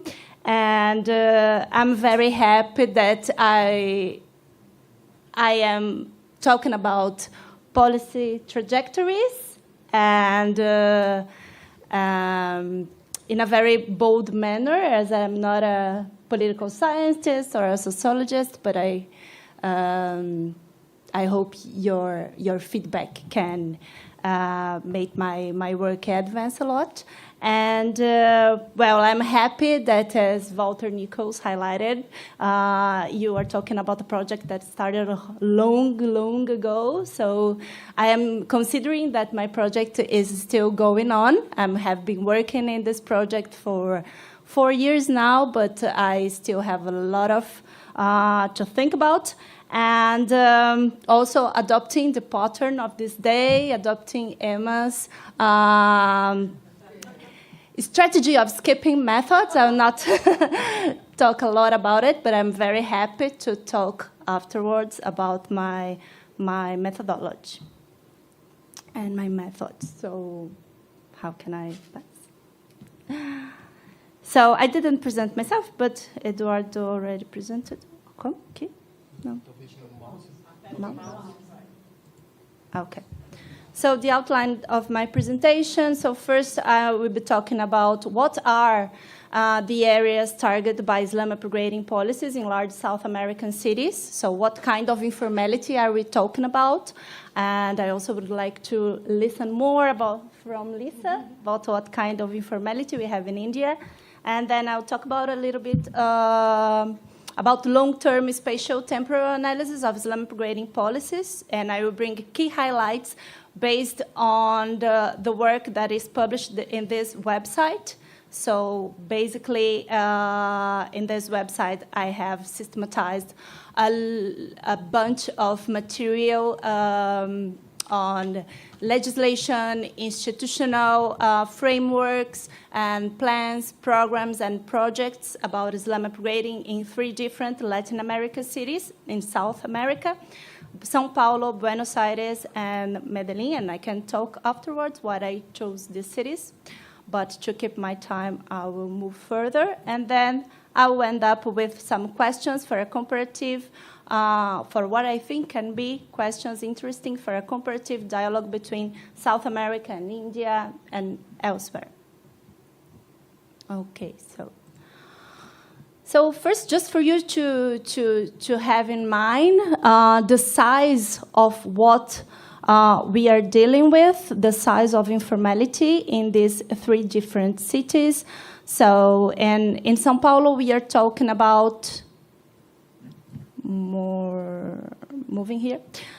In São Paulo, we are talking about more or less 1.7 million of inhabitants in low-income and regular subdivisions, plus 1.3 in favelas, so more or less 3 million of inhabitants, what is equivalent to for 26% of the total population of the city, of the municipality of São Paulo.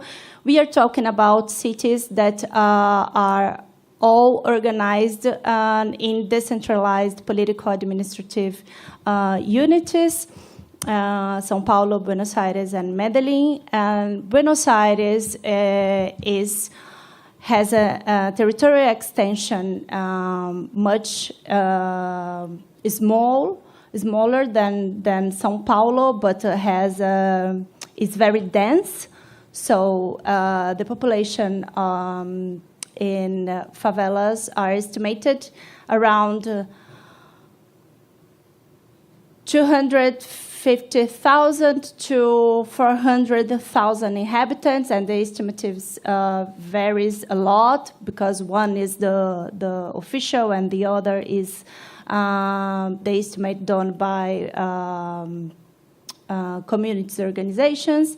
But as we all know, Buenos Aires have been dealing with the economic crisis for some decades, and the population in villas and asentamientos have been increasing a lot in the 2 last decades, and we have more or less 13% of the population of Buenos Aires living in these conditions, so a similar percentage in relation to São Paulo. And Medellin is a city that has more or less the same territorial extension of Buenos Aires. In fact, the urban area is very small, because I don't know if you can see. This is the urban area, but in Medellin, on the contrary of Buenos Aires, that is massively urbanized, we have a big proportion of rural areas, and the population living in precarious settlements, in invasions, or as they call pirate urbanizations, is concentrated in the urban area. So we have a city that is very small, with a density very small as well. So as we have a similar territorial expansion of extension of Buenos Aires, but we have population densities that are similar to São Paulo. So small territory and low density, relatively low density, and this is quite important to understand the policies that are addressing this kind of problem. So very briefly, the phases of informality in São Paulo, there is a huge intra-urban heterogeneity, and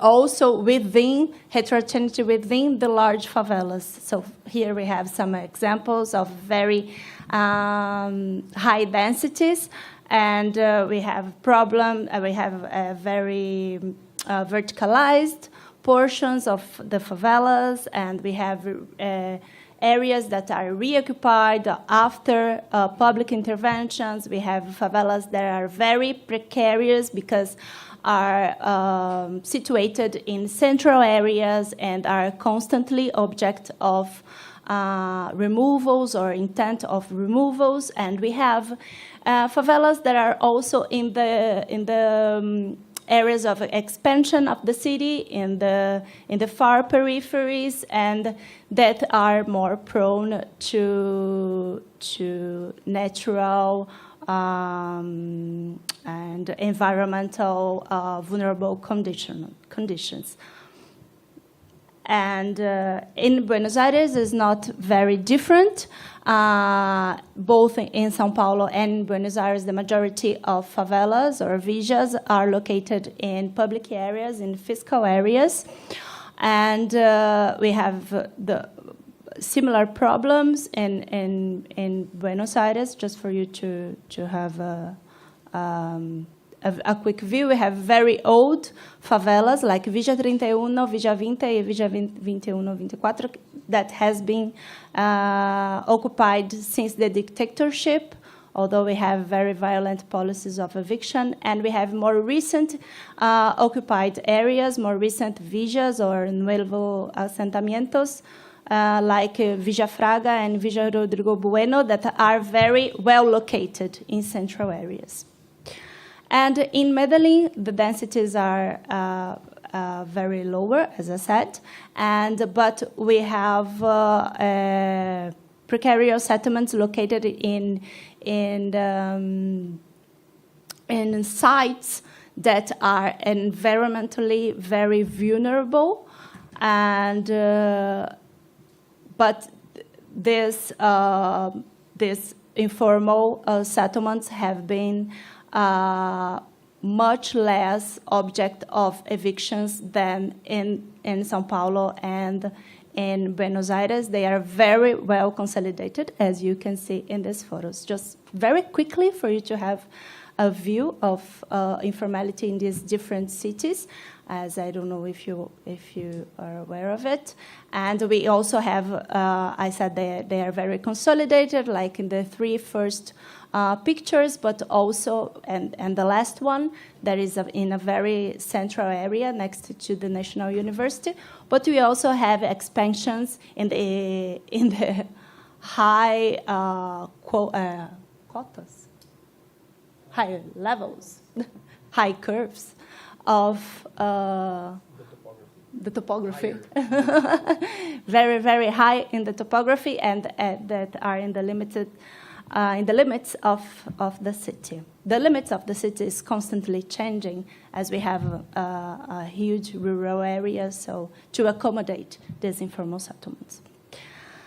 So, but I would like to concentrate now on this long-term spatial temporal analysis of Islamic grading policies. So basically, I was concerned about how have trajectories changed in different Latin America cities, in these three cities, and the objective of looking to these different trajectories was first a way to decenter my knowledge about São Paulo trajectories, so to look to São Paulo trajectories in relation to other Latin American cities, and second, to questioning the exceptionalism of Medellin, as you, even for those who are not working close to housing issues, you probably heard about the success of Medellin, how Medellin is the best practice of Latin America, and so I was very interested in questioning the exceptionalism in Medellin, how Medellin's trajectory in upgrading informal settlements differ or not from São Paulo's trajectory. And also, I was very interested in analyzing the recent upscaling of Islam upgrading in Buenos Aires from the early 2000s on. So what I will bring here is key highlights based on the analysis of this timelines for each of the cities. And these highlights are regarding the role of circulating ideas and international organizations and in influencing the development of these policies, regarding the social political circumstances, so how important is the coordination between local and national governments and large-scale protests and instances of or circumstances of violence and enabling or being an obstacle to the development of these policies, and also some highlights about the institutional framework for policy development in each of the city. So I conducted this work, just a parenthesis here, I conducted this comparison in a very experimental way, coming from the urban planning field, very influenced by the discussions about comparative urbanisms and how experimentally we can work on comparisons. So I didn't started with a priori questions to look at or very formatted hypothesis to look at, but I was open-minded to look. So I started open-minded to systematize a huge material written by Argentinian scholars, Colombian scholars, and Brazilian scholars, because as Lisa said, Islam upgrading usually are very analyzed based on single cases, and I was very curious about what appears to me when I look to different cases together. So, very experimentally look into this and picking things here and there. It's possible to understand a little bit about the international agenda on self-bidding and upgrading. So, just a few temporal marks that are important here. So, and this is very important because when we said, oh, what are the convergences or the divergences, we don't want to think about coincidences, but what are behind these coincidences, and many of the forces behind it is related to the international organizations. So in 1951, we have the creation of this Centro Interamericano de Vivienda y Planeamiento, CINVA, that is a research and training center for the dissemination of assisted self-help, self-building. And then in 1957, the United Nations publishes a report called Social Effects of Housing and Urban Development. And in this report, it extolled the virtues of upgrading as a solution for developing countries, that sanitation should be prioritized.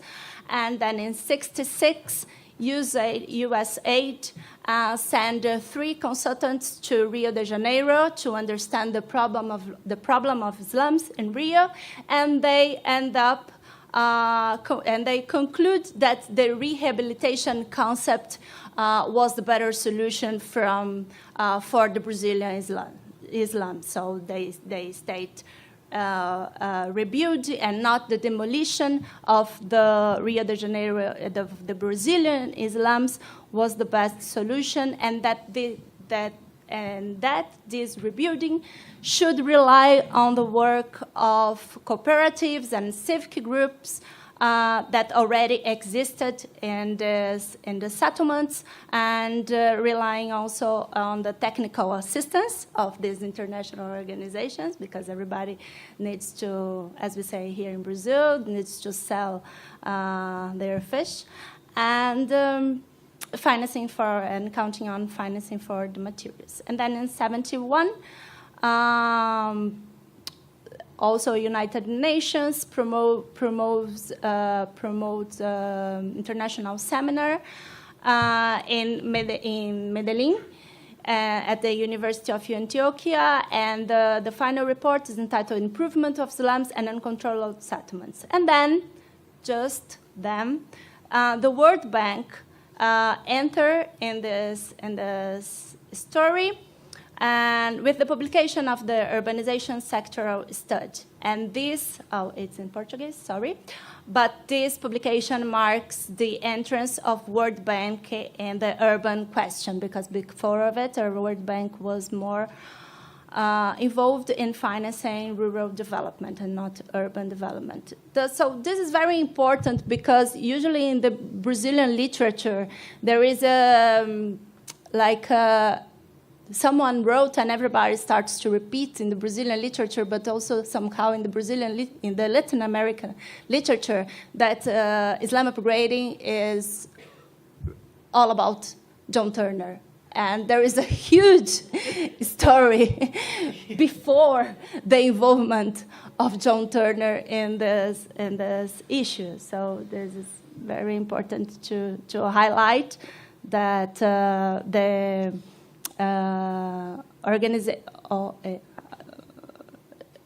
Organization for the American States, OAS, yeah, I'm doing the translation, and UN and the USAID, they have all been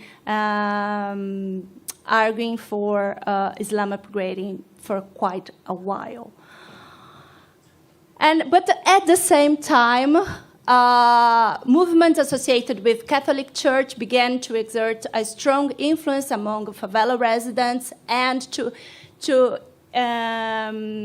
work with them in their organization to claim for better conditions of life. So from one side, we have very economic interests for international organizations in Islam propagating, but also there is a very true and claim related to social justice and to urban justice, and also related to moral values in defense of Islam upgrading. So from the side of the Catholic Church, we have like a conservative stream that came from the late 40s and is in Latin America very much related to the work and the circulation of Father Lebre among in different Latin American cities that bring very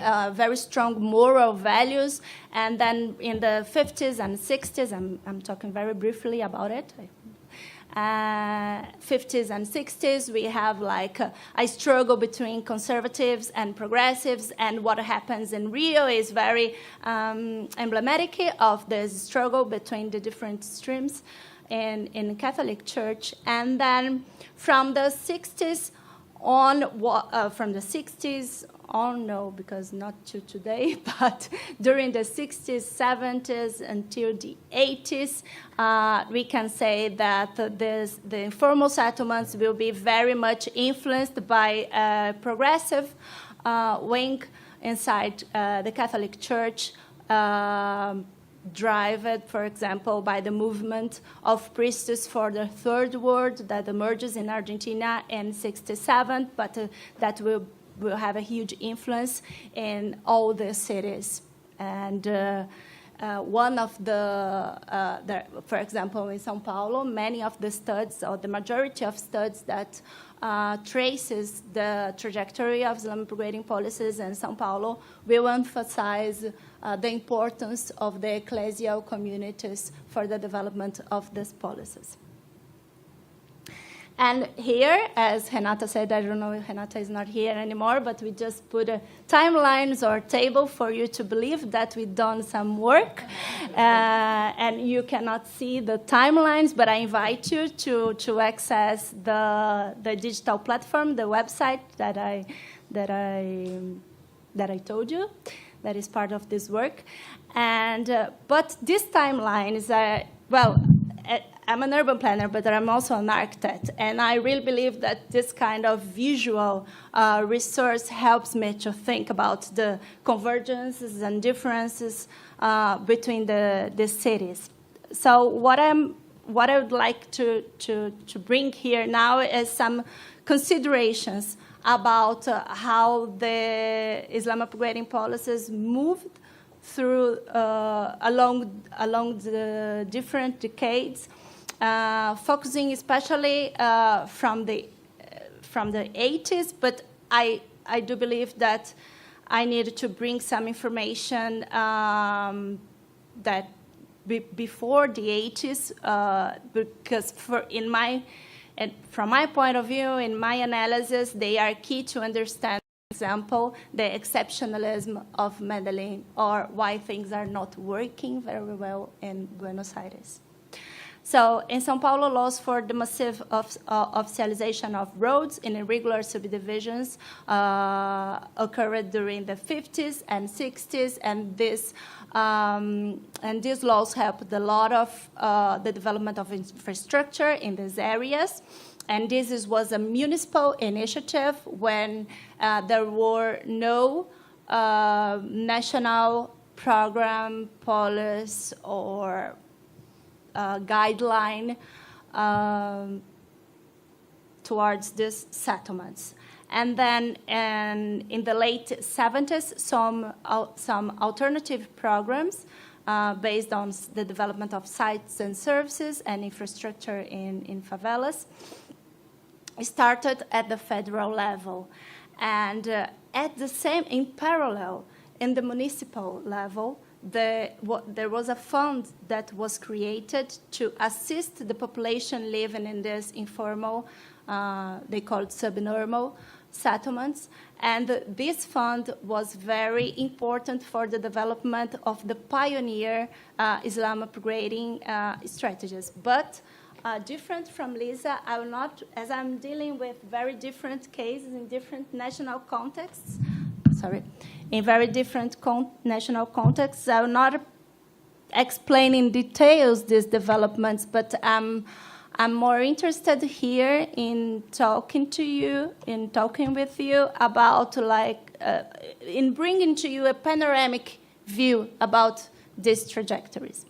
And so in Buenos Aires, there was a pioneer project that occurred in the 70s in a democratic window. But what is very, how can I say, what directs our look, what is very interesting to look in Latin America is the case of Medellin, but not the urbanismo social of Medellin from the 2000s, but what was happening in Medellin in the 50s and 60s. And to understand these shifts during the 50s, 60s, and 70s, also with the circulating ideas from the international organizations and the Catholic movements with this in mind. So in Medellin, there was a law approved in 58 that regulated the community action boards. And these community action boards were decentralized in the territory and in the informal areas, and they channel public resources. They were able to channel public resources for building infrastructure and implementing social programs in neighborhoods, even if they were not legally regularized in terms of land ownership. And also, there was a program created in '64 by the public enterprise, responsible for delivering infrastructure and urban services. And this program was based in the rehabilitation concept and bringing infrastructure to the settlements. So these pioneer interventions in Medellin, from my point of view, is very much related to the level of development, of urban development that was reached in Medellin formal settlements. So after the 8th national context change by new democratic constitutions in all the 3 cities, and then I started to look to the creation of different institutions, legislation, plan, program, and projects in these 3 different cities. So as my time is coming to an end, I will just bring these highlights for you, and we can keep the conversation going on afterwards. So in São Paulo, local bodies were created after the 80s, and these local bodies were very important to put the Islam upgrading policies, to formulate and to implement these Islam upgrading policies in the next decades, and using the resources coming from funds that were created in the 90s and in the 2000s. In Buenos Aires, the main institution was a legacy of the dictatorship that gradually moved towards upgrading, but with a huge resistance. And when this institution started to have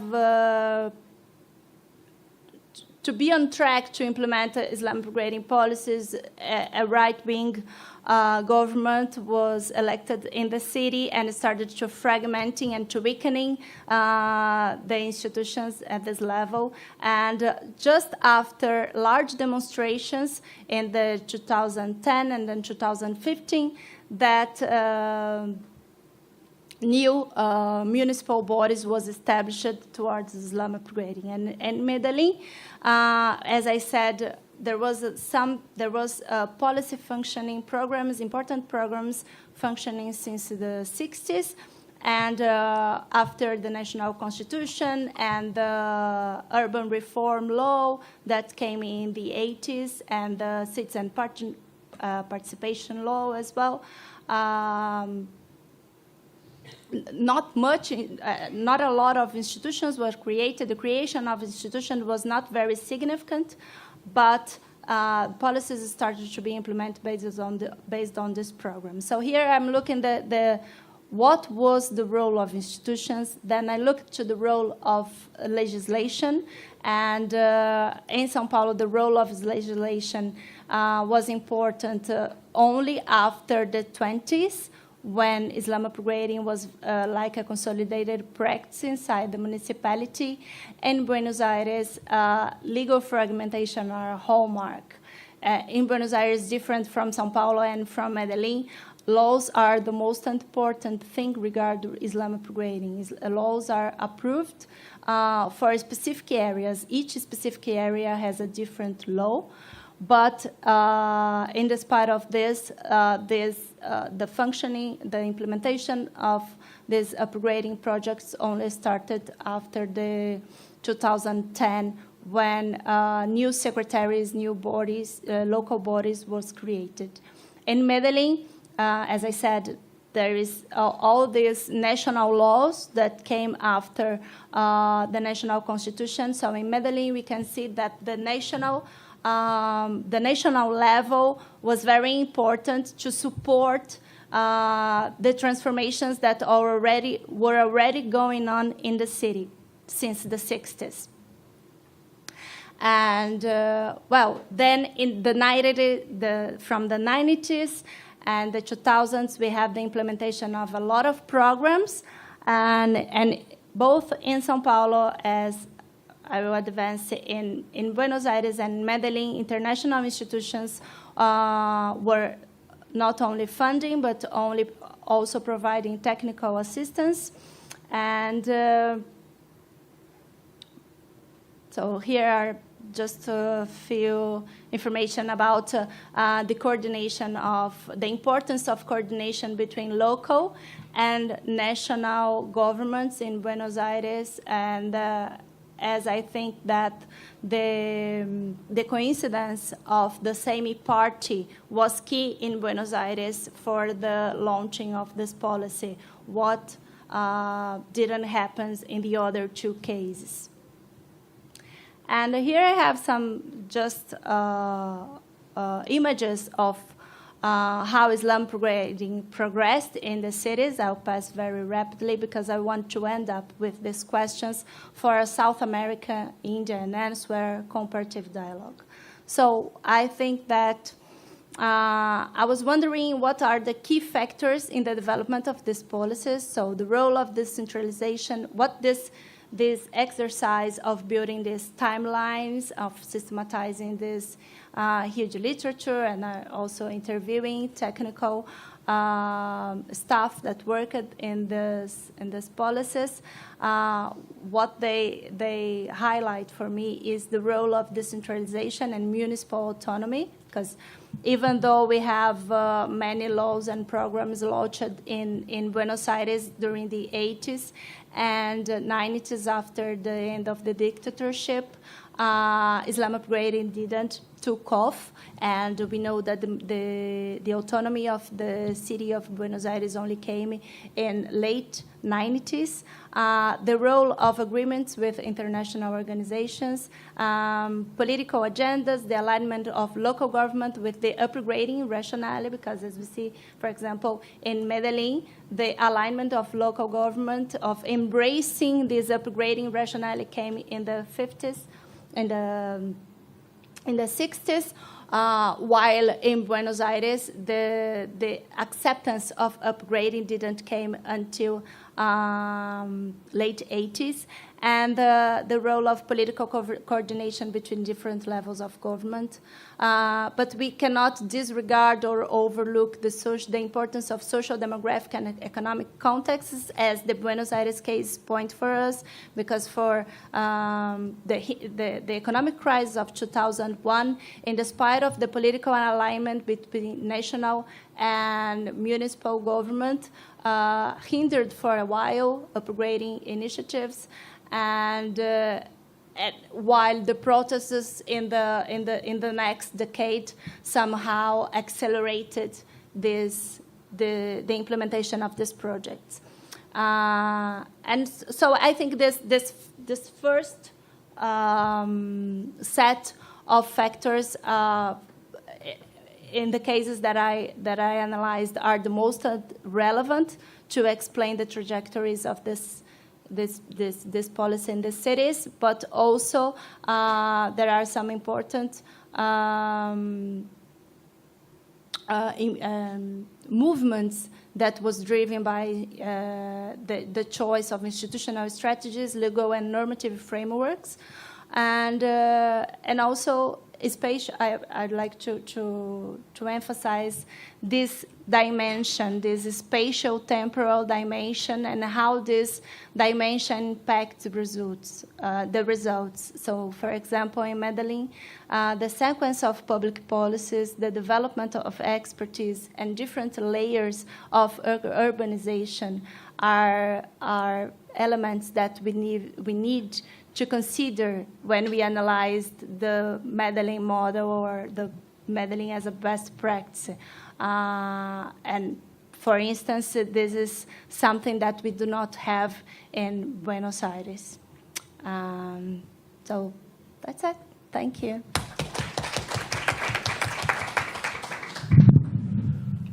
Thanks a lot, Camila. The two wonderful presentations, a lot of good food for thought. Before opening, we are kind of late, but we are British actually. It's 6, but we still didn't end. That's just a catch. And then I think we can stay a little bit more and take profit of this wonderful dialogue between these two researchers. I would start with some questions, actually two provocations actually. The first is that it seems that the 90s, for both actually, it seems that the 90s seem to be the decade of the slum upgrading, that governments discovered these things. But this really doesn't mean much, depending on what do you mean by slum upgrading. And I think this is the most important thing that comes from the comparison between Asia and not only in India, but Asia and also China and Latin America. So the wealth that comes from the Latin American experience is some kind of idea about what has to be done, right? And so this is the provocation. The second one is about the very end of Camila's presentation. She wondered about the factors that explain this trajectory, and I would ask about politics, electoral politics, which is not there, and I think it seems to me a very important thing. But again, with the same caveat of about what does slum upgrading means, because you can apply to this subject directly the mechanisms of median voter theory of political science. In places in which the majority of the population is poor, a lot of people are in these places, and you have an open democracy, competitive democracy, everybody should run to do something for these guys. This is the thing. But this depends on what does it mean to slum upgrade, right? and how this plays with political mobilizations, popular mobilizations from below is key, I think, also too. That's it. Okay. Gabriel, Enrica, you have to get the mic, otherwise we'll still have people. So let's in put the more questions on the table, and then we'll have a chance. Yeah, but yes, but Gabriel, yes. Thanks for this. It's really great, and I remember a lot the beginning of my research here in the favelas of São Paulo, discussing these things with the social movements. I was wondering about two factors to try to understand those upgrading schemes. So the first one is how important is to have a more wealthy state or program. I think the money behind these initiatives, the infrastructure really to have those things done. And the second thing is how important is to think the state as the difference between kind of nation state that is like really trying to improve the conditions of their of its citizens, and these exogenous states that were like implemented in India and in Latin America, like and they are most trying to control the social conflict and to put people aside and not to integrate these people as the main drive of state action. So how important is to think about this difference between an exogenous state, a colonial state, and a kind of nation state in those developments? Because in both cases we are studying like global south and states that were really trying to control the social conflict, using their power to put people in favelas in a not so strong political position. Thanks. My questions are in a way for both of you too, but maybe going back and forth. But one question was, I think mainly for Liza, because it's more in your presentation already, Camila, but to what extent is it a comparison that you're doing, and to what extent are you not just comparing but looking at relational processes where Delhi is really looking at the Mumbai model, so it's not necessarily coming top down and implemented in two different ways, but it's sort of this traveling policy, which you hinted at a little bit, look at external actors, but also Medellin really presenting itself as like everyone should copy us and come be like, do policy tourism and come see at our marvelous models. I'm just interested in these sort of mobilities of policy.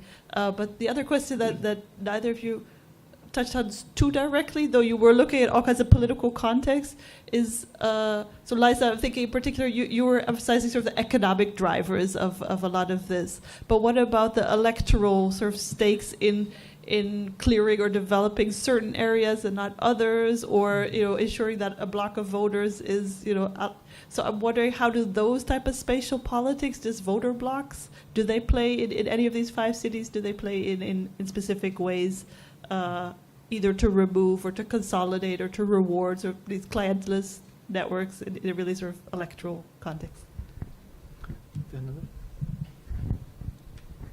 Hi, thanks for the 2 presentations. They give lots of food for thought. And I have one question that I think you both kind of approach it. That's the relationship between the national and the local. Because it's obvious from the 2 presentations that there is always a space of autonomy for the local agents to formulate the policy to implement.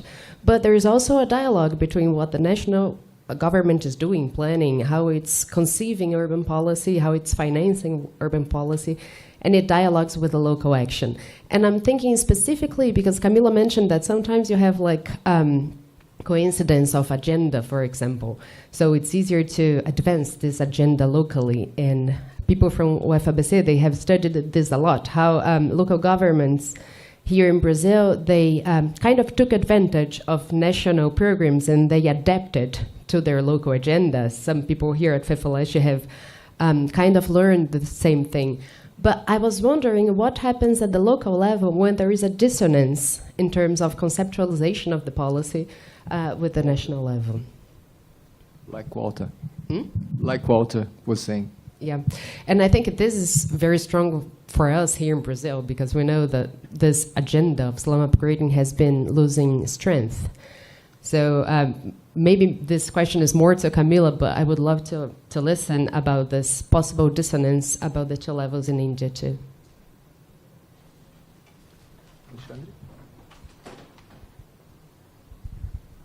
Hi, thanks for both the presentations. I have a question that is more a curiosity because both of you mentioned the importance of international organizations and this sort of transnational circulation of policy ideas as something that interferes historically with slum upgrading programs.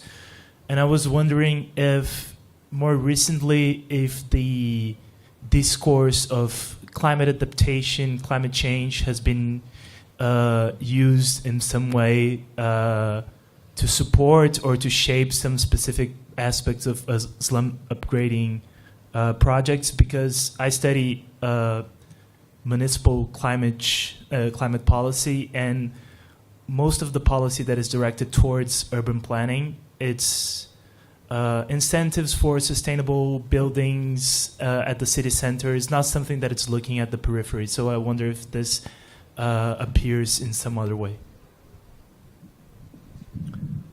Anybody else? I forgot to say something. As a Carioca, I have to say, who the hell is John Turner? My saint is Carlos Nelson dos Santos. Everything started with Carlos Nelson dos Santos, not with John Turner. I'll talk about the relationship. All right. Should we? All right. I don't know if we can I can reach. take the like that. I think it works. That's a lot of questions on the table, and it's been a long day, but I'll do my best to answer as quickly as possible. I think the question of what is upgrading is important and kind of links to some of the others. The more I've studied government interventions and informal settlements in India, the consistent intervention, there's sort of been this policy or that policy, but the way that the government has tended to deal with it pretty consistently from colonial is eviction and displacement. There is the pervasive sense that that they can't be there, that they have to be out of the city. And that's the most striking difference I hear when I think about the Latin American case and the Indian case, is that there is some recognition of the right to stay put in Latin America that doesn't exist in the Indian context. There is really the sense that encroachers have taken the land, they're there illegally, and they must be displaced. So any efforts toward upgrading is an acceptance that they have a right to be there. And I don't think that that is there and that that holds across the Indian context. And I think that comes up in the elections question. I think the electoral cycles are, and the, Rivka alluding to vote bank politics, are really about protecting constituencies in this election, but also demonstrating the precarity and that it's I, as your patron, that has given you the right to stay here. So vote for me, but you need periodic demolitions and evictions to remind people of their precarity. And so I don't think that election cycles align with the long-term planning required for upgrading or longer-term interventions. I think it's much quicker turnarounds. That's sort of my hypothesis. What role does money play? A lot. I'm going to punt on that question. Policy mobilities are so meaningful in this context. I mean, I think there's, cities have their trajectories of sorts, and I was trying to emphasize the trajectories, but they cut across each other. Ideas circulate from one to another, they get institutionalized in one place, and then new ideas come. And, this pattern, dates back to colonial era interventions in slums. I mean, the earliest slum clearance campaigns were sort of a spreading set of ideas on how to respond to the bubonic plague spreading through Asia, and those policy mobilities kind of moved from place to place. And that's a continuing theme from, the Mumbai model, the, Cities Without Slums initiative promoted by the World Bank and the IMF, and the models promoted by consultants like McKinsey and Company. And I think that's all I'm going to answer.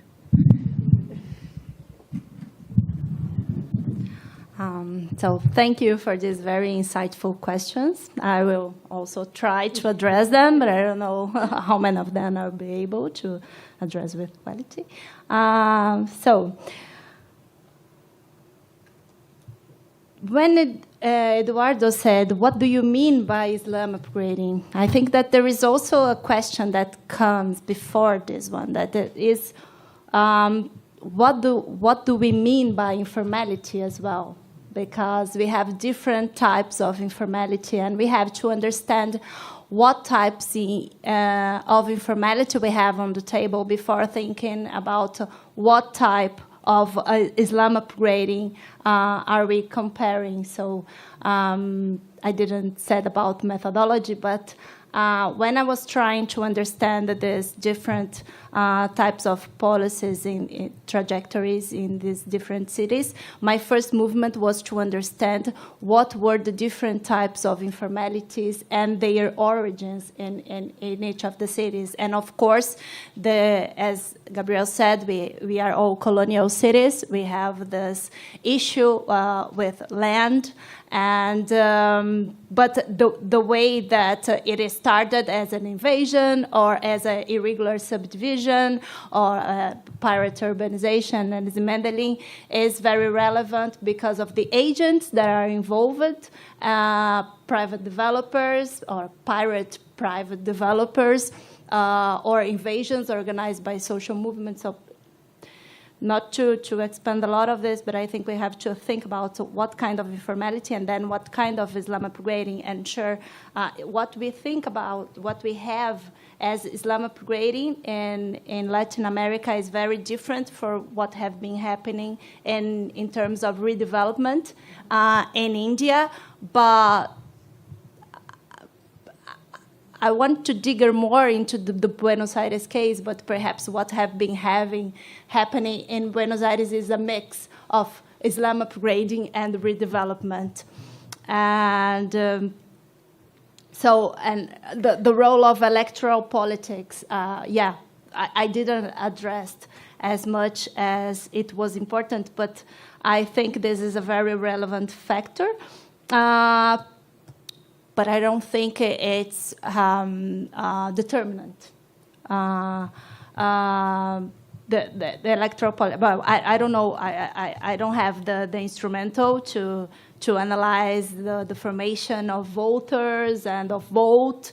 But what we can see, for example, in the Medellin case, is that the change from the 2000s is very much related to the election of Sergio Fajardo for the municipality, but the long trajectory of Medellin in Islam upgrading is not attached to electoral politics, and as it's not attached in São Paulo as well. In Buenos Aires, it is. And in Buenos Aires is very interesting because it's not attached to the left wing parties, but to a right wing in Buenos Aires, the biggest change regarding Islam upgrading came during Mauricio Macri administration. But this was also triggered by several popular demonstrations. So we don't have like one or less. We have a different combination of factors in each city, and we cannot think about what was the main factor or the first, the second factor. But I think we needed to think about different constellations of factors in each city, and the formation of this constellation of factors has to do with the history of politics in each of the cities. And, well, John Turner, it's a British architect that were in Peru. I believe you know John Turner, but no, yeah. My patron saint. You're kidding. I know, but Carlos Nelson dos Santos said that he followed the passage of Turner in Rio. In 1968, when Turner said in Rio that where Brazilian government was seeing a problem, Turner said that he was seeing a solution. So, and Carlos Nelson said that he was aware of it.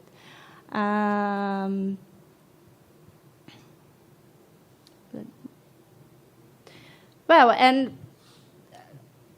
to think with Gabriel about how important is the role of a wealthy state, I would join this question with the question of Fernanda, and I think that when there is no coincidence of agendas, when the local level, for example, what happens at the local level now? And I would say that it depends of how wealthy is the local level.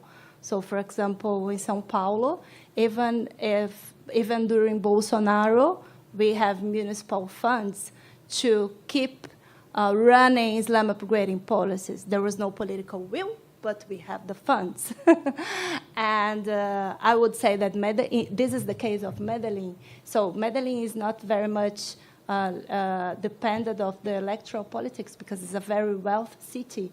And the Islam upgrading model in Medellin is not very much, it relies on the local state, and it's catalyzed by national guidelines, but is very much, the infrastructure is very much implemented by the empresas públicas, by this enterprise that is public-private. And the rationale behind it is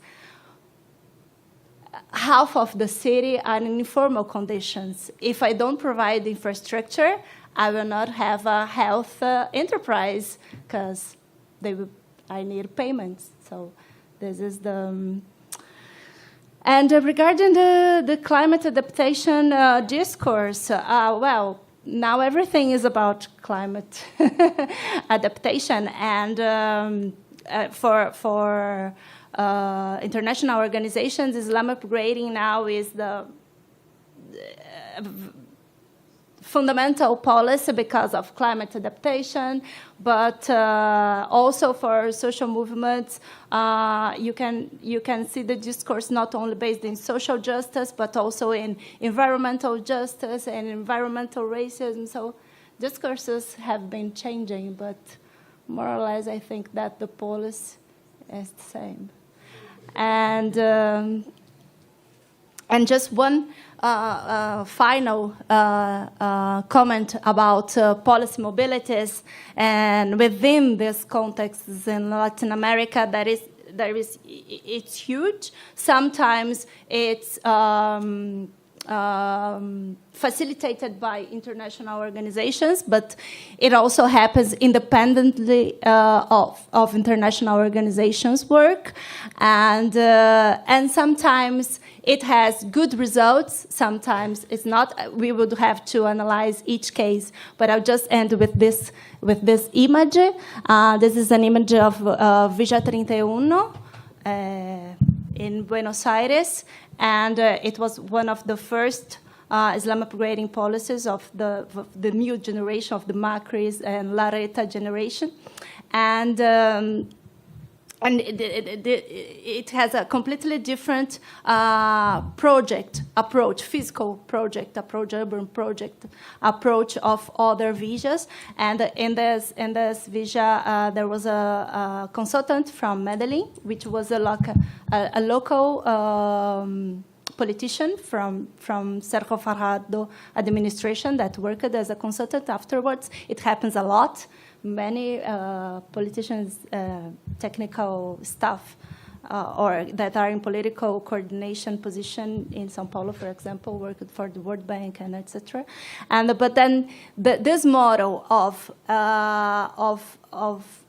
bringing huge institutional facilities to the villas that came from Medellin was implemented in Buenos Aires. So in Villa 31, the Ministry of Education moved inside the Villa 31. So this is the part of the building of the Ministry of Education inside Villa 31, that is the largest Islam in Buenos Aires and the oldest.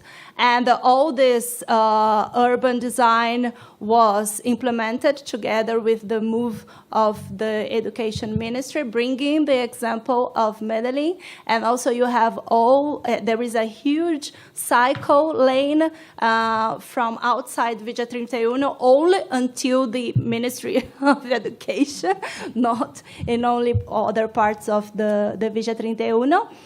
And cycle lanes is something that may be popular in Colombia, but not much in Buenos Aires, in the poor areas of Buenos Aires. So I was walking with a resident here, and it was a weekend, so everybody was on the streets. So you should think, wow, cycles were not sufficient for everybody, but all the cycles are parked, and they are used to watch football, soccer games, because that's the tradition in Buenos Aires.